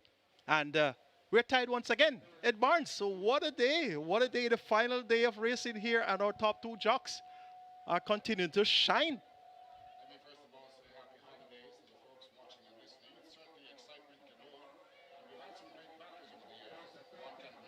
Battles between Winston Griffiths and Emilio Rodriguez. And long before that, there was Arthur Jones, Barrington Smith, Horatio Nelson, and those were the battles in the early 60s. Then Trevor McKenzie against Winston Ellis. And later on, we had Joe Bravo against Richard DePaz. They even ended up on a joint winner one year, 53 wins each. The interesting thing to the history here tells us that a number of sons and fathers have won. Mackenzie, Trevor, his father Reggie Mackenzie, a champion before. Then we had Shane Ellis and his father Winston Ellis. And Dane Nelson and his grandfather Horatio Nelson. So lots of history. But certainly this is one of the things you want to see happen. Competitive nature of the Jockeys Championship going down to the wire, 132 apiece. And some interesting rides coming up later on. Yeah, I won't ask you who your money is on, but I hope they have good betting on these two jockeys going to the title. Well, I can just imagine that bettings are all over the place, and everyone is at the edge of their seats right now. The Tevin Foster fans, the Radish Roman fans, and it's truly the most exciting jockeys title race that I remember. Indeed, and these two riders are due their respect. So 132 apiece, and Shelley Rocket. Yesterday was Shelley and Fraser Price's birthday. Well, I'll tell you something, the only thing missing is Shelley's presence here, because that would have been just, coup de grace, but really, it's been great to see that horse with her name on it winning, and it tells you something about how Jamaicans pay attention to their sports stars. Most definitely, and this one went off at 95, the shortest price that Shelley Rocket has been sent off at here at Caymanas Park. It's now on to race number 5, start of a late 5-star, and we have a field of 11, and they go 1 mile, 1,600 meters or 8 furlongs. My best 4 here includes 3 All Machine, 5 Lucy in the Sky, 7 The General, and 11 Wicked Cassie. Now, All Machine raced last week Saturday at 9,200 Ryan Lewis, didn't do much running. Comes back a week later. Radish Roman is back aboard. He was aboard to victory by some 22 1/4 lengths back in July. Has been aboard since and was third by 4 lengths, got a mile on the 9th of November behind King Pie and J Speed. J Speed has come back to Frankfurt with a win. So All Machine, Radish Roman back aboard. The trip now a mile. I like this one at 2-1. The third choice in the betting. Number 5 is Lucy in the Sky. This one gets 4 to 5. Was second by nose. 2 starter back at 9.5 furlongs ahead. And threw a clinker next in town. Back here quickly. Comes out of that same 7.5 furlong contest from last Saturday, where All Machine was also present. So Lucy in the Sky. Tevin Foster looks for his 4th consecutive win. Well, number 5 seems very well prepared by trainer Jason DaCosta here for this event. He looks on its toes. You can see him there on your screen. Number 5 looking very, very well. But that number 11 horse is an interesting entrant here, Mike, and could be the one to upset the apple cart here. First time out, but seemed to be one. Is pretty well bred, first of all, so must have a look in here. But the top contenders as far as the Jockeys Championship, they're both here in Roman and number 3 and Foster and number 5, which makes it an even more intriguing event this year, 5th event. Definitely. So we're going to go 3, 5, 11, and 7. Oil Machine over Lucy in the Sky, Wicked Cassie, and The General.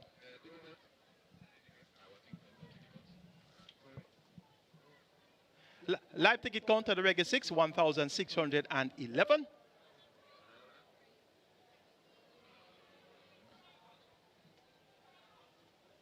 Catch 917, and the mandatory payout, quick 4, as well as the Twilight 6 will be up momentarily. Twilight 6, 2,375.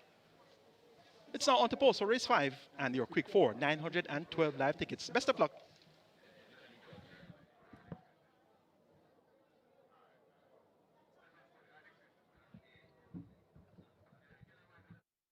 Your attention, please.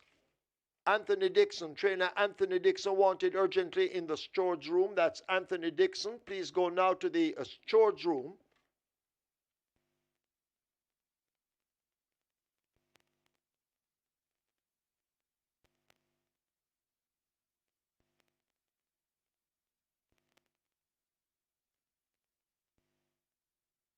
Also wanted in the storage room, trainer Jason DaCosta. Jason DaCosta, Anthony Dixon wanted in the storage room.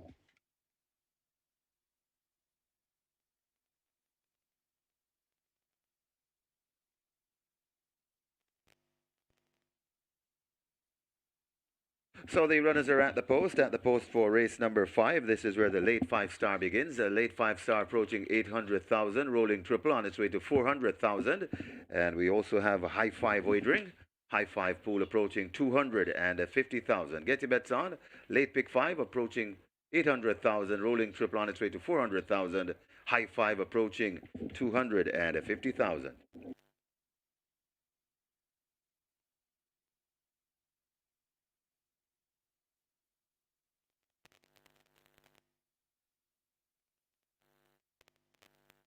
Once again, asking Anthony Dixon and Jason DaCosta, you're wanted urgently in the storage room. Anthony Dixon, Jason DaCosta, please go now to the storage room.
They're closing up the front of the gates. High 5 on its way to 250,000. Late 5-star approaching 900,000. And the rolling triple on its way to 500,000. Get your wagers on. Hurry. Place your bets. 0 on the board.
Horse is now loading. First one in, Princess Fiani. Up goes the rider. Design Diva comes into 2. Philip Parchment.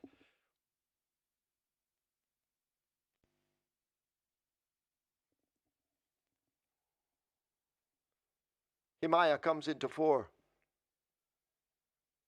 1 of 2 Jason DaCosta entries.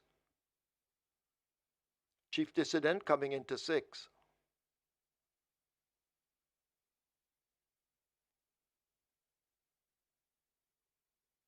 The General in at 7. Don't Tell Lulu lining up for 8. In she goes.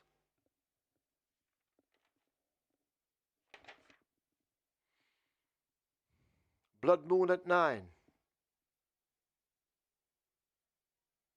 Captain Fantastic at 10. Oil Machine and Radish Roman in at 3. 9 to 5, well supported. Wicked Cassie coming into 11. And the 4 to 5 favorite, Lucy in the Sky. We wait on to load at 5 with terrific Tevin Foster. Lucy in the Sky is in. It's a dead heat at the moment in the Jocks Championship. Field in line. 1 mile. Starter ready.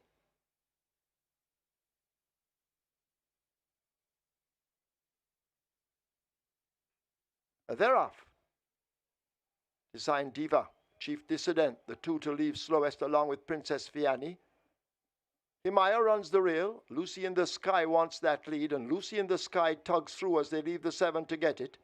Himaya chasing, Captain Fantastic racing down on the outside as they sort themselves out on the run toward the 6. Lucy in the Sky leads up. Oil Machine now in Radish Roman going in pursuit. They pass the 6. Himaya races next. Design Diva on the rail just ahead of Captain Fantastic. 6 lengths separates those.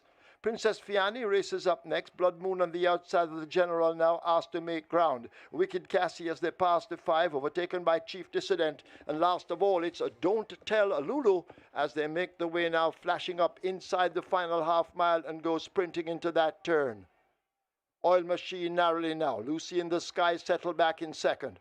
A break of some 7 or more lengths to Design Diva and Himaya. Princess Fiani, Captain Fantastic, and the General form a line of 3. Chief Dissident just on their tail end. In behind them, that's Blood Moon, Don't Tell Lulu, and Wicked Cassie tailing off. But Oil Machine at the top of the lane will turn for home. Lucy in the Sky left back in second. It is Oil Machine at the quarter pole with that lead. Radish Roman rolling that one over and now calling for the right-hand stick. Oil Machine with a 4-length advantage. Lucy in the Sky and Tevin Foster trying to reel the leader in, but Oil Machine is slippery as an eel inside the final furlong. It is Oil Machine and Radish Roman. They flash past the 16th pole. They're not going to catch Oil Machine and Radish Roman. He goes ahead once again in a thrilling Jockeys Championship. Lucy in the Sky is second, the General third, Chief Dissident fourth, Princess Fiani is fifth.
And the battle in the Jockeys Championship continues. This time is a Sneaky Fox striking back, going on to take a 1-length lead, so to speak. So Radish Roman, very well handled too, on Oil Machine. Well ridden.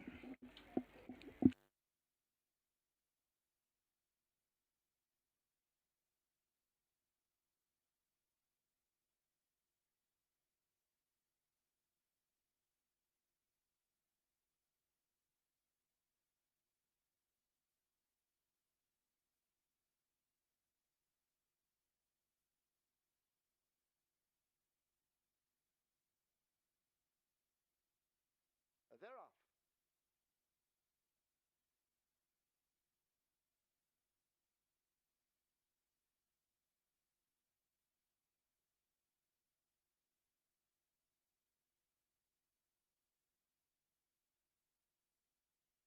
In the winners enclosure, the unofficial winner of race number 5, number 3, Oil Machine. A 3-year-old chestnut colt by Burn Identity. Keep the Faith by Bellamy Road. Red Karn Prasad, own father and son. Trainer Philip Elliott, the winning rider. The Sneaky Fox, Radish Roman. The groom, Robert Brown. And the Sneaky Fox, he's also one of the sponsored jockey by the Chew Shake Nutrition Shake. And they're in the house with us today enjoying the exciting Jockeys Championship. Both jockeys sponsored by Chew Shake. A second, number 5, Lucy in the Sky. Third, number 7, The General. Fourth, number 6, Chief Dissident. And fifth, number 1, Princess Fiani. Final time for 1 mile, 8 furlongs, 1:41 and 1.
They're off.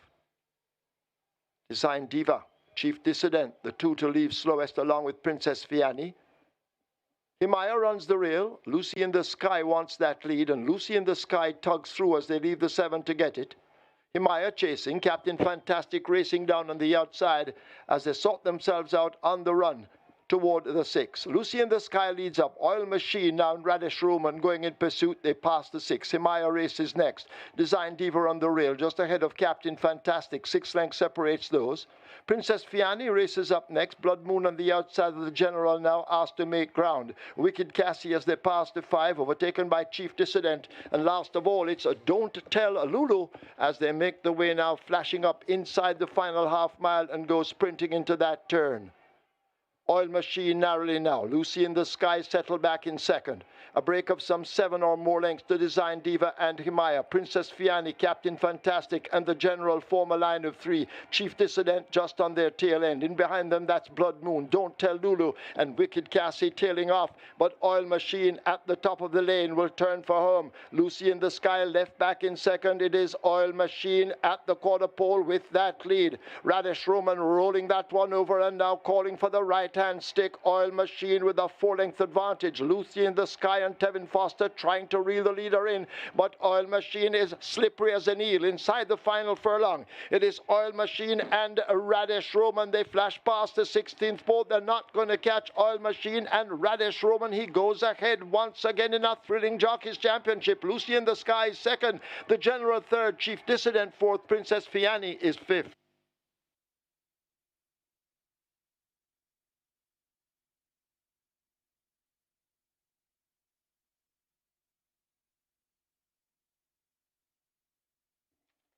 Please note, in today's 8th event, number 9, Dare to Speak, now the mount of Jero Stewart. Jero Stewart rides number 9, Dare to Speak, in the 8th event.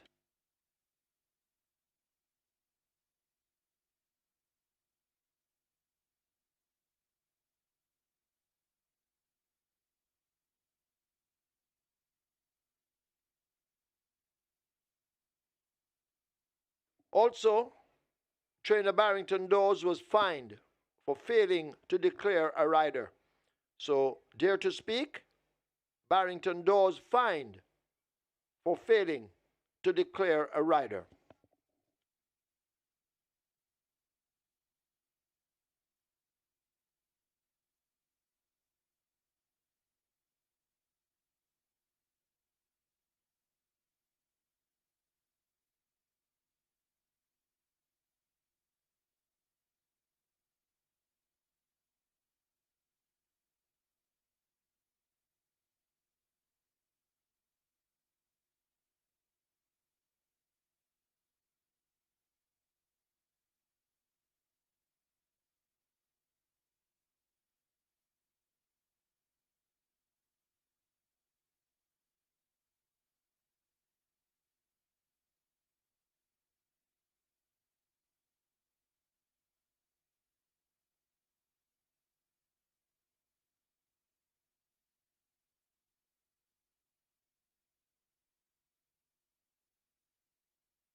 Result of the fifth now official.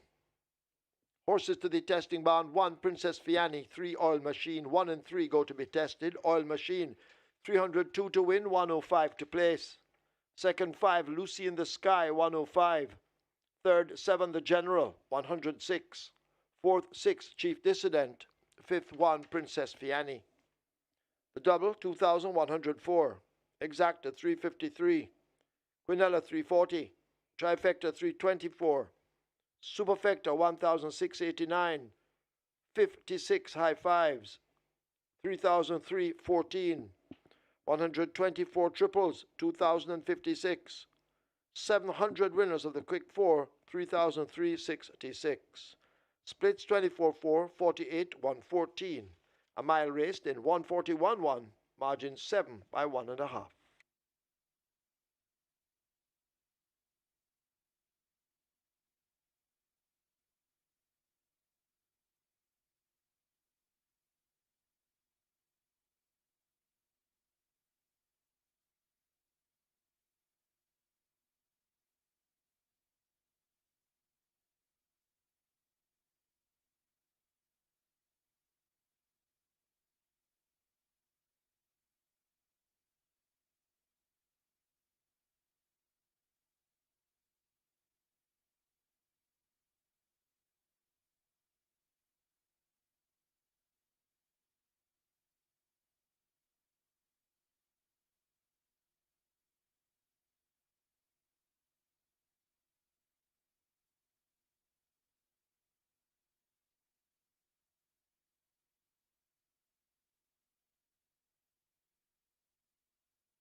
So the excitement continues here at Caymanas Park on the final race day for 2024.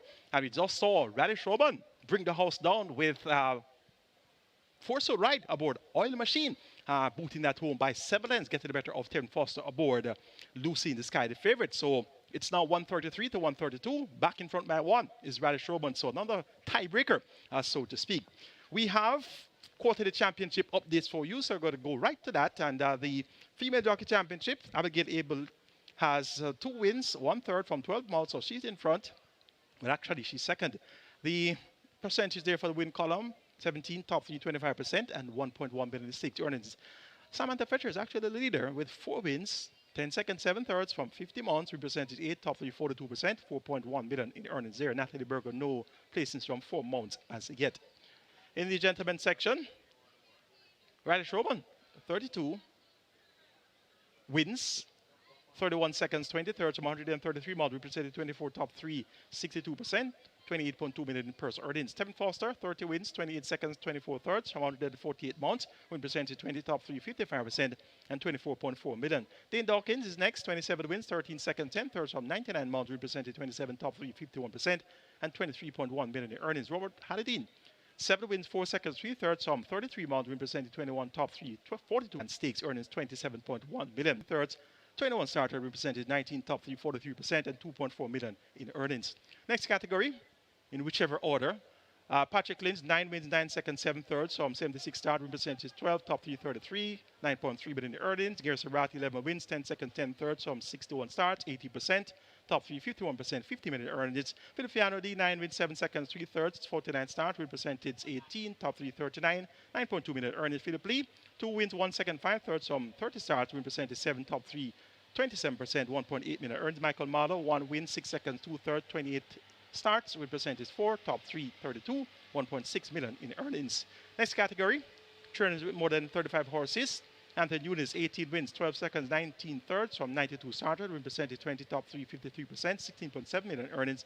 Stephen Todd, 8 wins, 9 seconds, 7/3 from 69 started. Win percentage 12, top 3, 35, earnings 7 million. Jason Acosta, 7 wins, 13 seconds, 10/3. 69 starter, 10% in the win column, top 3, 43%, 30.6 million in purse earnings there. Order section, we have Ord Hayden, 5 winning horses, 7 races, 1 4.6 million earned. ACK Sales, 5 winning horses, 6 races, 1 5.3 million earned. Oakland Charm, 4 winning horses, 4 races, 1 6 million earnings. Solomon Champ, 4 winning horses, 4 races, 1 4.2 million earnings. Ricardo Brown, 3 races, 1 4 races, made up 3 winning horses, 4 races, 1 2.2 million earnings. And we have Stephen Todd, 4 winning horses, 4 races, 1 2.1 million earnings. Yardley Stables, 2 winning horses, 3 races, 1 2.9 million earnings. Naya, 3 winning horses, 3 races, 1 2.8 million earnings, and I beg to point out that I don't see Carlton Watson, and you won the Mute Mile. So this clearly is not accurate. Black Brothers, 2 winning horses, 3 races, 1 2.7 million earnings, and Backers in second Mirage, 3 winning horses, 3 races, 1 2.7 million earnings. We should definitely have Carlton Watson on that. Anyway, next category, however accurate it may be. Next thing is grooms. Garth Pennant, 4 wins, 4 seconds, 7/3, 28 starts, win percentage 14, top 3, 54%, 5.1 million. Ernest Stephen Smith, 7 wins, 3 seconds, 6/3, 29 starters, win percentage 24, top 3, 55%, 5.7 million earnings. Milton McDonald, 4 wins, 2 seconds, 1/3 from 13 starters, win percentage 31, top 3, 54%, and 3.5 million earnings. Nicholas Green, 5 winning made that 5 wins. 4 seconds, 3/3 from 28 starters, win percentage 18, top 3, 43%, 3.7 million earnings. Carlton Brown, 4 wins, 1 second, 1/3 from 17 start, win percentage 24, top 3, 35, and 2.2 million in earnings. Any other categories? Or that's it? Please find Carlton Watson and have him on the owners section. Thank you.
Horses take the track for the 6. It's a restricted allowance 3 for native bred 4-year-olds and up, non-winners of 4. Imported 4-year-olds and up, non-winners of 3. The distance 1100 meters or 5.5 furlongs. Number 4, Strike Smart, 55.5 or 122. 5, Loyal Action, 55.5 or 122. 8, Manny Slam, 54.5 or 120. 9, She's a Mirage, 52 or 115. 11, Baby Love, 53 or 117. 12, Sugar Sugar, 50 or 110. 13, Benson, 52 or 115. Wagering offered on double event, Exacta, Quinella, Trifecta, Superfecta, High Five, Rolling Triple, Strike 4, Pick in Sear, Single Winner Bonus, in excess of 628,000. The Strike 4 heading for 800,000. The Rolling Triple 300,000. You have 2 minutes to get your wagers on.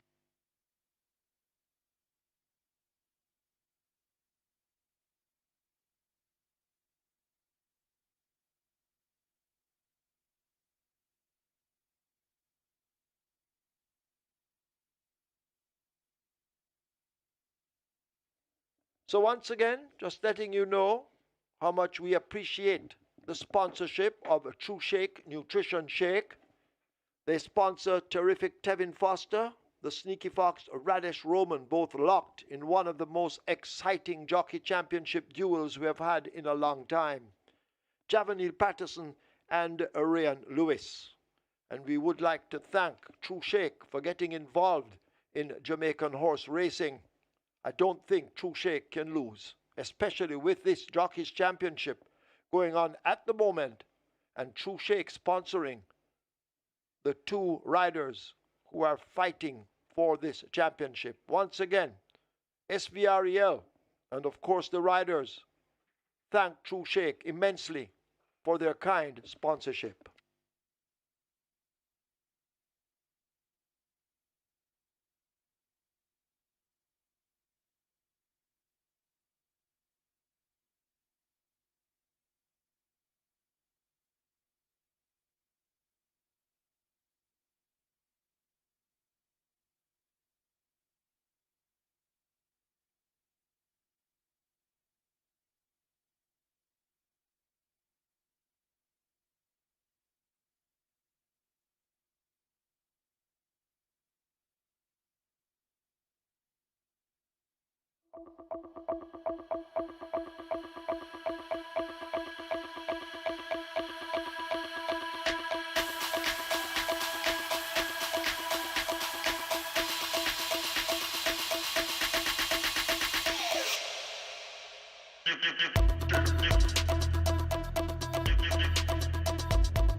So the ding dong battle continues between Radish Roman and Tevin Foster, and we just saw Oil Machine running like a real well-oiled machine, winning by 7 lengths, going away there in 141 and a fifth of a second, and completing exacta was Lucy in the Sky with Tevin Foster. So another Radish Roman, Tevin Foster, exacta, and Quinn of the Deer. Live ticket count on the regular 6, 1,073 coming to the cash out leg, 7.8 million plus in the dead pool. 50 tickets are going on the catch 9, and we have 1,597 tickets live on the Twilight 6. Congrats to our quick 4 winners on mandatory period day 3,366. It's now on to the strike 4. We have a field of 13, a quick dash 5.5 furlongs, and naughty looking dash 2. Top selection goes to number 1, Lady Abimana, Tevin Foster, riding for Ron Matthew and Bombay Stud Farm. Can this be another equalizer? We have had a lot of equalizers. We have had a lot of tiebreakers in the last few days. So you should be seeing this continuous back and forth by our top 2 riders. It won't be an afternoon stroll for Lady Abimala though. There's speed, and more speed to go with her. She's drawn post 1. She's going to have to go from that inside draw if she's going to have a chance. I'm tipping her just on top of number 2, Fly Blue Jet. Javante Patson looking for another win. 3-1 for Fly Blue Jet. For third, make it number 13, the very quick Benson with Richie Shakes, utilizing the Princess in the saddle. I like the sound of that name, Richie Shakes. Well, this one can shake them up from early.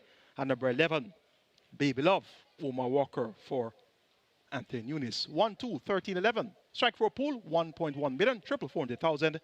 Best of fortune.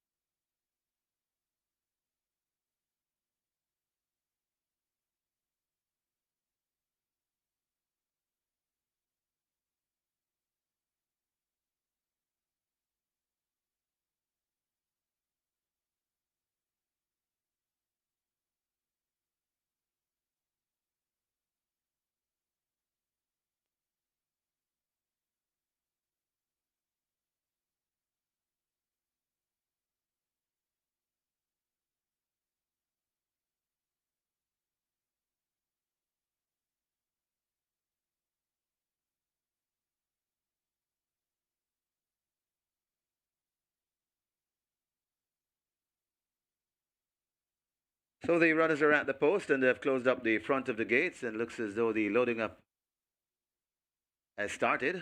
Horses loading, last chance to make your wagers. Fly Blue Jet, the first one in. Wayne's Princess also in. Nearly 1.5 million in your strike 4. And Strike Smart enters gate 4. Rolling triple approaching 500,000, and the high 5 approaching 300,000. Natural Dancer joins at 7. 5.5 furlong the trip.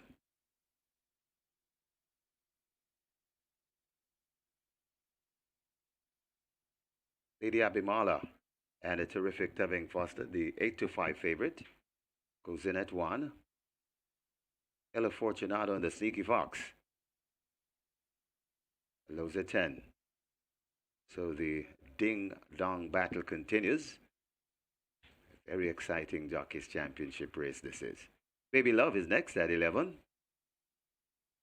Sugar in at 12. Loyal Action follows in 5. So the loading up process moving fast. So you should have your tickets in hand already. Huntsman joins at 6. Benson heads to 13.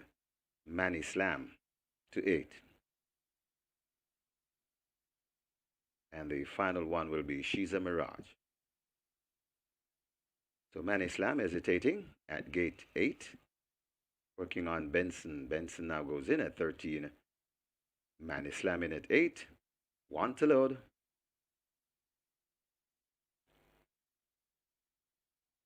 She's a Mirage. To gate 9. 5.5 furlong the trip. Starter Timmel is waiting to let them go. She's a Mirage, the one we wait on.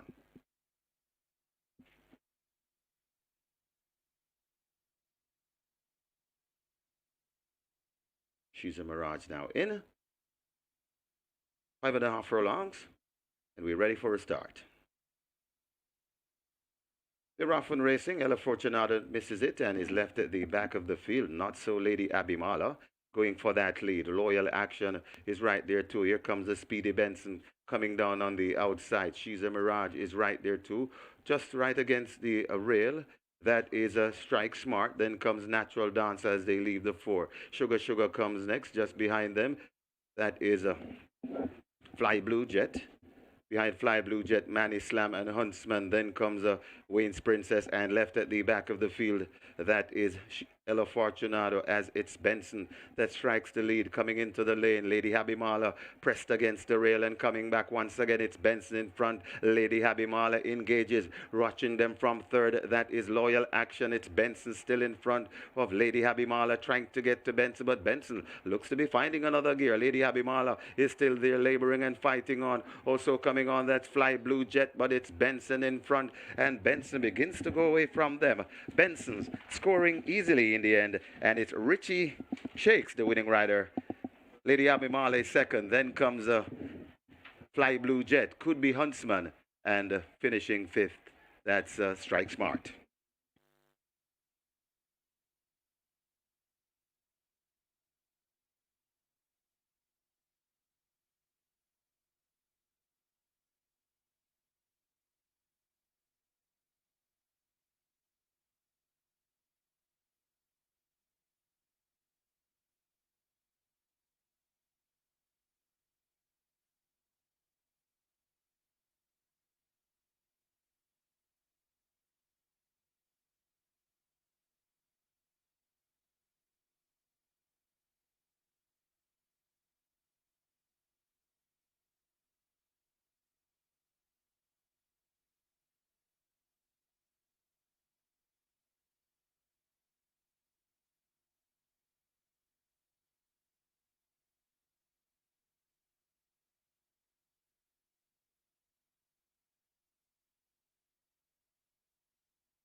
In the winners' enclosure, the unofficial winner of race number 6, number 13, Benson, a 4-year-old bay colt.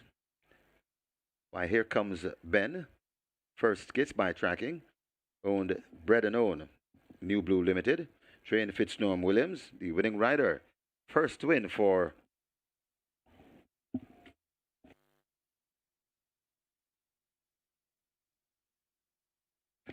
the claiming rider. Well done, Richie Shakes. The groom, Arthur Spencer, second. At number 1, Lady Abimala. Third, number 2, Fly Blue Jet. Fourth, number 6, Huntsman. And fifth, number 4, Strike Smart. Final time for 5.5 furlongs, 107 flat.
They're off and racing. Ella Fortunata misses it and is left at the back of the field. Not so Lady Abimala.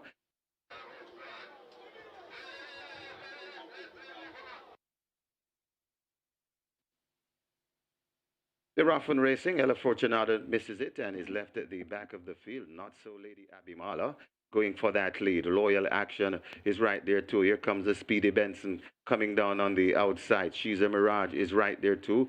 Just right against the rail. That is a Strike Smart. Then comes Natural Dance as they leave the 4. Sugar Sugar comes next just behind them.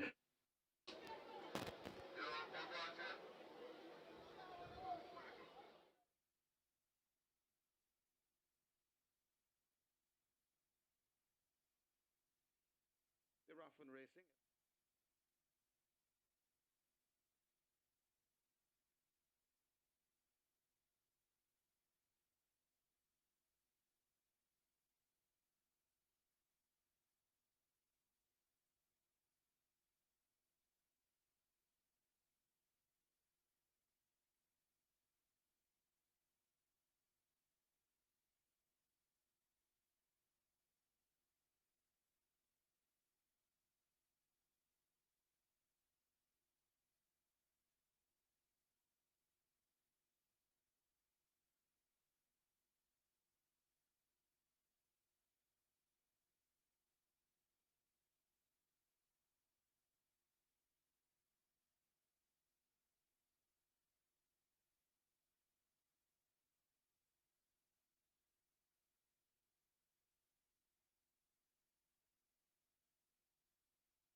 They're off and racing. Ella Fortunata misses it and is left at the back of the field. Not so Lady Abimala going for that lead. Loyal Action is right there too. Here comes the Speedy Benson coming down on the outside. She's a Mirage is right there too. Just right against the rail. That is a Strike Smart. Then comes Natural Dance as they leave the 4. Sugar Sugar comes next just behind them. That is a Fly Blue Jet. behind Fly Blue Jet, Manny Slam, and Huntsman. Then comes Wayne's Princess, and left at the back of the field, that is Ella Fortunato, as it's Benson that strikes the lead. Coming into the lane, Lady Habimala pressed against the rail and coming back once again. It's Benson in front. Lady Habimala engages, watching them from third. That is Loyal Action. It's Benson still in front of Lady Habimala, trying to get to Benson, but Benson looks to be finding another gear. Lady Habimala is still there, laboring and fighting on. Also coming on, that's Fly Blue Jet, but it's Benson in front, and Benson begins to go away from them. Benson's scoring easily in the end, and it's Richie Shakes, the winning rider. Lady Habimala second, then comes Fly Blue Jet, could be Huntsman, and finishing fifth, that's Strike Smart.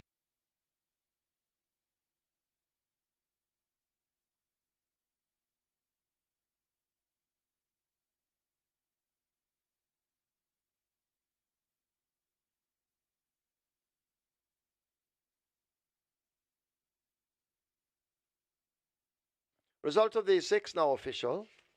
Horses to the testing barn. 6 Huntsman, 13 Benson. 6 and 13 go to be tested. The winner Benson, 1,028 to win, 220 to place. Second one, Lady Abimala, 140. A third 2, Fly Blue Jet, 162. Fourth 6 Huntsman, fifth 4 Strike Smart. The double event 4,132. Exacta 2,126.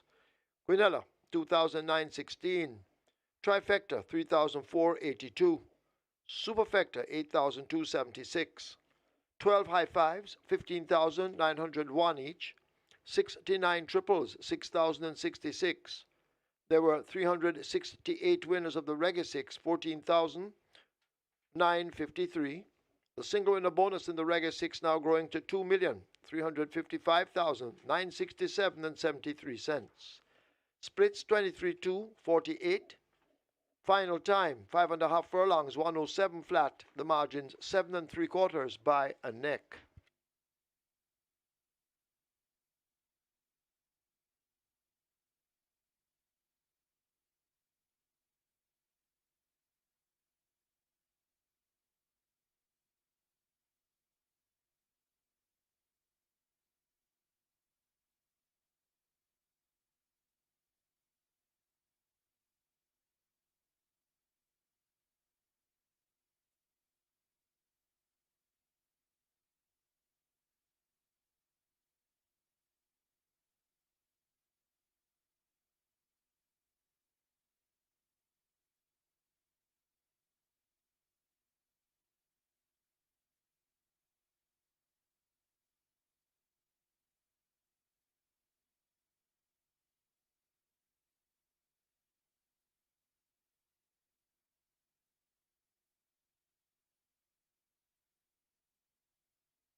So Benson scores a wide upset win in race number 6, and that's Richie Shakes, the first of the apprentices to make their mark among the established riders, and that was a fine ride. Richie Shakes aboard Benson, leading them a merry dance there at 9-1, a mild upset win on the cash out leg of the Regular 6. Congratulations to our 368 Regular 6 winners with $14,953 in dividends. Regular 6 jackpot jumps right away to $2.35 million. Let's take a look at our Regular 6 events. They're coming into the top of the stretch in the first. And Unruly Dude now snatches that lead. Here is Wilson now charging up on the outside. John P. left back over against the rail. Toward the outside, Magical Mood now trying to come with a late run. But Unruly Dude has now given way to the favorite Wilson. Wilson grabs the lead. Unruly Dude and Radish Roman trying to fight back inside the final 16th. It is Wilson and the powerhouse. Javanil Patterson roaring away in the end to win by 4, maybe more. Unruly Dude is second, Legal Bomb third, Lord of Agilon is fourth, a.k.a. Storm is fifth. But Honor Prince brings them into the lane with a good-looking advantage, and Terrific Tevin Foster tell this one to go, and Honor Prince beginning to sprint away from them. They're left in the dust of Honor Prince. Running on, though, is a slow starter. That is Mark My Identity, but Honor Prince looks to be in total control of this one, and Terrific Tevin Foster pegging one back on the Sneaky Fox. It's Honor Prince rolling home in the second, and very impressive indeed. Double digits, Honor Prince. Then comes Mark My Identity, Cost of Living, and Khaleesi back in fourth. Supremacy down on the rail turns for home. Princess Somali left back. Here now is a main mistress, the foreign bred, asked to close up, but Supremacy is traveling sweetly and runs toward the furlong pole with a 3.5 to 4 length lead. It is Supremacy and Terrific Tevin Foster. They hold the advantage. They drive inside the final 16th. It is Supremacy lengthening strides and going right away from them. This is the VESTIA trophy. Supremacy will win it. Main mistress possibly just get second over King Pie. Princess Somali is fourth.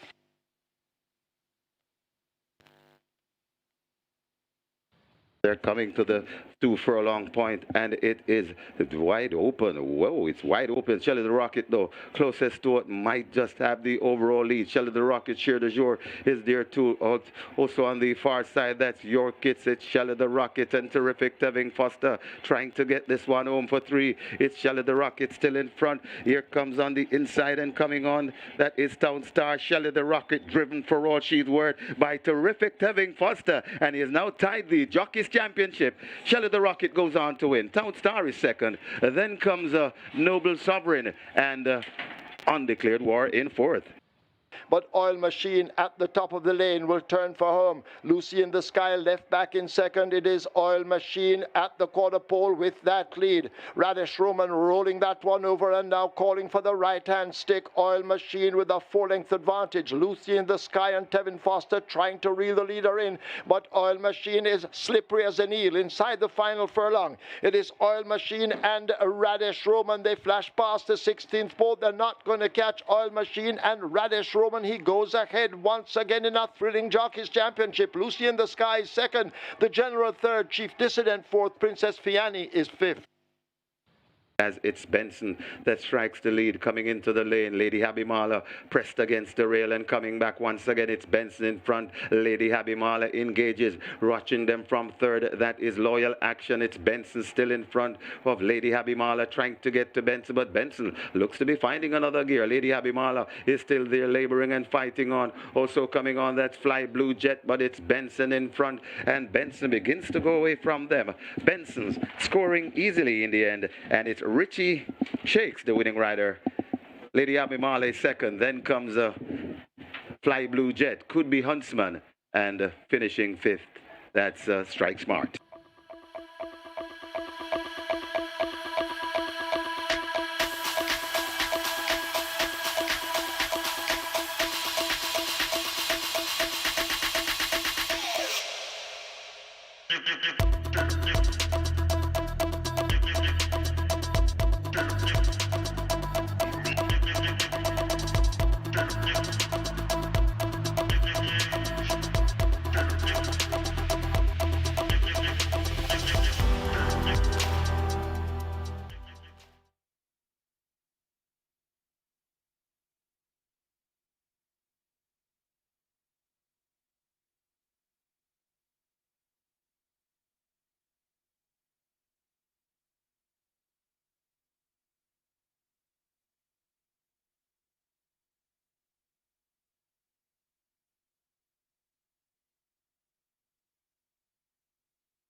Horses take the track for the 7th. It's the Dijob Sprint BGLC Toba 2-year-old Millionaire Series Race 3.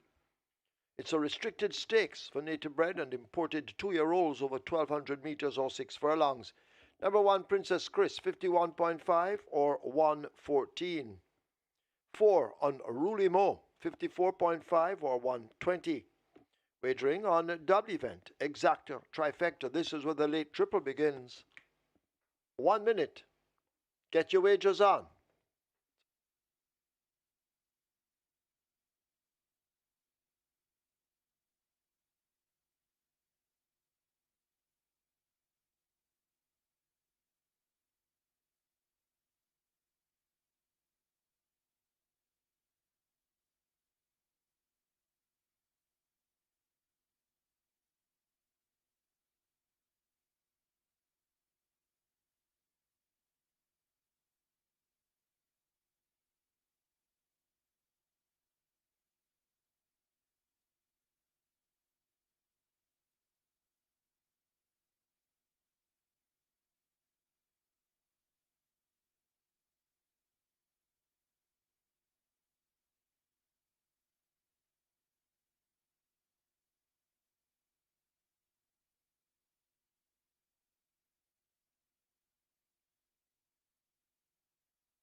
So Benson gets the job done for apprentice Richie Shakes. Shakes up the place at 9-1, and indeed he's the first apprentice to make the mark as far as winning among fully fledged riders are concerned. So congratulations to Richie Shakes and the crew in getting Benson to a 9-1 victory, won by 7 3/4 lengths here, making most of the running.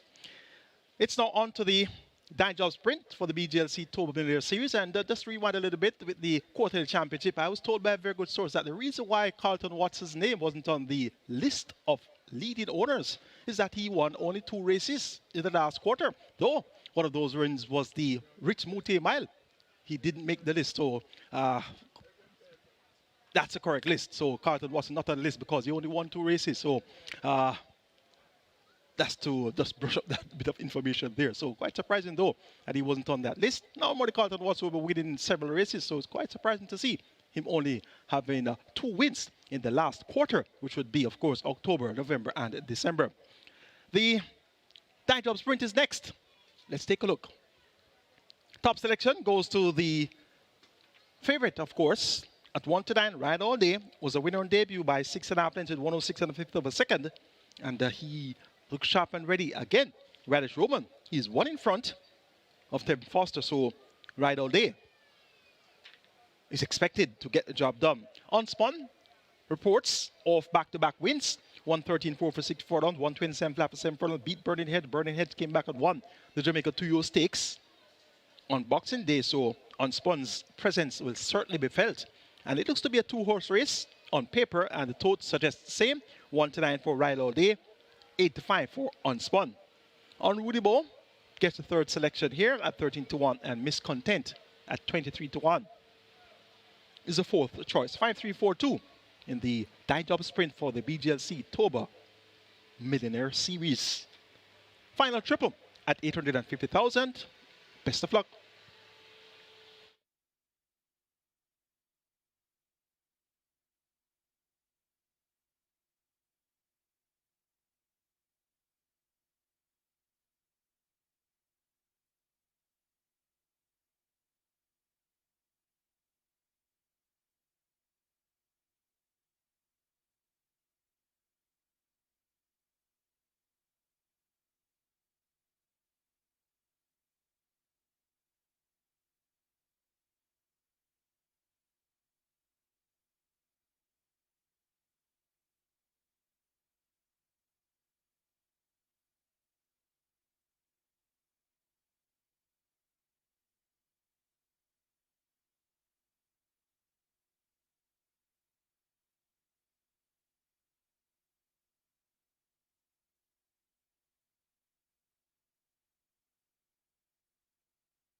Runners arriving at the post. This is race number 7, the Die Job Sprint BGLC Turbo two-year-old millionaire series race number 3. And the runners are at the post. They've closed up the front of the gates, and the late triple starts here.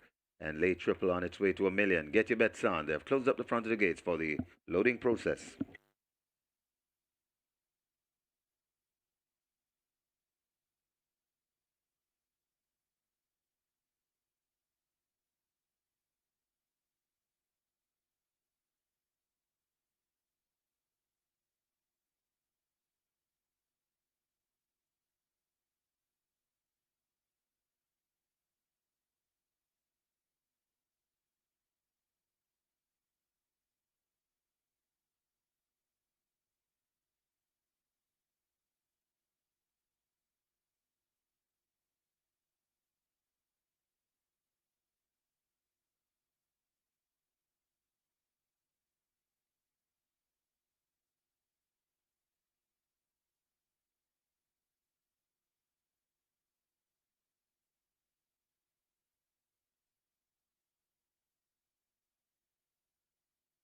They've closed up the front of the gates as the late triple heads for a 1.3 million. Loading up will begin shortly. Get your wagers on.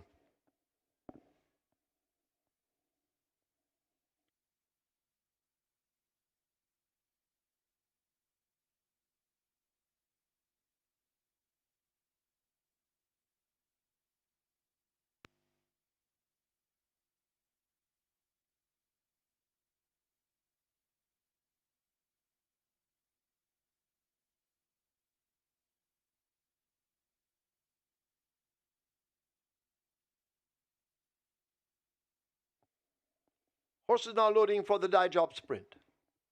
Princess Chris, the first one in.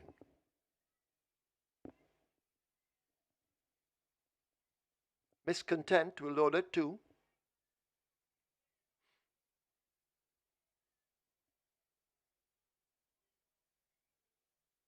Unspun a bit skittish.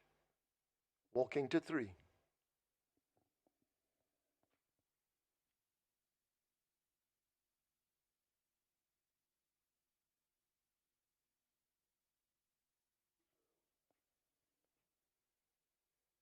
Up next should be on Ruli Mo at 4. And then the favorite Ride All Day, Radish Roman. He's 1 in front and riding the 1 to 5 favorite. Miscontent out of the gate. As they try with this on Ruli Mo.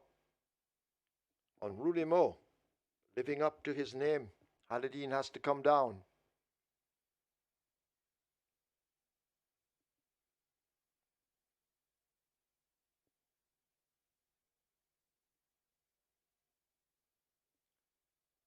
As the vet has a check of on Ruli Mo to make sure all is well.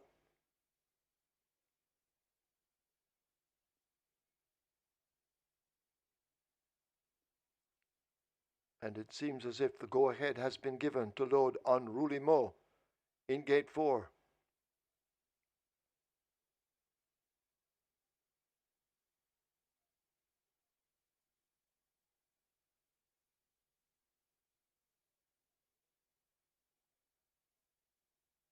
So they try with on Ruli Mo.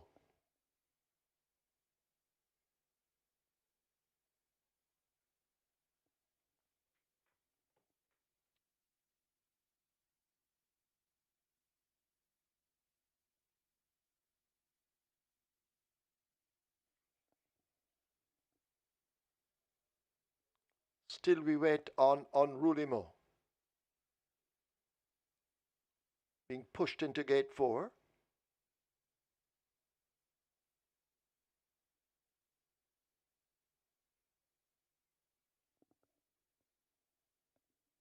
This is the third start for on Ruli Mo.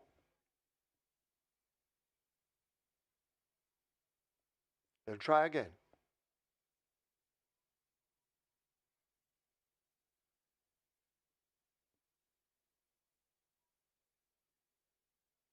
Unruly Mo forced in. Up goes Robert Halliday. So 2 to load, Miscontent.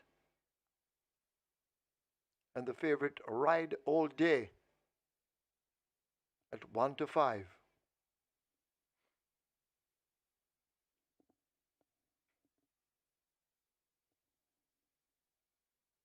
Miscontent coming into 2.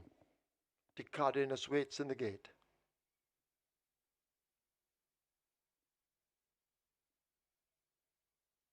Ride All Day. Asked to load at 5. Ride All Day is in.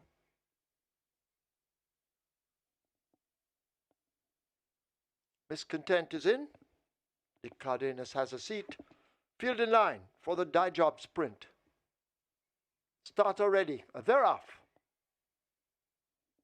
Coming off a beat slow, that was Miscontent left at the back. Unruly Mo got a good start. Ride All Day rushing up to challenge early. Unspun racing back in 3rd spot. Princess Chris now beginning to tail off just a bit, along with Miscontent at the back of the field. They've left the 5. They run now toward the final half of a mile. And Ride All Day invisible on the outside of Unruly Mo. Unspun now beginning to get closer. A huge gap opens up to the grey Miscontent. And forget Princess Chris going nowhere as they're about to arrive at the 3.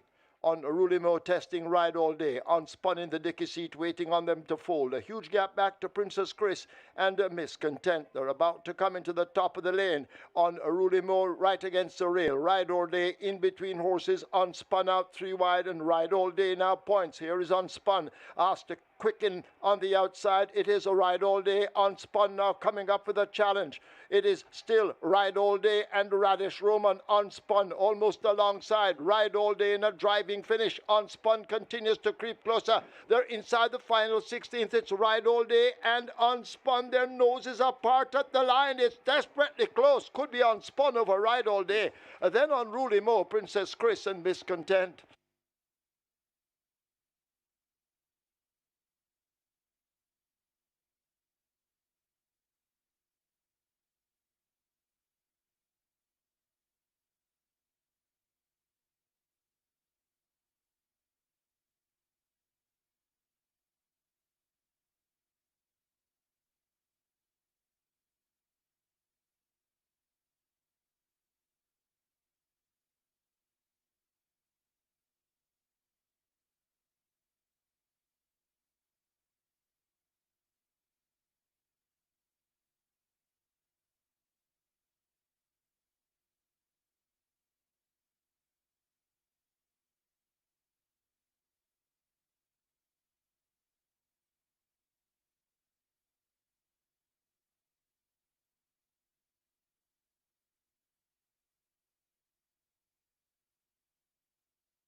In the winners' enclosure, the unofficial winner of race number 7, the Die Job Sprint, BGLC Toba 2-year-old Millionaire Series, race number 3. Number 3, Unspun, a 2-year-old Dark Bay or Brown Colt by Spun to Run. You Need a Ride by Summit Summerfront.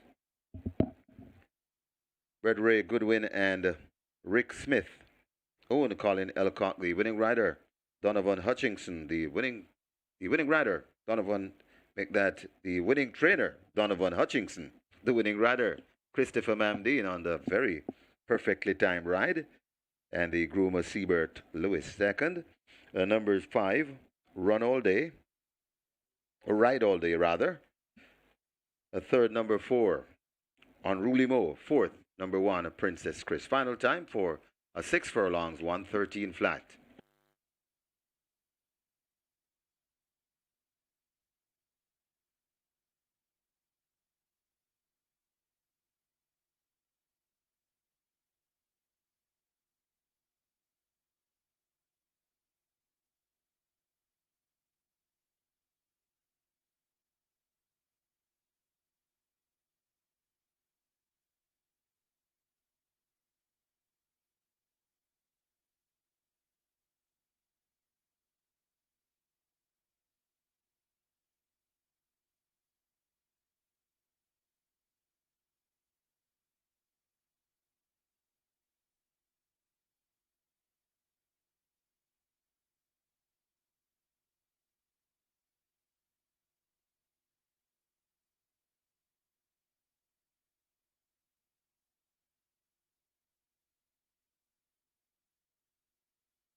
Now on your screen is the photo for the win, photo for the win.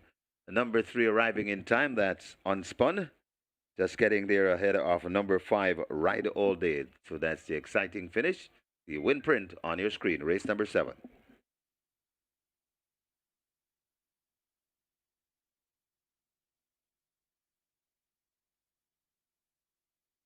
Starter ready. They're off. Coming off a beat slow, that was Miscontent left at the back. Unruly Mo got a good start. Ride All Day rushing up to challenge early. Unspun racing back in third spot. Princess Chris now beginning to tail off just a bit, along with Miscontent at the back of the field. They've left the 5. They run now toward the final half of a mile. And Ride All Day invisible on the outside of Unruly Mo. Unspun now beginning to get closer. A huge gap opens up to the grey Miscontent. And forget Princess Chris going nowhere as they're about to arrive at the 3.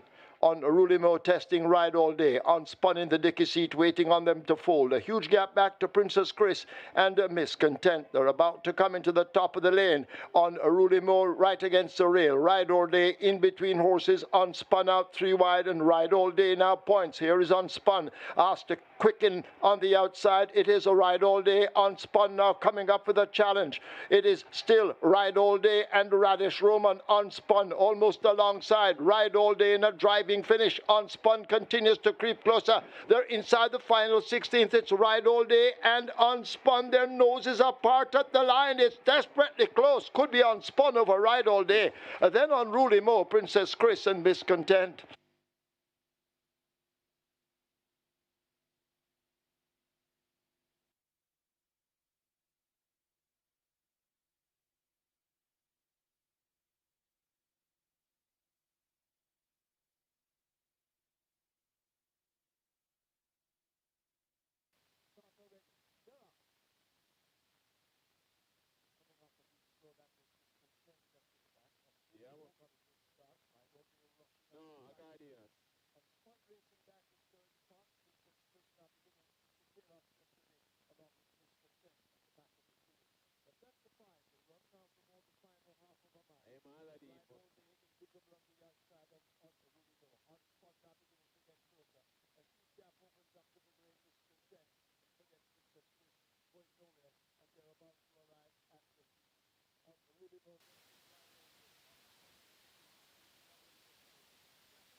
Your attention, please. Your attention called to the winner's enclosure for the presentation of the Die Job Sprint.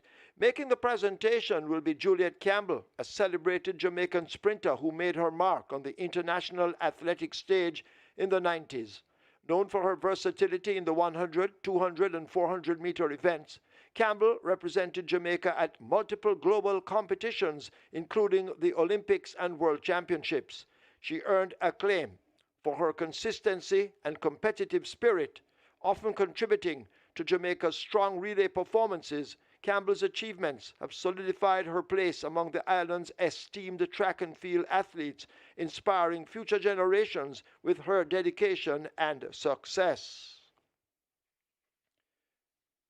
Juliet Campbell will present to Raheem Campbell, grandson of Vin Edwards. Vin Edwards trained Die Job. Also in the presentation party,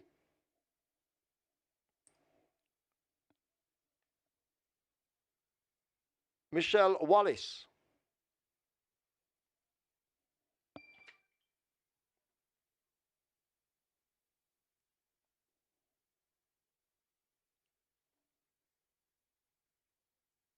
Well, Roy Matthews receives, on behalf of the owners of Unspun, that's Colin Elcock, so it's Roy Matthews receiving.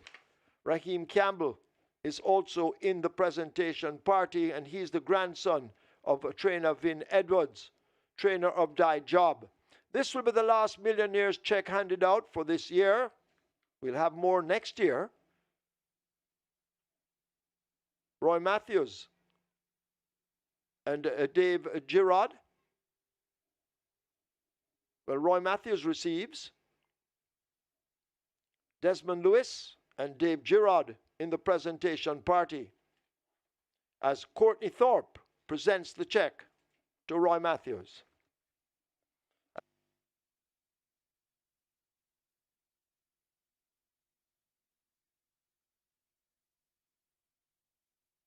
Results of race number 7 now official. You may cash your tickets. Horses to the testing barn, 3 on Spun and 4 on Rulimo to the testing barn. The winner number 3 on Spun, $208 to win by 105 to place.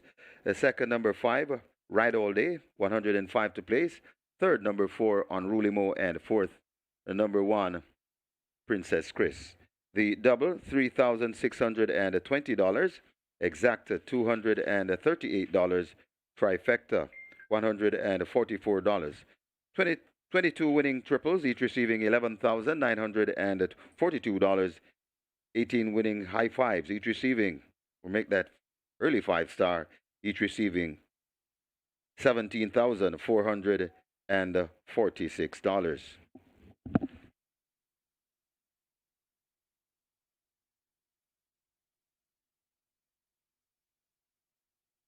The splits 23-4, 47-4. The final time 113 flat. The margins are short head by 8 lengths.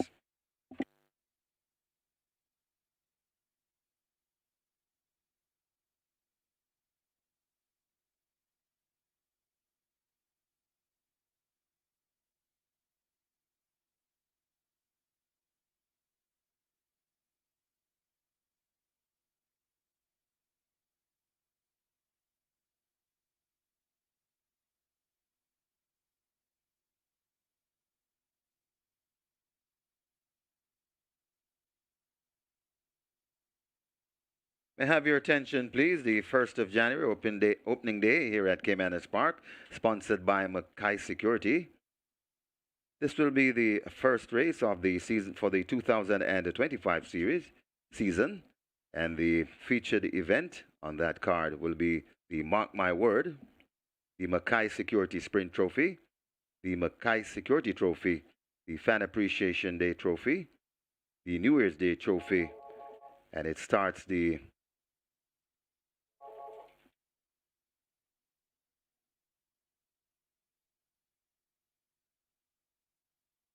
So just a correction, it's the Miracle Man Trophy, not the Mark My Word. And that will start the 2025 racing season here at Caymanas Park.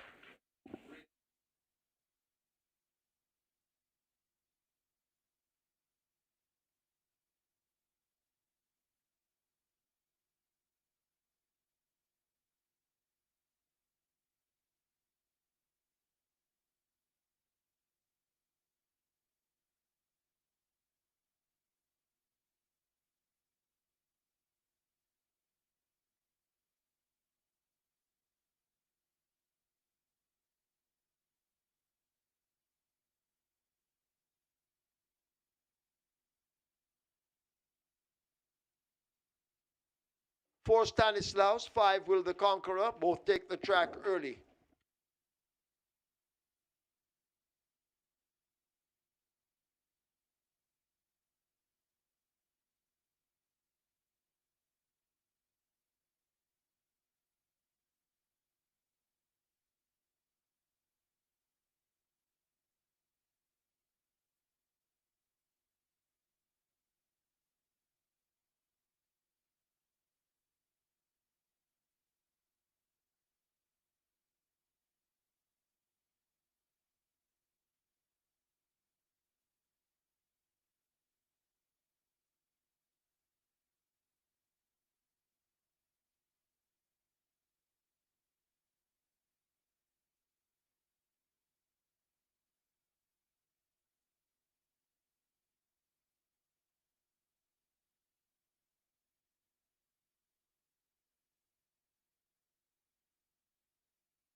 Number 1 3-card guy takes the track early.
horses take the track for the 8th.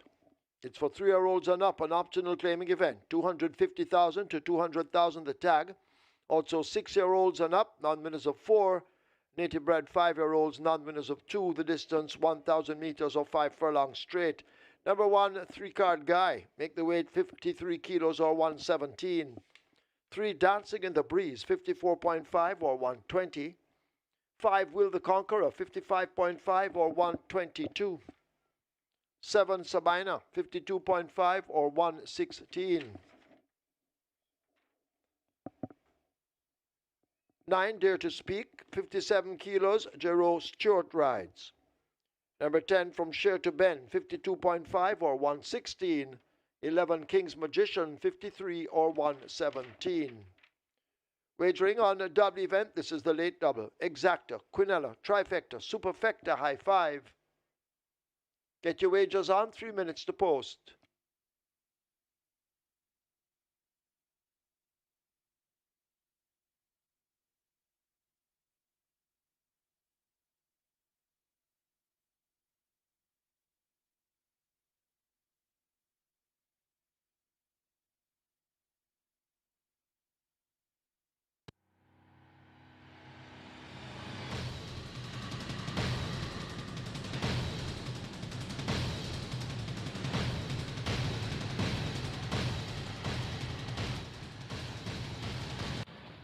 True Shake is very excited to be the sponsor of the 2 top jockeys in this tournament.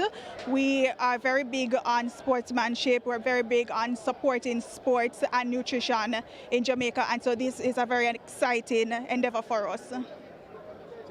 1 Sneaky Fox, 1 Radish Roman, nobody else. 1 Kevin Foster, nobody else. I love Itai. The 2 men fight hard from the year start.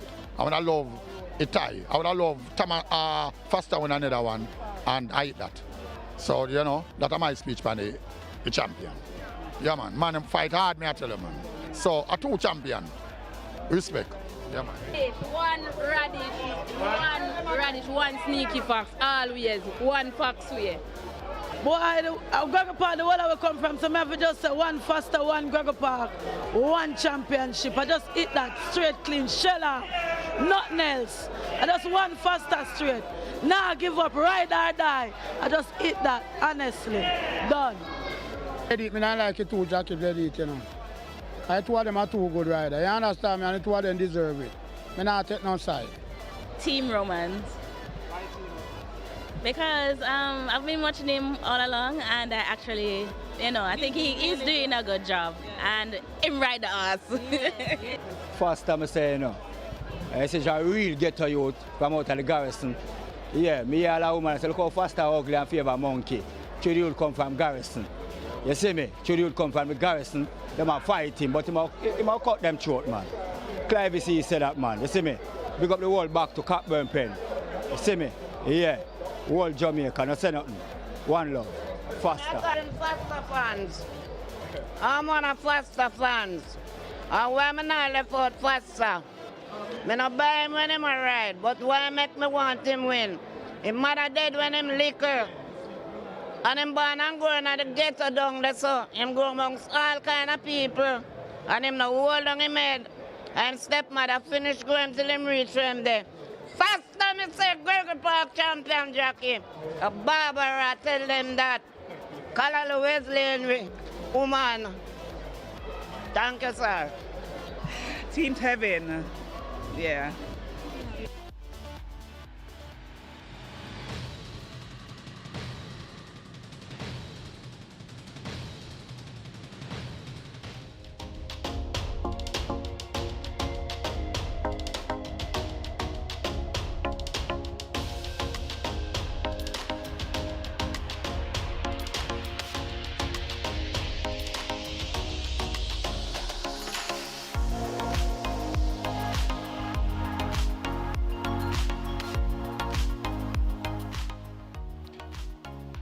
So the excitement continues on the final race day of 2024, and my was at a close finish in the die job with Unspun getting the better of Ride All Day, just by the Flavor Nostril at the winning post, Ed. What a finish.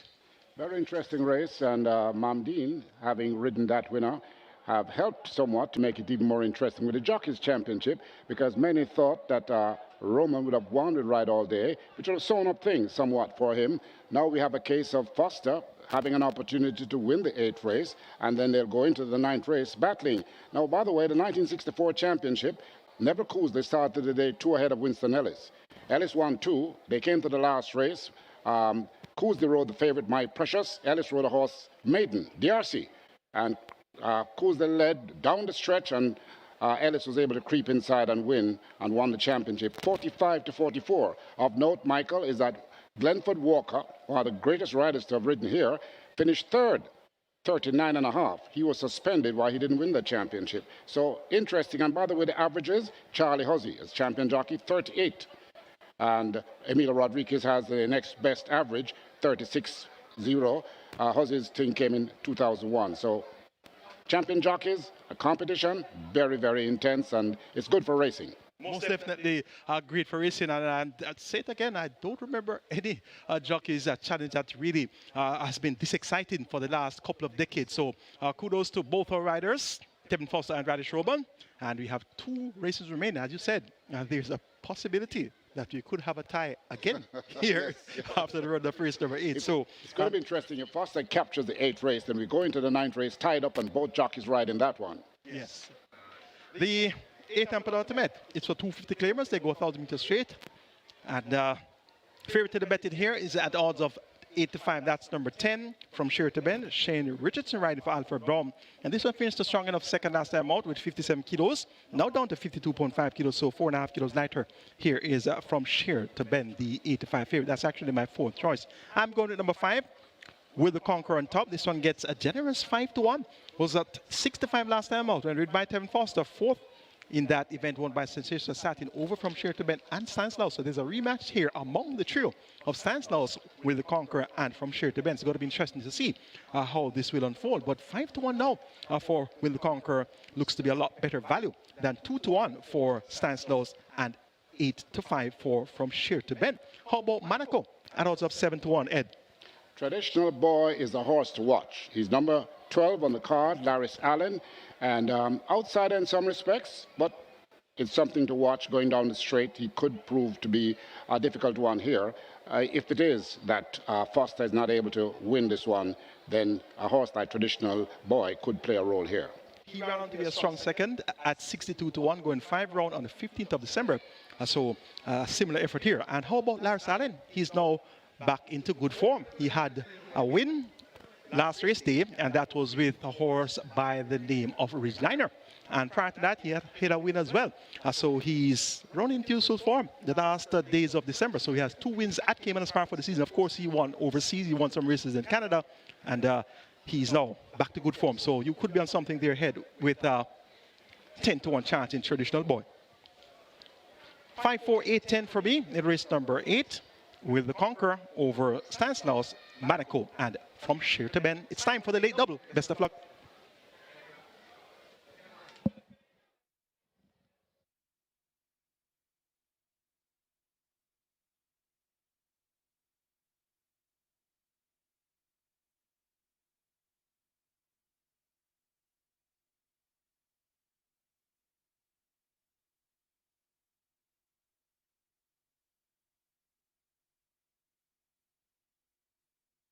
So the runners have arrived at the post. This is race number 8.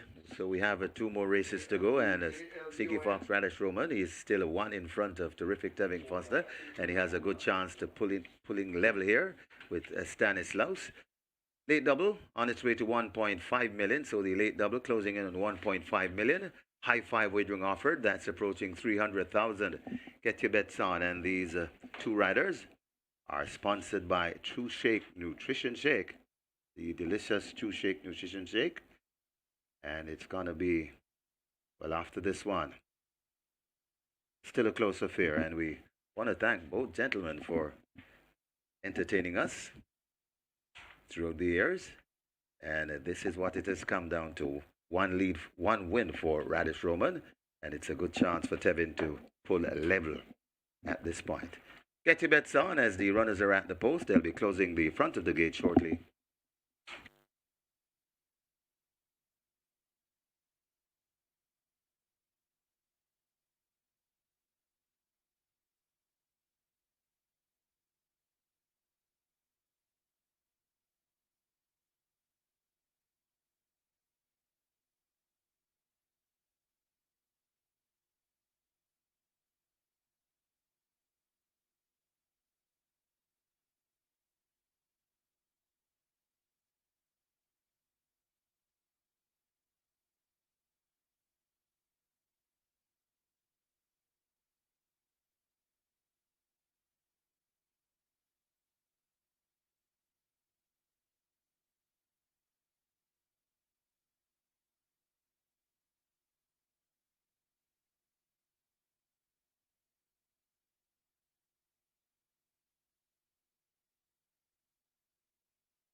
They're closing up the front of the gates as the late double,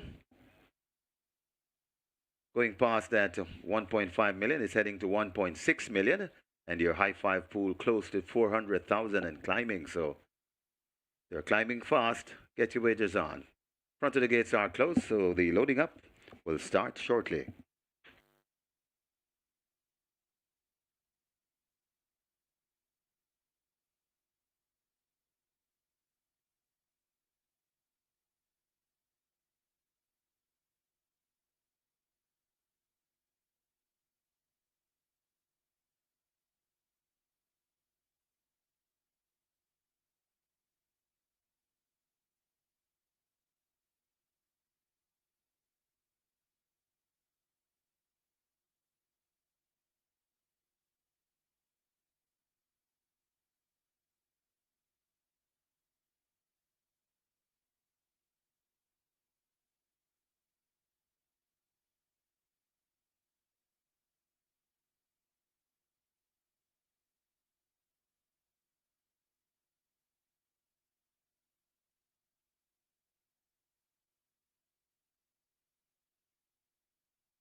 Horses loading, last chance to make your wagers. The runners are loading. First one in, 3-card guy.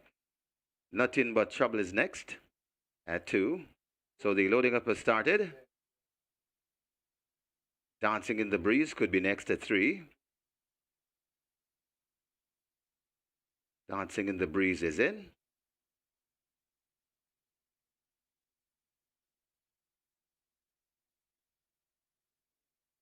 So the loading up has started. High 5 approaching 450,000. Working on the 5, that's Will the Conqueror. To load at 5. Will the Conqueror is in.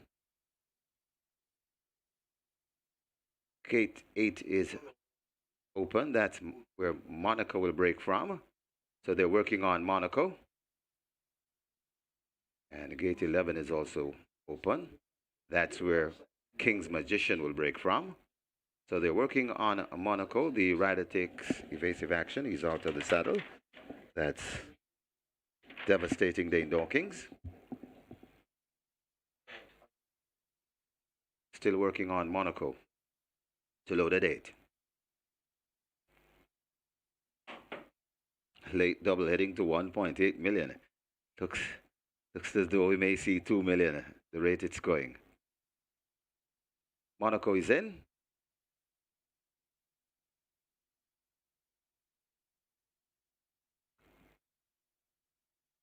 They have now turned their attention to Dare to Speak, rider in the gate.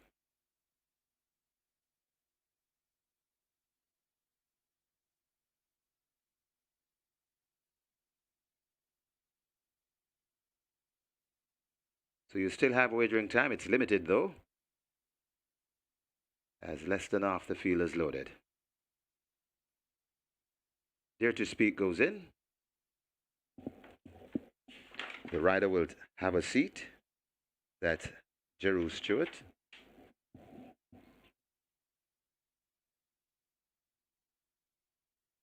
From Sheer to Ben is next at 10.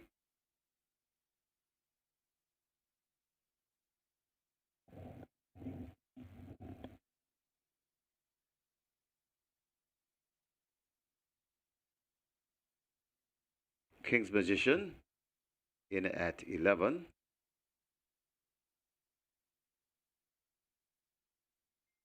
Late double, nearly 1.9 million. Caymanas is in at 6. So the loading up process will advance.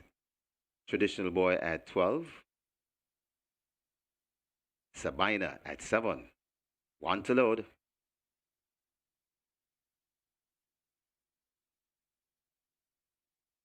Stanislaus and Terrific Tevin Foster.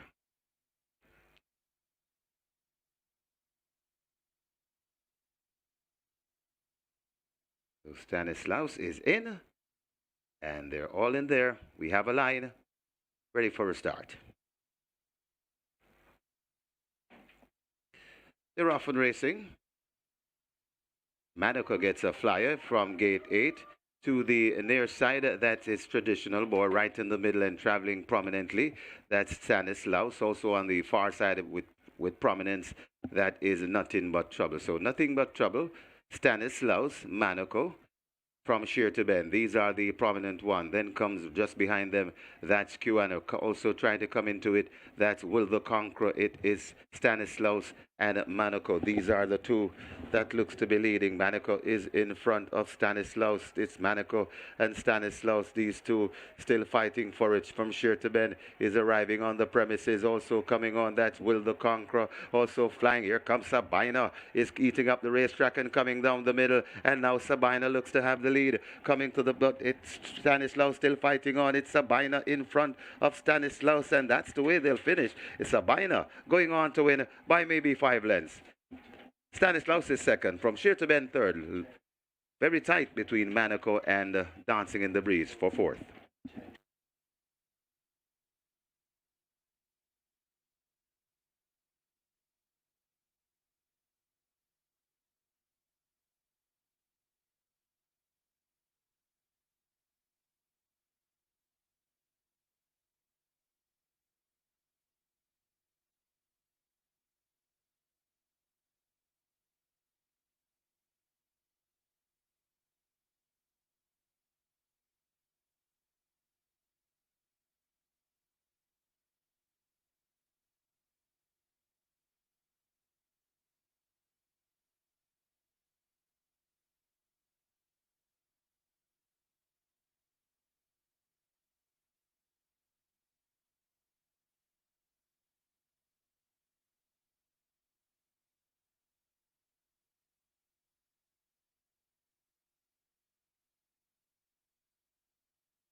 We have claims in the 8th. We have claims. Number 5, Will the Conqueror. 5 submitted. Paul Hilton for Sylvester Subaran.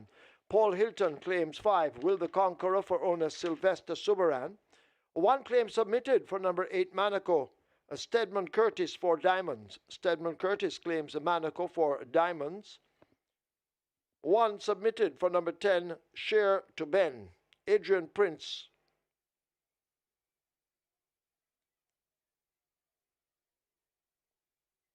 For Aldon. Adrian Prince claims from Share to Ben for Aldon.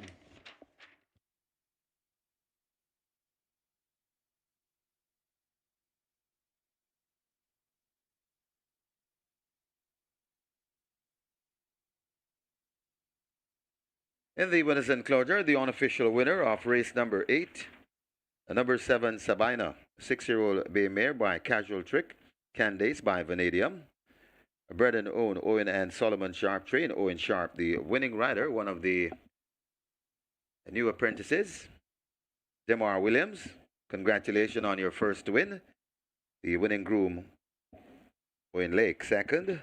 Number 4, Stanislaus. A third, number 10, from Sheer to Ben. Fourth, number 8, Manaco. And fifth, number 3, Dancing in the Breeze. Final time for a 5 furlong straight, 101 and 3.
They're off and racing.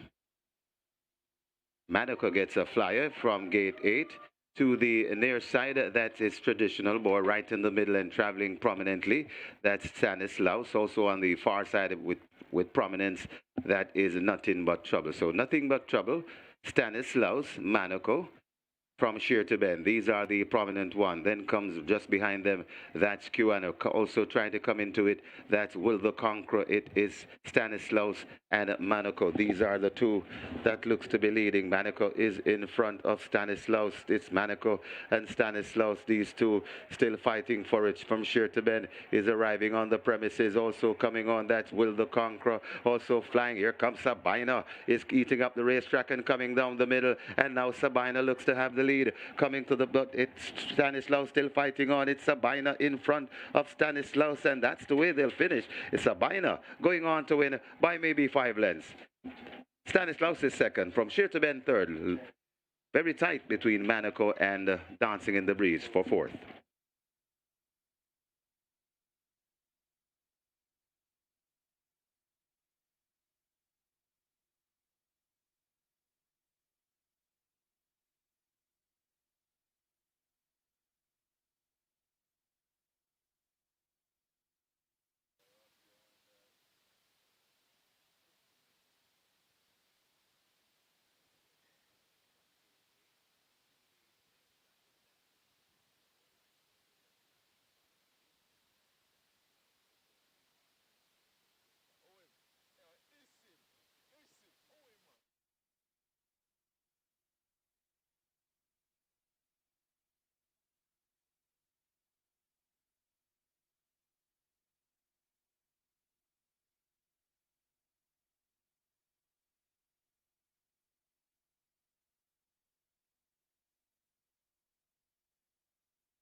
Result of the 8th now official. Horses to the testing barn. 7 Sabina, 10 from Share to Bend. 7 and 10 both go to the testing barn. Sabina, 700 to win, 186 to place. Second, 4 Stanislaus, 154. Third, 10 from Share to Bend, 120. Fourth, 8 Monaco. Fifth, 3 Dancing in the Breeze. Double event, 1,786. Exacta, 1,604. Quinella, 1,758. Trifecta, 1,256. Superfecta, 5,050. 21 high fives, 13,000 each. 12 winners of the triple, 24,246. Splits 23-4, 48-1. They raced 5 furlong straight in 101.3. The margins 5 by a neck.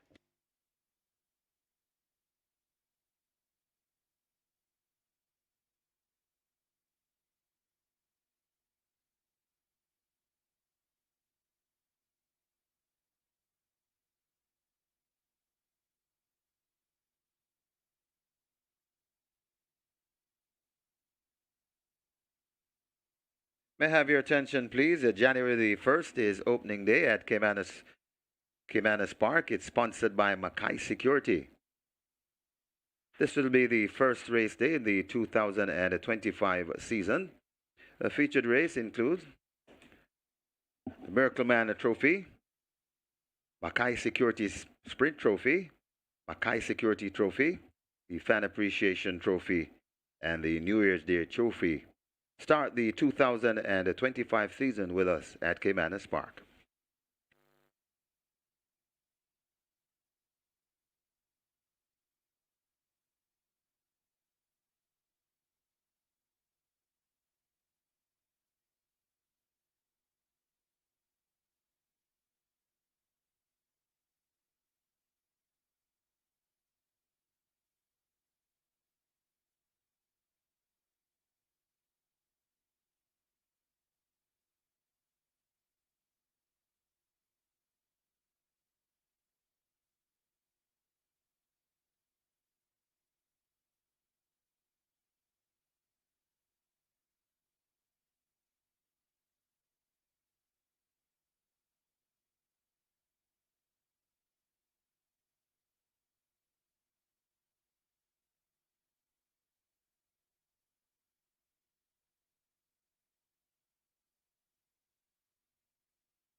We're down to the ninth and final race for the day, and the final race for 2024 at Caymanas Park. And no surprises, they're betting number 7, the Mount of Radish Roman, Empress in the Breeze, currently at 250, and that is the best back runner in the race. It's also the 45 favorite in the total. Good support, of course, for number 9, Medal Award, other contender. And interestingly, from early, they were betting quite a bit of money on number 2, that's Lady Katgara. This one opened at $9.50. It's down to $6 now, but quite a bit of early money came in on Lady Katgara. But as far as the rest of the day has been progressing, the money has been coming in on number 7, Empress in the Breeze, and that's the best back runner for race number 9 at Caymanas Park. Good luck, and we'll catch you in 2025.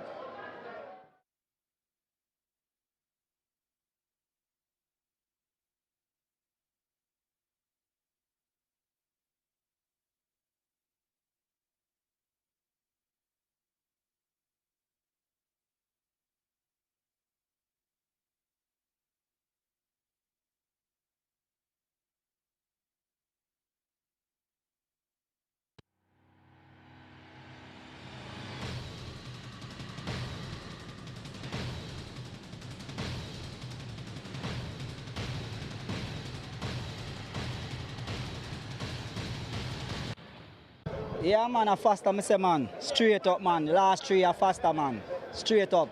Win by 2. No more for a man. Remember me tell you that. Watch and see. 1 TF, 1 Tevin faster to the world. Yeah, 1 TF. 1 Tevin faster. Man, I have no voice. Man, I have no voice. I found to see me a truck. I don't know how it go. 1 Tevin. Tevin faster. Because he's a great rider. He rides like a jockey named Pepe Santos. Jose Santos. And he's confident himself. She said Roman and me said Tevin. No, sir. Wait about. She said Roman and me said Tevin, Gregor Park, straight. Can we bet on 2 of them? I don't know. I kind of... All right, Roman. General, yeah, man, seeing a sneaky fox and Tevin faster go down to the wire scene. But I love the thing here. Draw. You understand? Because they're 2 young riders them and you can share the moment and things. See? So, we respect Tevin and we respect Roman. So, we want to draw even Stevenson and share the thing half and half. A faster I bring for a long time, you know. Early out. I want me have to say not over till it's over. But Team Roman, Radish Sneaky Fox Roman, I am going to win it. After this, it's a Radish Roman show, all of the races. Go Roman. No, they are all have vibes. With the straight vibes, 1 faster. See the electric and fever. You see me I say? Yeah. Right now, I'm a true believer. 1 faster. Right. That is it.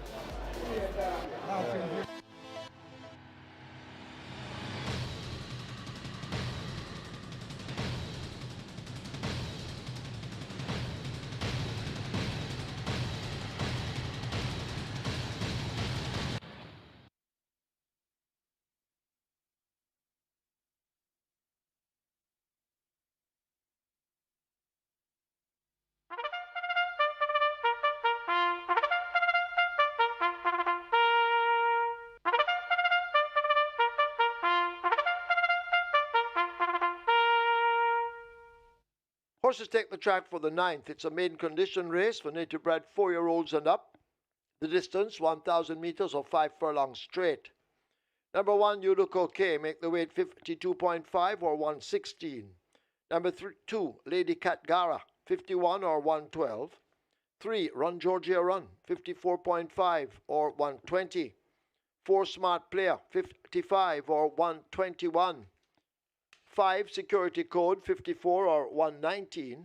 8, Ants Attack, 52 or 115. Scratch numbers 10, Last Hurrah. 11, Burnell, Last Hurrah, not eligible. Burnell, lame. 12, Clowning Around, 50.5 or 111. 13, Fearless Admiral, 52.5 or 116. The rider, Everett Clunes. Wagering on Exacta, Quinella, Trifecta, Superfecta, High Five. 2 minutes. Place your wagers now.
So the runners are making their way to post. This is the ninth and final, the curtain closer for this season. And reminding you, opening day on January the 1st, sponsored by Mackay Security. And the featured event, Merkelman Trophy, the Mackay Security Sprint Trophy, the Mackay Security Trophy, Fan Appreciation Trophy, New Year's Day Trophy. Won't you join us here at Caymanas Park in 2025? High five wagering offered here in the ninth. High five pool approaching 300,000. Get your bets on. Runners making their way to post.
So apprentice and utilized apprentice Damar Williams has also made his mark. Earlier we saw Richie Shakes aboard Benson at 9-1, making all the running, and now Damar Williams joins the act as well at 6-1 with Sabina. So it's not all about Tevin Foster and Radish Roman. We have some young apprentices. Could we have future champions on our hands here? Ed Barnes with Richie Shakes, an interesting name too, and Damar Williams. First of all, I want to congratulate both young jockeys in getting their first win. Sabina, remember at one time Sabina was supposed to be a pretty decent horse and got away here at good odds in this race, and both apprentices looked good. And that is a plus going forward for the riding colony here at Caymanas Park. Now, the championship jockeys title race here is interestingly placed. 1970, 50-odd years ago, we had a joint championship owned by Jose Bravo and Richard DePaz. Of course, Richard DePaz went on to become the first Jamaican to ride in the Kentucky Derby, a feat he achieved 2 times. Well, we have that opportunity today. The interesting thing, listen to Tevin Foster's horse's name, Medal Award. Rather interesting, isn't it? So if he wins, we have a tie, and some people are saying, look, the way things have gone, it will be only fair to have them share this title. Your take? Yes, indeed, they've both given their all, and we have had several lead changes. We have had several ties and tiebreakers, and both jockeys have their great fan base. So it would be maybe a little bit anticlimactic if one doesn't win, but at the same time, it would be all the glory if both of them were actually to tie. It is really has been very, very good for racing to see this kind of competition, and the rivalry, for the most part, has been friendly. And that is important. You know, you have the crowds behind them who will behave rather boisterous and otherwise, but the fact is that these 2 young riders know what they're about, doing a good job. Supreme Ventures must be, you know, really complimented, and I hope that we can only build on something like this. But coming down to this last race, I think history is in the making here. Well, let's see. We have 2 Nut brothers, 10 and 11 are out, Lasura and Burnell, and my top selection is going to be number 7, Empress in the Breeze. Thorkinko last time out when administered Lasix for the first time. Sometimes fillies can get a bit fussy when they are administered Lasix for the first time. So we, as horsemen, tend to give the fillies another chance. And usually fillies are much more potent when they are administered second time Lasix. So I'm looking forward to Empress in the Breeze to throw that last poor run behind her. Prior to that, she had 3 runner-up efforts. And notably, on all 3 occasions, she was in front of Medal Award. So Medal Award is in a rematch here with Empress in the Breeze, and you're getting 4-5 for Empress in the Breeze, and you're getting 7-5 for Medal Award. So the top 2 jocks are expected to fight out the finish here in the final event, and it's drifting out to 7-1 for the third choice in the betting. That's going to be number 5, Security Code, 8-1 for number 2, Lady Katgahara, and 8-1 as well for number 12, Clowning Around. So the stage is set now for a final duel, an epic duel between the top 2 riders, Radish Roman and Tevin Foster. I'm taking 7 That's number 7, Empress in the Breeze, to get the better of number 2, Lady Katgahara. Then 9, Medal Award, and 12, Clowning Around, 7, 2, 9, 12 for the final race, the final live race here at Caymanas Park for 2024. Interesting, Michael. And the other thing, too, we had 2 non-starters. Both were fancied in their own quarters. Will that affect or, have any effect on this outcome? We don't know. But certainly, whatever happens, it is a great year of racing, and it is a good way to end it with these 2 jockeys fighting for the championship in the last race. Most definitely, and we are at the edge of our seats, right down to the final event.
They're closing up the front of the gates.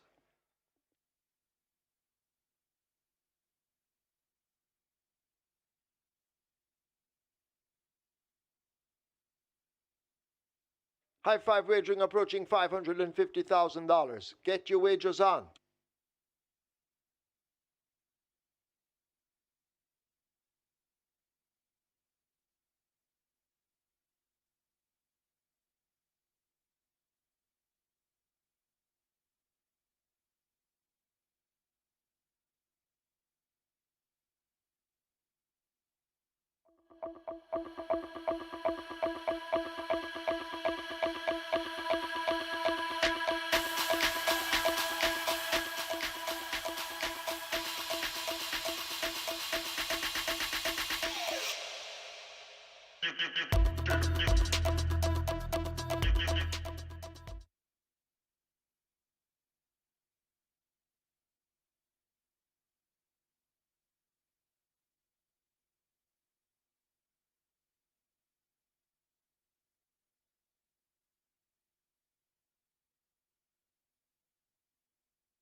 The claims for Monaco and from Sheer to Bend both void. Void the claims on Monaco and from Sheer to Bend. Horses are loading. You Look Okay is in with Lady Cat Gara. Run Georgia Run is in at 3.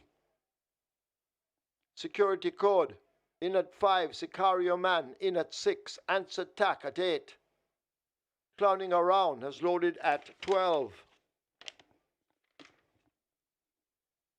Fearless Admiral coming into 13. So we wait Empress in the Breeze to come into 7. Radish Roman 1 ahead in the championship. Empress in the Breeze, the favorite. Medal Award, Tevin Foster. And then we wait on Smart Player. So Empress in the Breeze and Radish Roman are in. Medal Award lining up for 9. And Smart Player will load at 4. This will decide the Jockeys' Championship. If Medal Award wins, it will be a dead heat. If Empress in the Breeze wins, Radish will win by 2.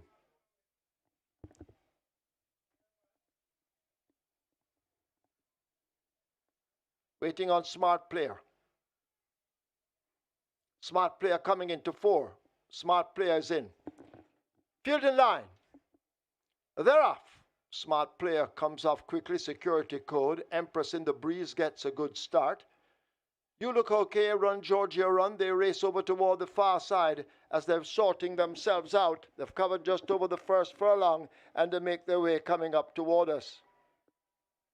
Empress in the Breeze showing good speed. Medal Award almost right alongside. Clowning Around is racing nearest to us. On the far side, Smart Player is also traveling well along with You Look Okay. But it's Empress in the Breeze, Radish Roman, Medal Award, Tevin Foster. They're going at it hammer and tongs as they drive inside the last quarter. Medal Award just the leader. Empress in the Breeze right alongside the 2 jocks now all over their mounts as they hunt for glory in the Jockeys' Championship. Medal Award just the leader. Clowning Around trying to come on. Empress in the Breeze is in the center. Answer Attack on the far side. Medal Award and Clowning Around rubbing shoulders. Medal Award just from Clowning Around. They drive toward the line and Clowning Around has won it over Medal Award, Sicario Man, Answer Attack and Smart Player.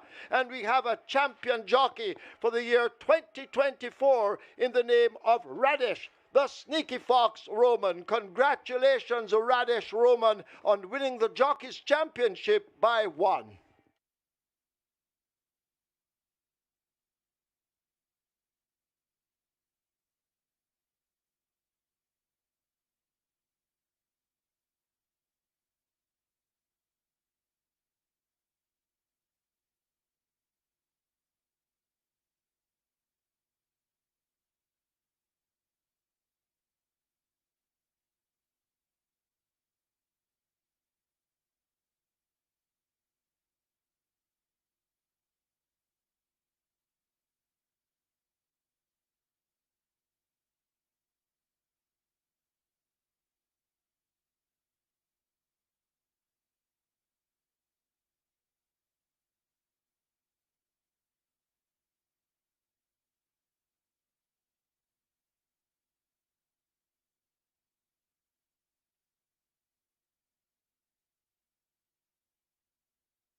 So the Jockeys Championship went down to the wire in the final event.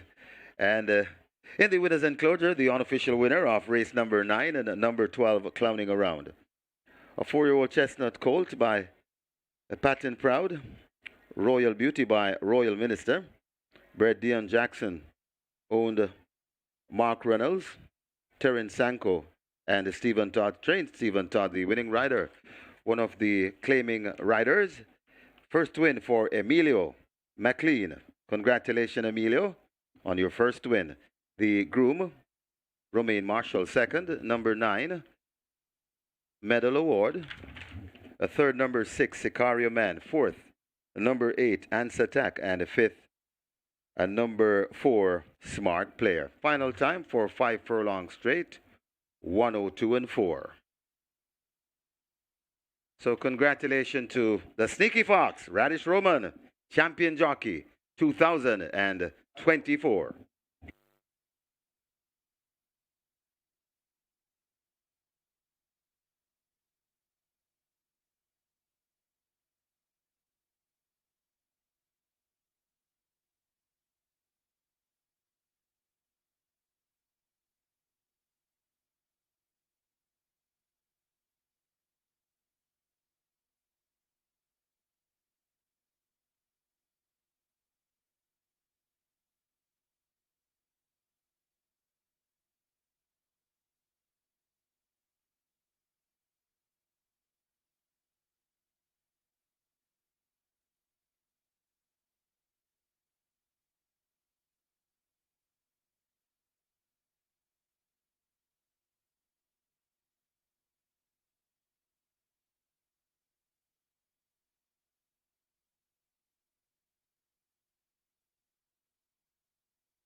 Ladies and gentlemen, this has been one of the hottest contested Jockeys Championships for a long time. We've already had a tie, but this one went down to the very last race. This went down to the very last race between Radish Roman and Tevin Foster. Ladies and gentlemen, let us have a big round of applause for both riders. A huge round of applause necessary for both riders. Ladies and gentlemen, they deserve it. This has been a fantastic performance by both. Come on, ladies and gentlemen, get your hands together. Put your hands together for both riders. Thank you.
Field in line.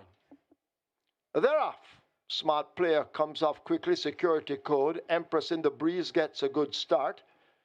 You Look Okay, Run Georgia Run. They race over toward the far side as they're sorting themselves out. They've covered just over the first furlong and they make their way coming up toward us. Empress in the breeze showing good speed. Medal Award almost right alongside. Clowning Around is racing nearest to us. On the far side, Smart Player is also traveling well along with You Look Okay. But it's Empress in the breeze. Radish Roman, Medal Award, Tevin Foster, they're going at it. Hammer and tongs as they drive inside the last quarter. Medal Award just the leader. Empress in the breeze right alongside the two jocks now all over their mounts as they hunt for glory in the Jockeys Championship. Medal Award just the leader. Clowning Around, trying to come on. Empress in the breeze is in the center. Ants Attack on the far side. Medal Award and Clowning Around, rubbing shoulders. Medal Award just from Clowning Around. They drive toward the line and Clowning Around has won it over Medal Award, Sicario Man, Ants Attack and Smart Player. And we have a champion jockey for the year 2024 in the name of Radish, the Sneaky Fox Roman. Congratulations.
Today we celebrate one of the most thrilling championship battles in recent horse racing history, culminating in the extraordinary achievement of Radish, the Sneaky Fox Roman, copying the title of champion jockey by one winner. The 2024 season kept fans on the edge of their seats until the very last race of the year as two exceptional athletes, champion jock Radish Roman and the runner-up Tevin Foster, terrific Tevin Foster, fought neck and neck for the coveted title. Through an incredible display of skill and determination, these two remarkable jockeys traded the lead throughout the season, with neither able to build a comfortable margin. The championship wasn't decided until the final day of racing in 2024, providing fans with unprecedented excitement and bringing new energy to the sport. Every race, especially later in the season, became must-watch entertainment as these talented riders pushed each other to new heights of excellence. The Sneaky Fox, Radish Roman, your pursuit of perfection and extraordinary skill have earned you this year's championship. Your ability to perform under pressure, particularly during the season's nail-biting conclusion, showcased the very best of competitive horse racing. Congratulations on a well-earned Jockey's Championship title, Radish. To both championship contenders, your rivalry has captivated audiences and revitalized interest in horse racing. The mutual respect you have shown while competing at the highest level exemplifies true sportsmanship. Race after race, you demonstrated why horse racing remains one of the most thrilling sports in the world. Radish Roman, this championship victory earned by the narrowest of margins will be remembered as a testament to your exceptional talent and unwavering focus. To terrific Tevin, your remarkable performance and gracious competition have earned you a special place in racing history. The 2024 season will long be remembered as the year two extraordinary jockeys pushed each other to excellence, delivering one of the most exciting championship battles our sport has ever seen. Let us celebrate both these incredible athletes who have given us a season we will never forget. You have given your cherished fans, stakeholders, and sponsors countless moments of pride and excitement. For the sport, you have been invaluable ambassadors, showcasing the very best that horse racing has to offer. Congratulations, Radish Roman, and well done, Tevin. Here's to continued success and an even brighter future ahead. So there we have the two riders celebrating each other's performance in the Jockeys Championship.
True Shake, Mr. Peter McConnell Jr.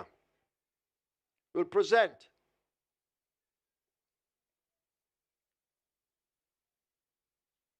$300,000, rather $100,000 to the champion jockey Radish Roman.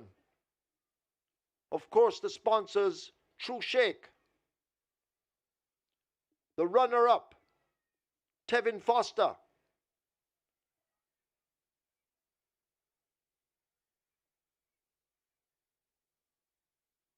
Will receive $50,000 from True Juice. And True Juice are the owners of True Shake. Mr. Daniel England, athletic star, will present $300,000 from Supreme Ventures Racing and Entertainment Limited to the champion jockey, the Sneaky Fox Radish Roman.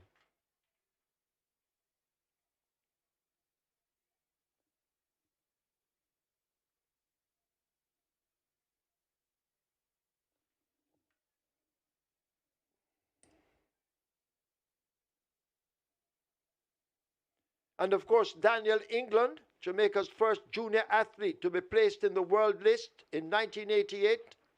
In 2006, he was awarded Athlete of the Decade. And in 2018, he was inducted into the Penn Relays Carnival Family Wall of Fame.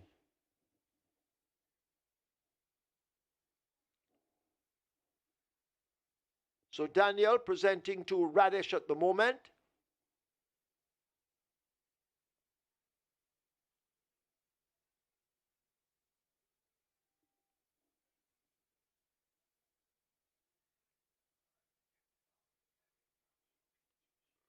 And Tevin Foster, runner-up, lost by 1, receives $50,000 from True Juice, owners of True Shake.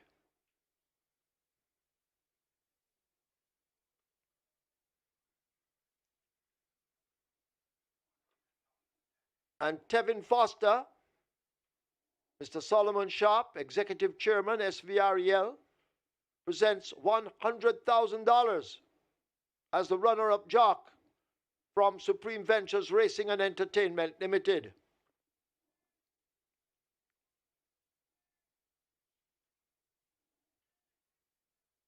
Congratulations, both riders. You deserve everything that you have got. You've put Caymanas racing on the map. You've made people who weren't that interested in racing come on board and enjoy the spectacle that you both put down here at Caymanas Park.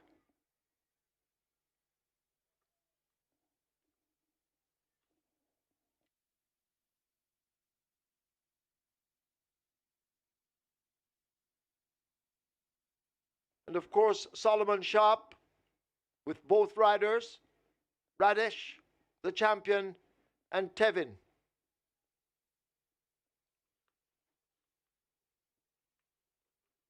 And there goes Peter McConnell Jr. getting into the action.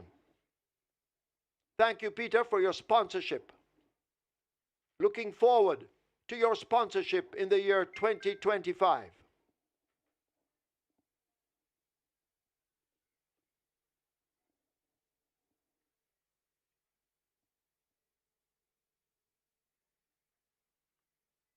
And coming up next will be a special presentation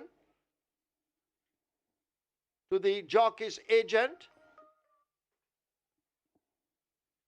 Mr. Donovan Wilson. 1, 2, 3. 1, 2, 3. 1, 2, 3. Merry Christmas, Happy New Year when it comes, ladies and gentlemen. You want some more time? Say they can hear? Yes. Huh? Welcome. Ladies and gentlemen, my name is Gary Peart. I'm Executive Chairman for Supreme Ventures. And the first thing I want to do, I want to give thanks to one of the major stakeholders here at Caymanas, and it is you, the punters. This whole thing today could not have happened without you. The excitement, the joy, and most importantly, we saw the rivalry, and everybody appreciated the camaraderie between these two wonderful jockeys. You supported them, but we kept it together. I want to congratulate them. Champion jockey, Sir Roman, Tevin, next year for you again. I won't be long, and the reason I'm having this conversation is that I want to also congratulate Solomon Sharp and the SVRL team. They've worked very hard. They've gotten a lot of criticism, but they have overcome the majority of it, and Caymanas has been moved from very little to very lot. We look on Caymanas, we call it the greatest place on earth, and without Solomon and his team, it could not happen. At Supreme Ventures, we encourage all of our employees to understand our business so that they can come up with ideas that we don't see. And today, I want to hand over a check to an individual who's not an employee of Supreme Ventures. He's a very miserable man. He and I argue a lot, but from time to time, he has very good ideas. Actually, a lot of time he does. I want to ask the agent, Mr. Donovan Wilson, to come to the podium. And the reason I'm asking Donovan to be here, Donovan was the person that approached Solomon and I and said, why don't you find sponsors to sponsor the jockeys? And that idea, spawned by Donovan, we were able to convince Mr. McConnell and his people to sponsor a jockey. And the story I'm telling you today, when the conversation started, Mr. McConnell was only going to sponsor one jockey. And when we brought the jockeys for the interview, him said, no, we have to do more than one. And Mr. McConnell, we thank you, because I think your sponsorship is the reason why for the first time we have two jockeys that has had over 100 winners. It's unfortunate that we had to separate them, but we have a champion and a runner-up, and there's next year, and we thank you for that. And I close, because again at Supreme, every employee that gives us an idea that generates revenue, we share with them. So Donovan, on behalf of SVL and Supreme Ventures Race and Entertainment, I present this check to you for $200,000. I make everybody know, because no champagne and beer I have to buy. And we look forward to the next idea that you or any stakeholder at Supreme Ventures come up with, and we will reward you accordingly. Congrats and well done, Donovan.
Well, True Shake is very, very excited to be part of this competition.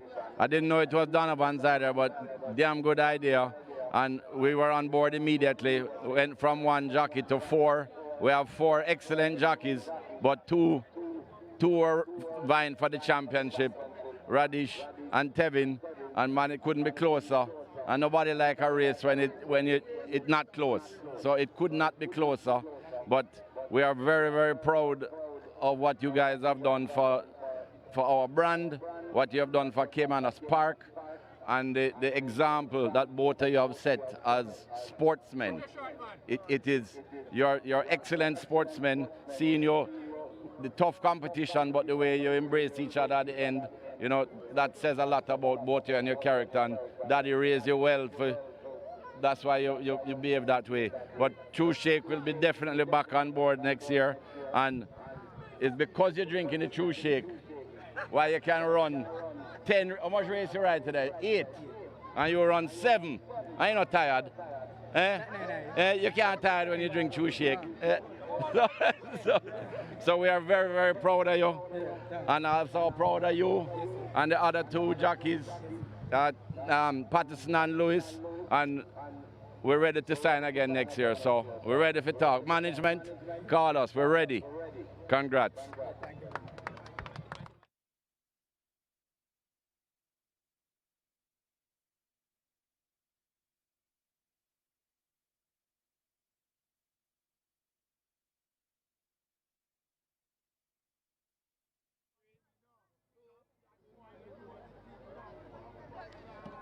What a year it has been. And who has the best fans in the world? Who is the best fans in the world? Caymanas Park. You guys give yourself a round of applause, ma'am. I want to hear how the stands was sounding earlier. Come on. Everybody from overseas says that they want a piece of Caymanas Park. Why? Because we have the greatest fans in the world. My job is easy. I just go to bed, I dream, I wake up, I get on the phone, I call my team, and we come up with ideas. And we just keep churning them out. We set a plan from in 2020. And we said we're going to make this place the greatest place on earth. So everybody here, this will soon be the playground of the Caribbean. Right? All these little kids, they're going to get a job here one day. No matter whether you want to be a rider, you're going to be in the hotel, you're going to be in the entertainment center, and all the different things that are going to come here. We're going to make this the greatest place on earth. So thank you very much for all the excellent support. Big up to these 2 young men, right? They really put in a lot of hard work. Big up to everybody on the back stretch. Thank you to all the owners and everybody who has supported the cause. Come again Wednesday, we're back at it, and we have some big announcements to make. The quarterly incentives are going to go up. We're going to name the 4 quarterlies off of some very important characters. Yeah, I call them characters in racing. Right? Can I announce the first one? And the Georgie Hossang opening meet starts on Wednesday. So it's so fitting that we have 2 jockeys that tore the house down today, and we're going to start Wednesday in honor of Georgie Hossang. Cheers to everybody. Thank you.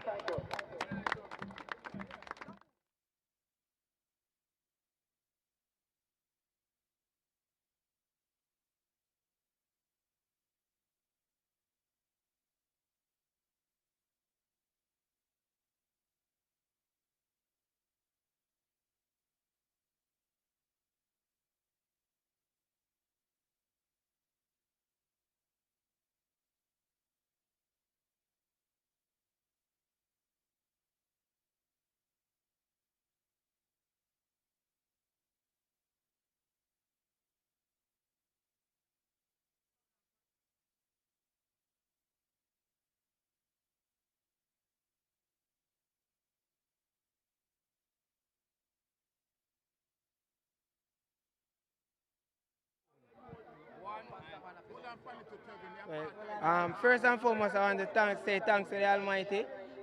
Thanks to all the connections that played a major role in my career for 2024. Thanks to my family and my fans, my friends, everybody. Thanks to everybody for the support.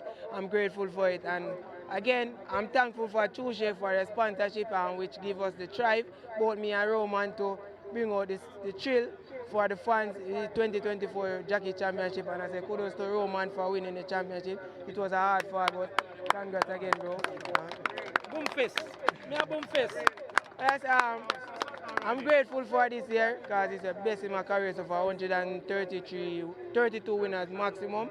And I give God thanks for that. I'm hopeful for our next thrilling year as this 2025, which I'm just going to be terrific and bring out the terrific run to my fans them. And my family, I'm grateful for my family. Enough respect to my baby mother, which soon to wife, Tashina. Big up to my daughters, Mael and Raya. Thanks to my agent. Yeah, Tashina. Thanks to my agent. Thanks to each and every trainer, all the owners, all the groom for the hard work that they put in. And thanks to the punters again, my fans. I love you all. Greatest fans on earth. First and foremost, I just want to say thank the man above. I just want to thank the trainers, the groom, the owners, and also my agent, my fans, all the supporters that support me throughout the season. I'm really appreciate it and grateful for that. And I just want to say thanks to True Shake to make me a part of the family. I really appreciate the sponsor. And right now, I'm overwhelmed. I not even know what else to say. The feelings that running through me right now, I'm speechless right now.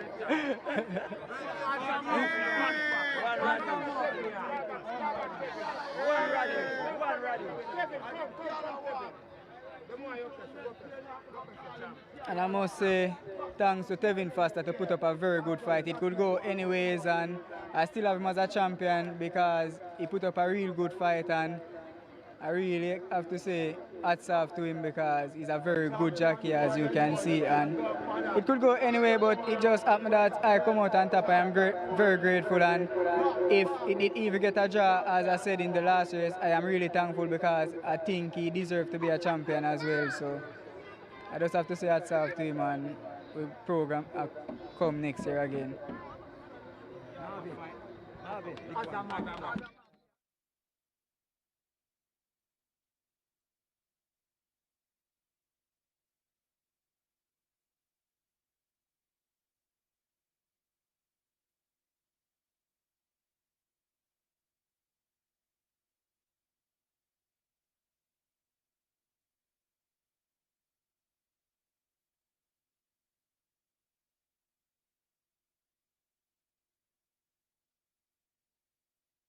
Results of race number 9 are now official. You may cash your tickets. Horses to the testing barn.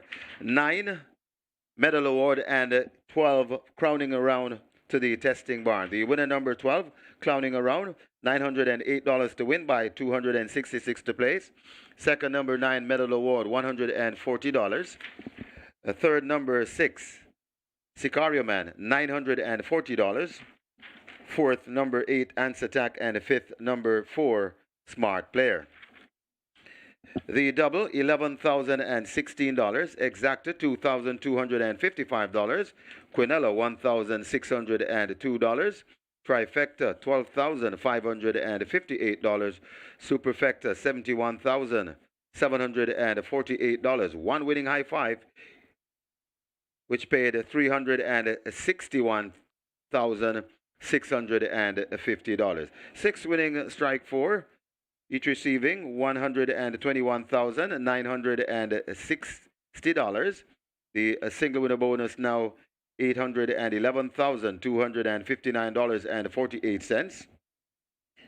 Play spot 8, 1,842 play spot 8, each receiving $225. Single winner bonus $212,413.64.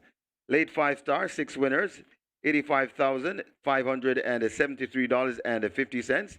The single winner bonus $441,592. Three winning Twilight 6, three winning Twilight 6, each receiving $1,802,642. Three Catch 9, 8 of 9, $91,615. The single winner bonus on the Catch 9, $2,279,453.34. The splits, 24-1, 49 flat, the final time, 1 minute 102 and 4. The margins are half by 3.5. And coming up next, Mr. Michael Kane will rehash the closing day's happenings.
So the 2024 season has come to a closure, and in great fashion too, with our top two riders, Radish Roman and Tevin Foster, bringing the house down on the last day of a racing. Tevin Foster had a triple, and Radish Roman had one winner.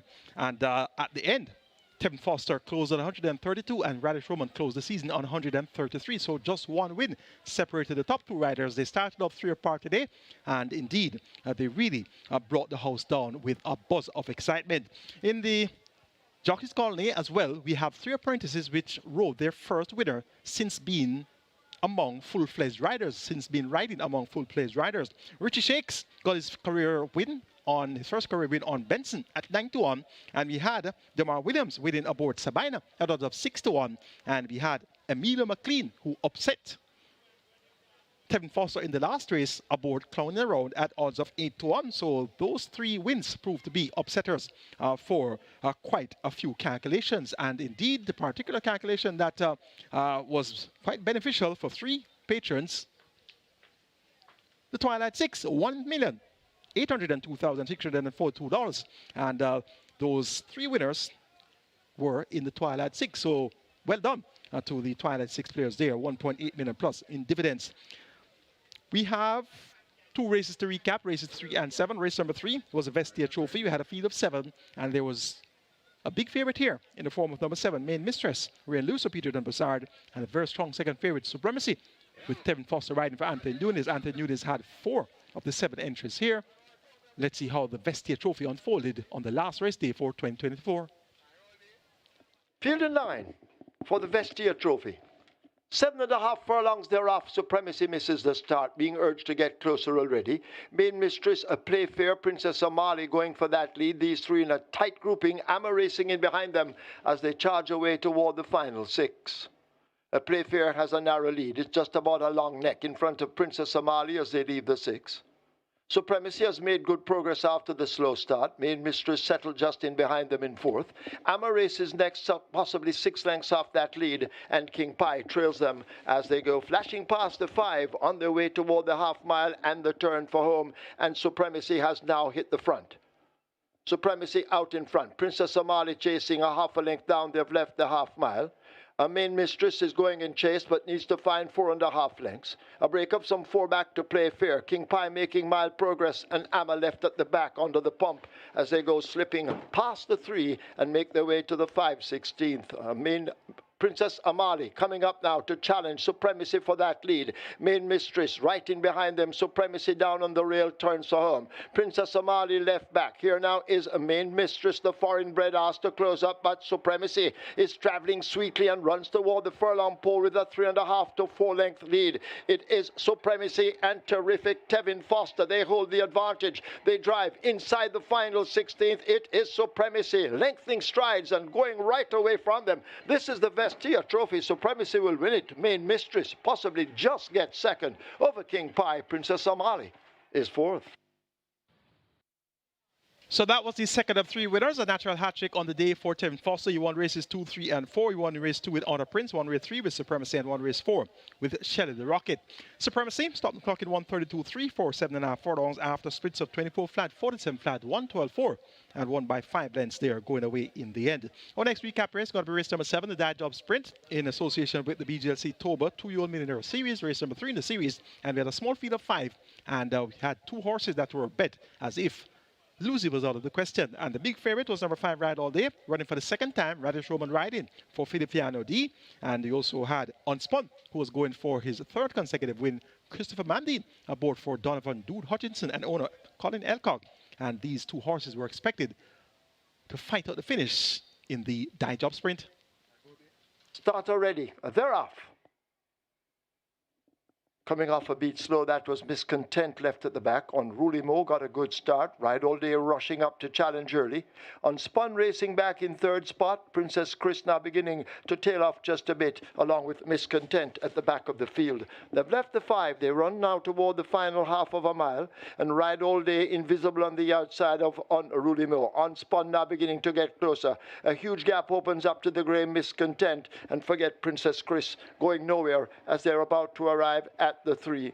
On Rulimo testing Ride All Day. Unspun in the dicky seat, waiting on them to fold. A huge gap back to Princess Chris and a Miscontent. They're about to come into the top of the lane. On Rulimo right against the rail. Ride All Day in between horses. Unspun out 3 wide, and Ride All Day now points. Here is Unspun. Asked to quicken on the outside. It is a Ride All Day. Unspun now coming up with a challenge. It is still Ride All Day and Radish Roman. Unspun almost alongside. Ride All Day in a driving finish. Unspun continues to creep closer. They're inside the final 16th. It's Ride All Day and Unspun. Their noses apart at the line. It's desperately close. Could be Unspun over Ride All Day. Then Unruly Mo, Princess Chris and Miscontent.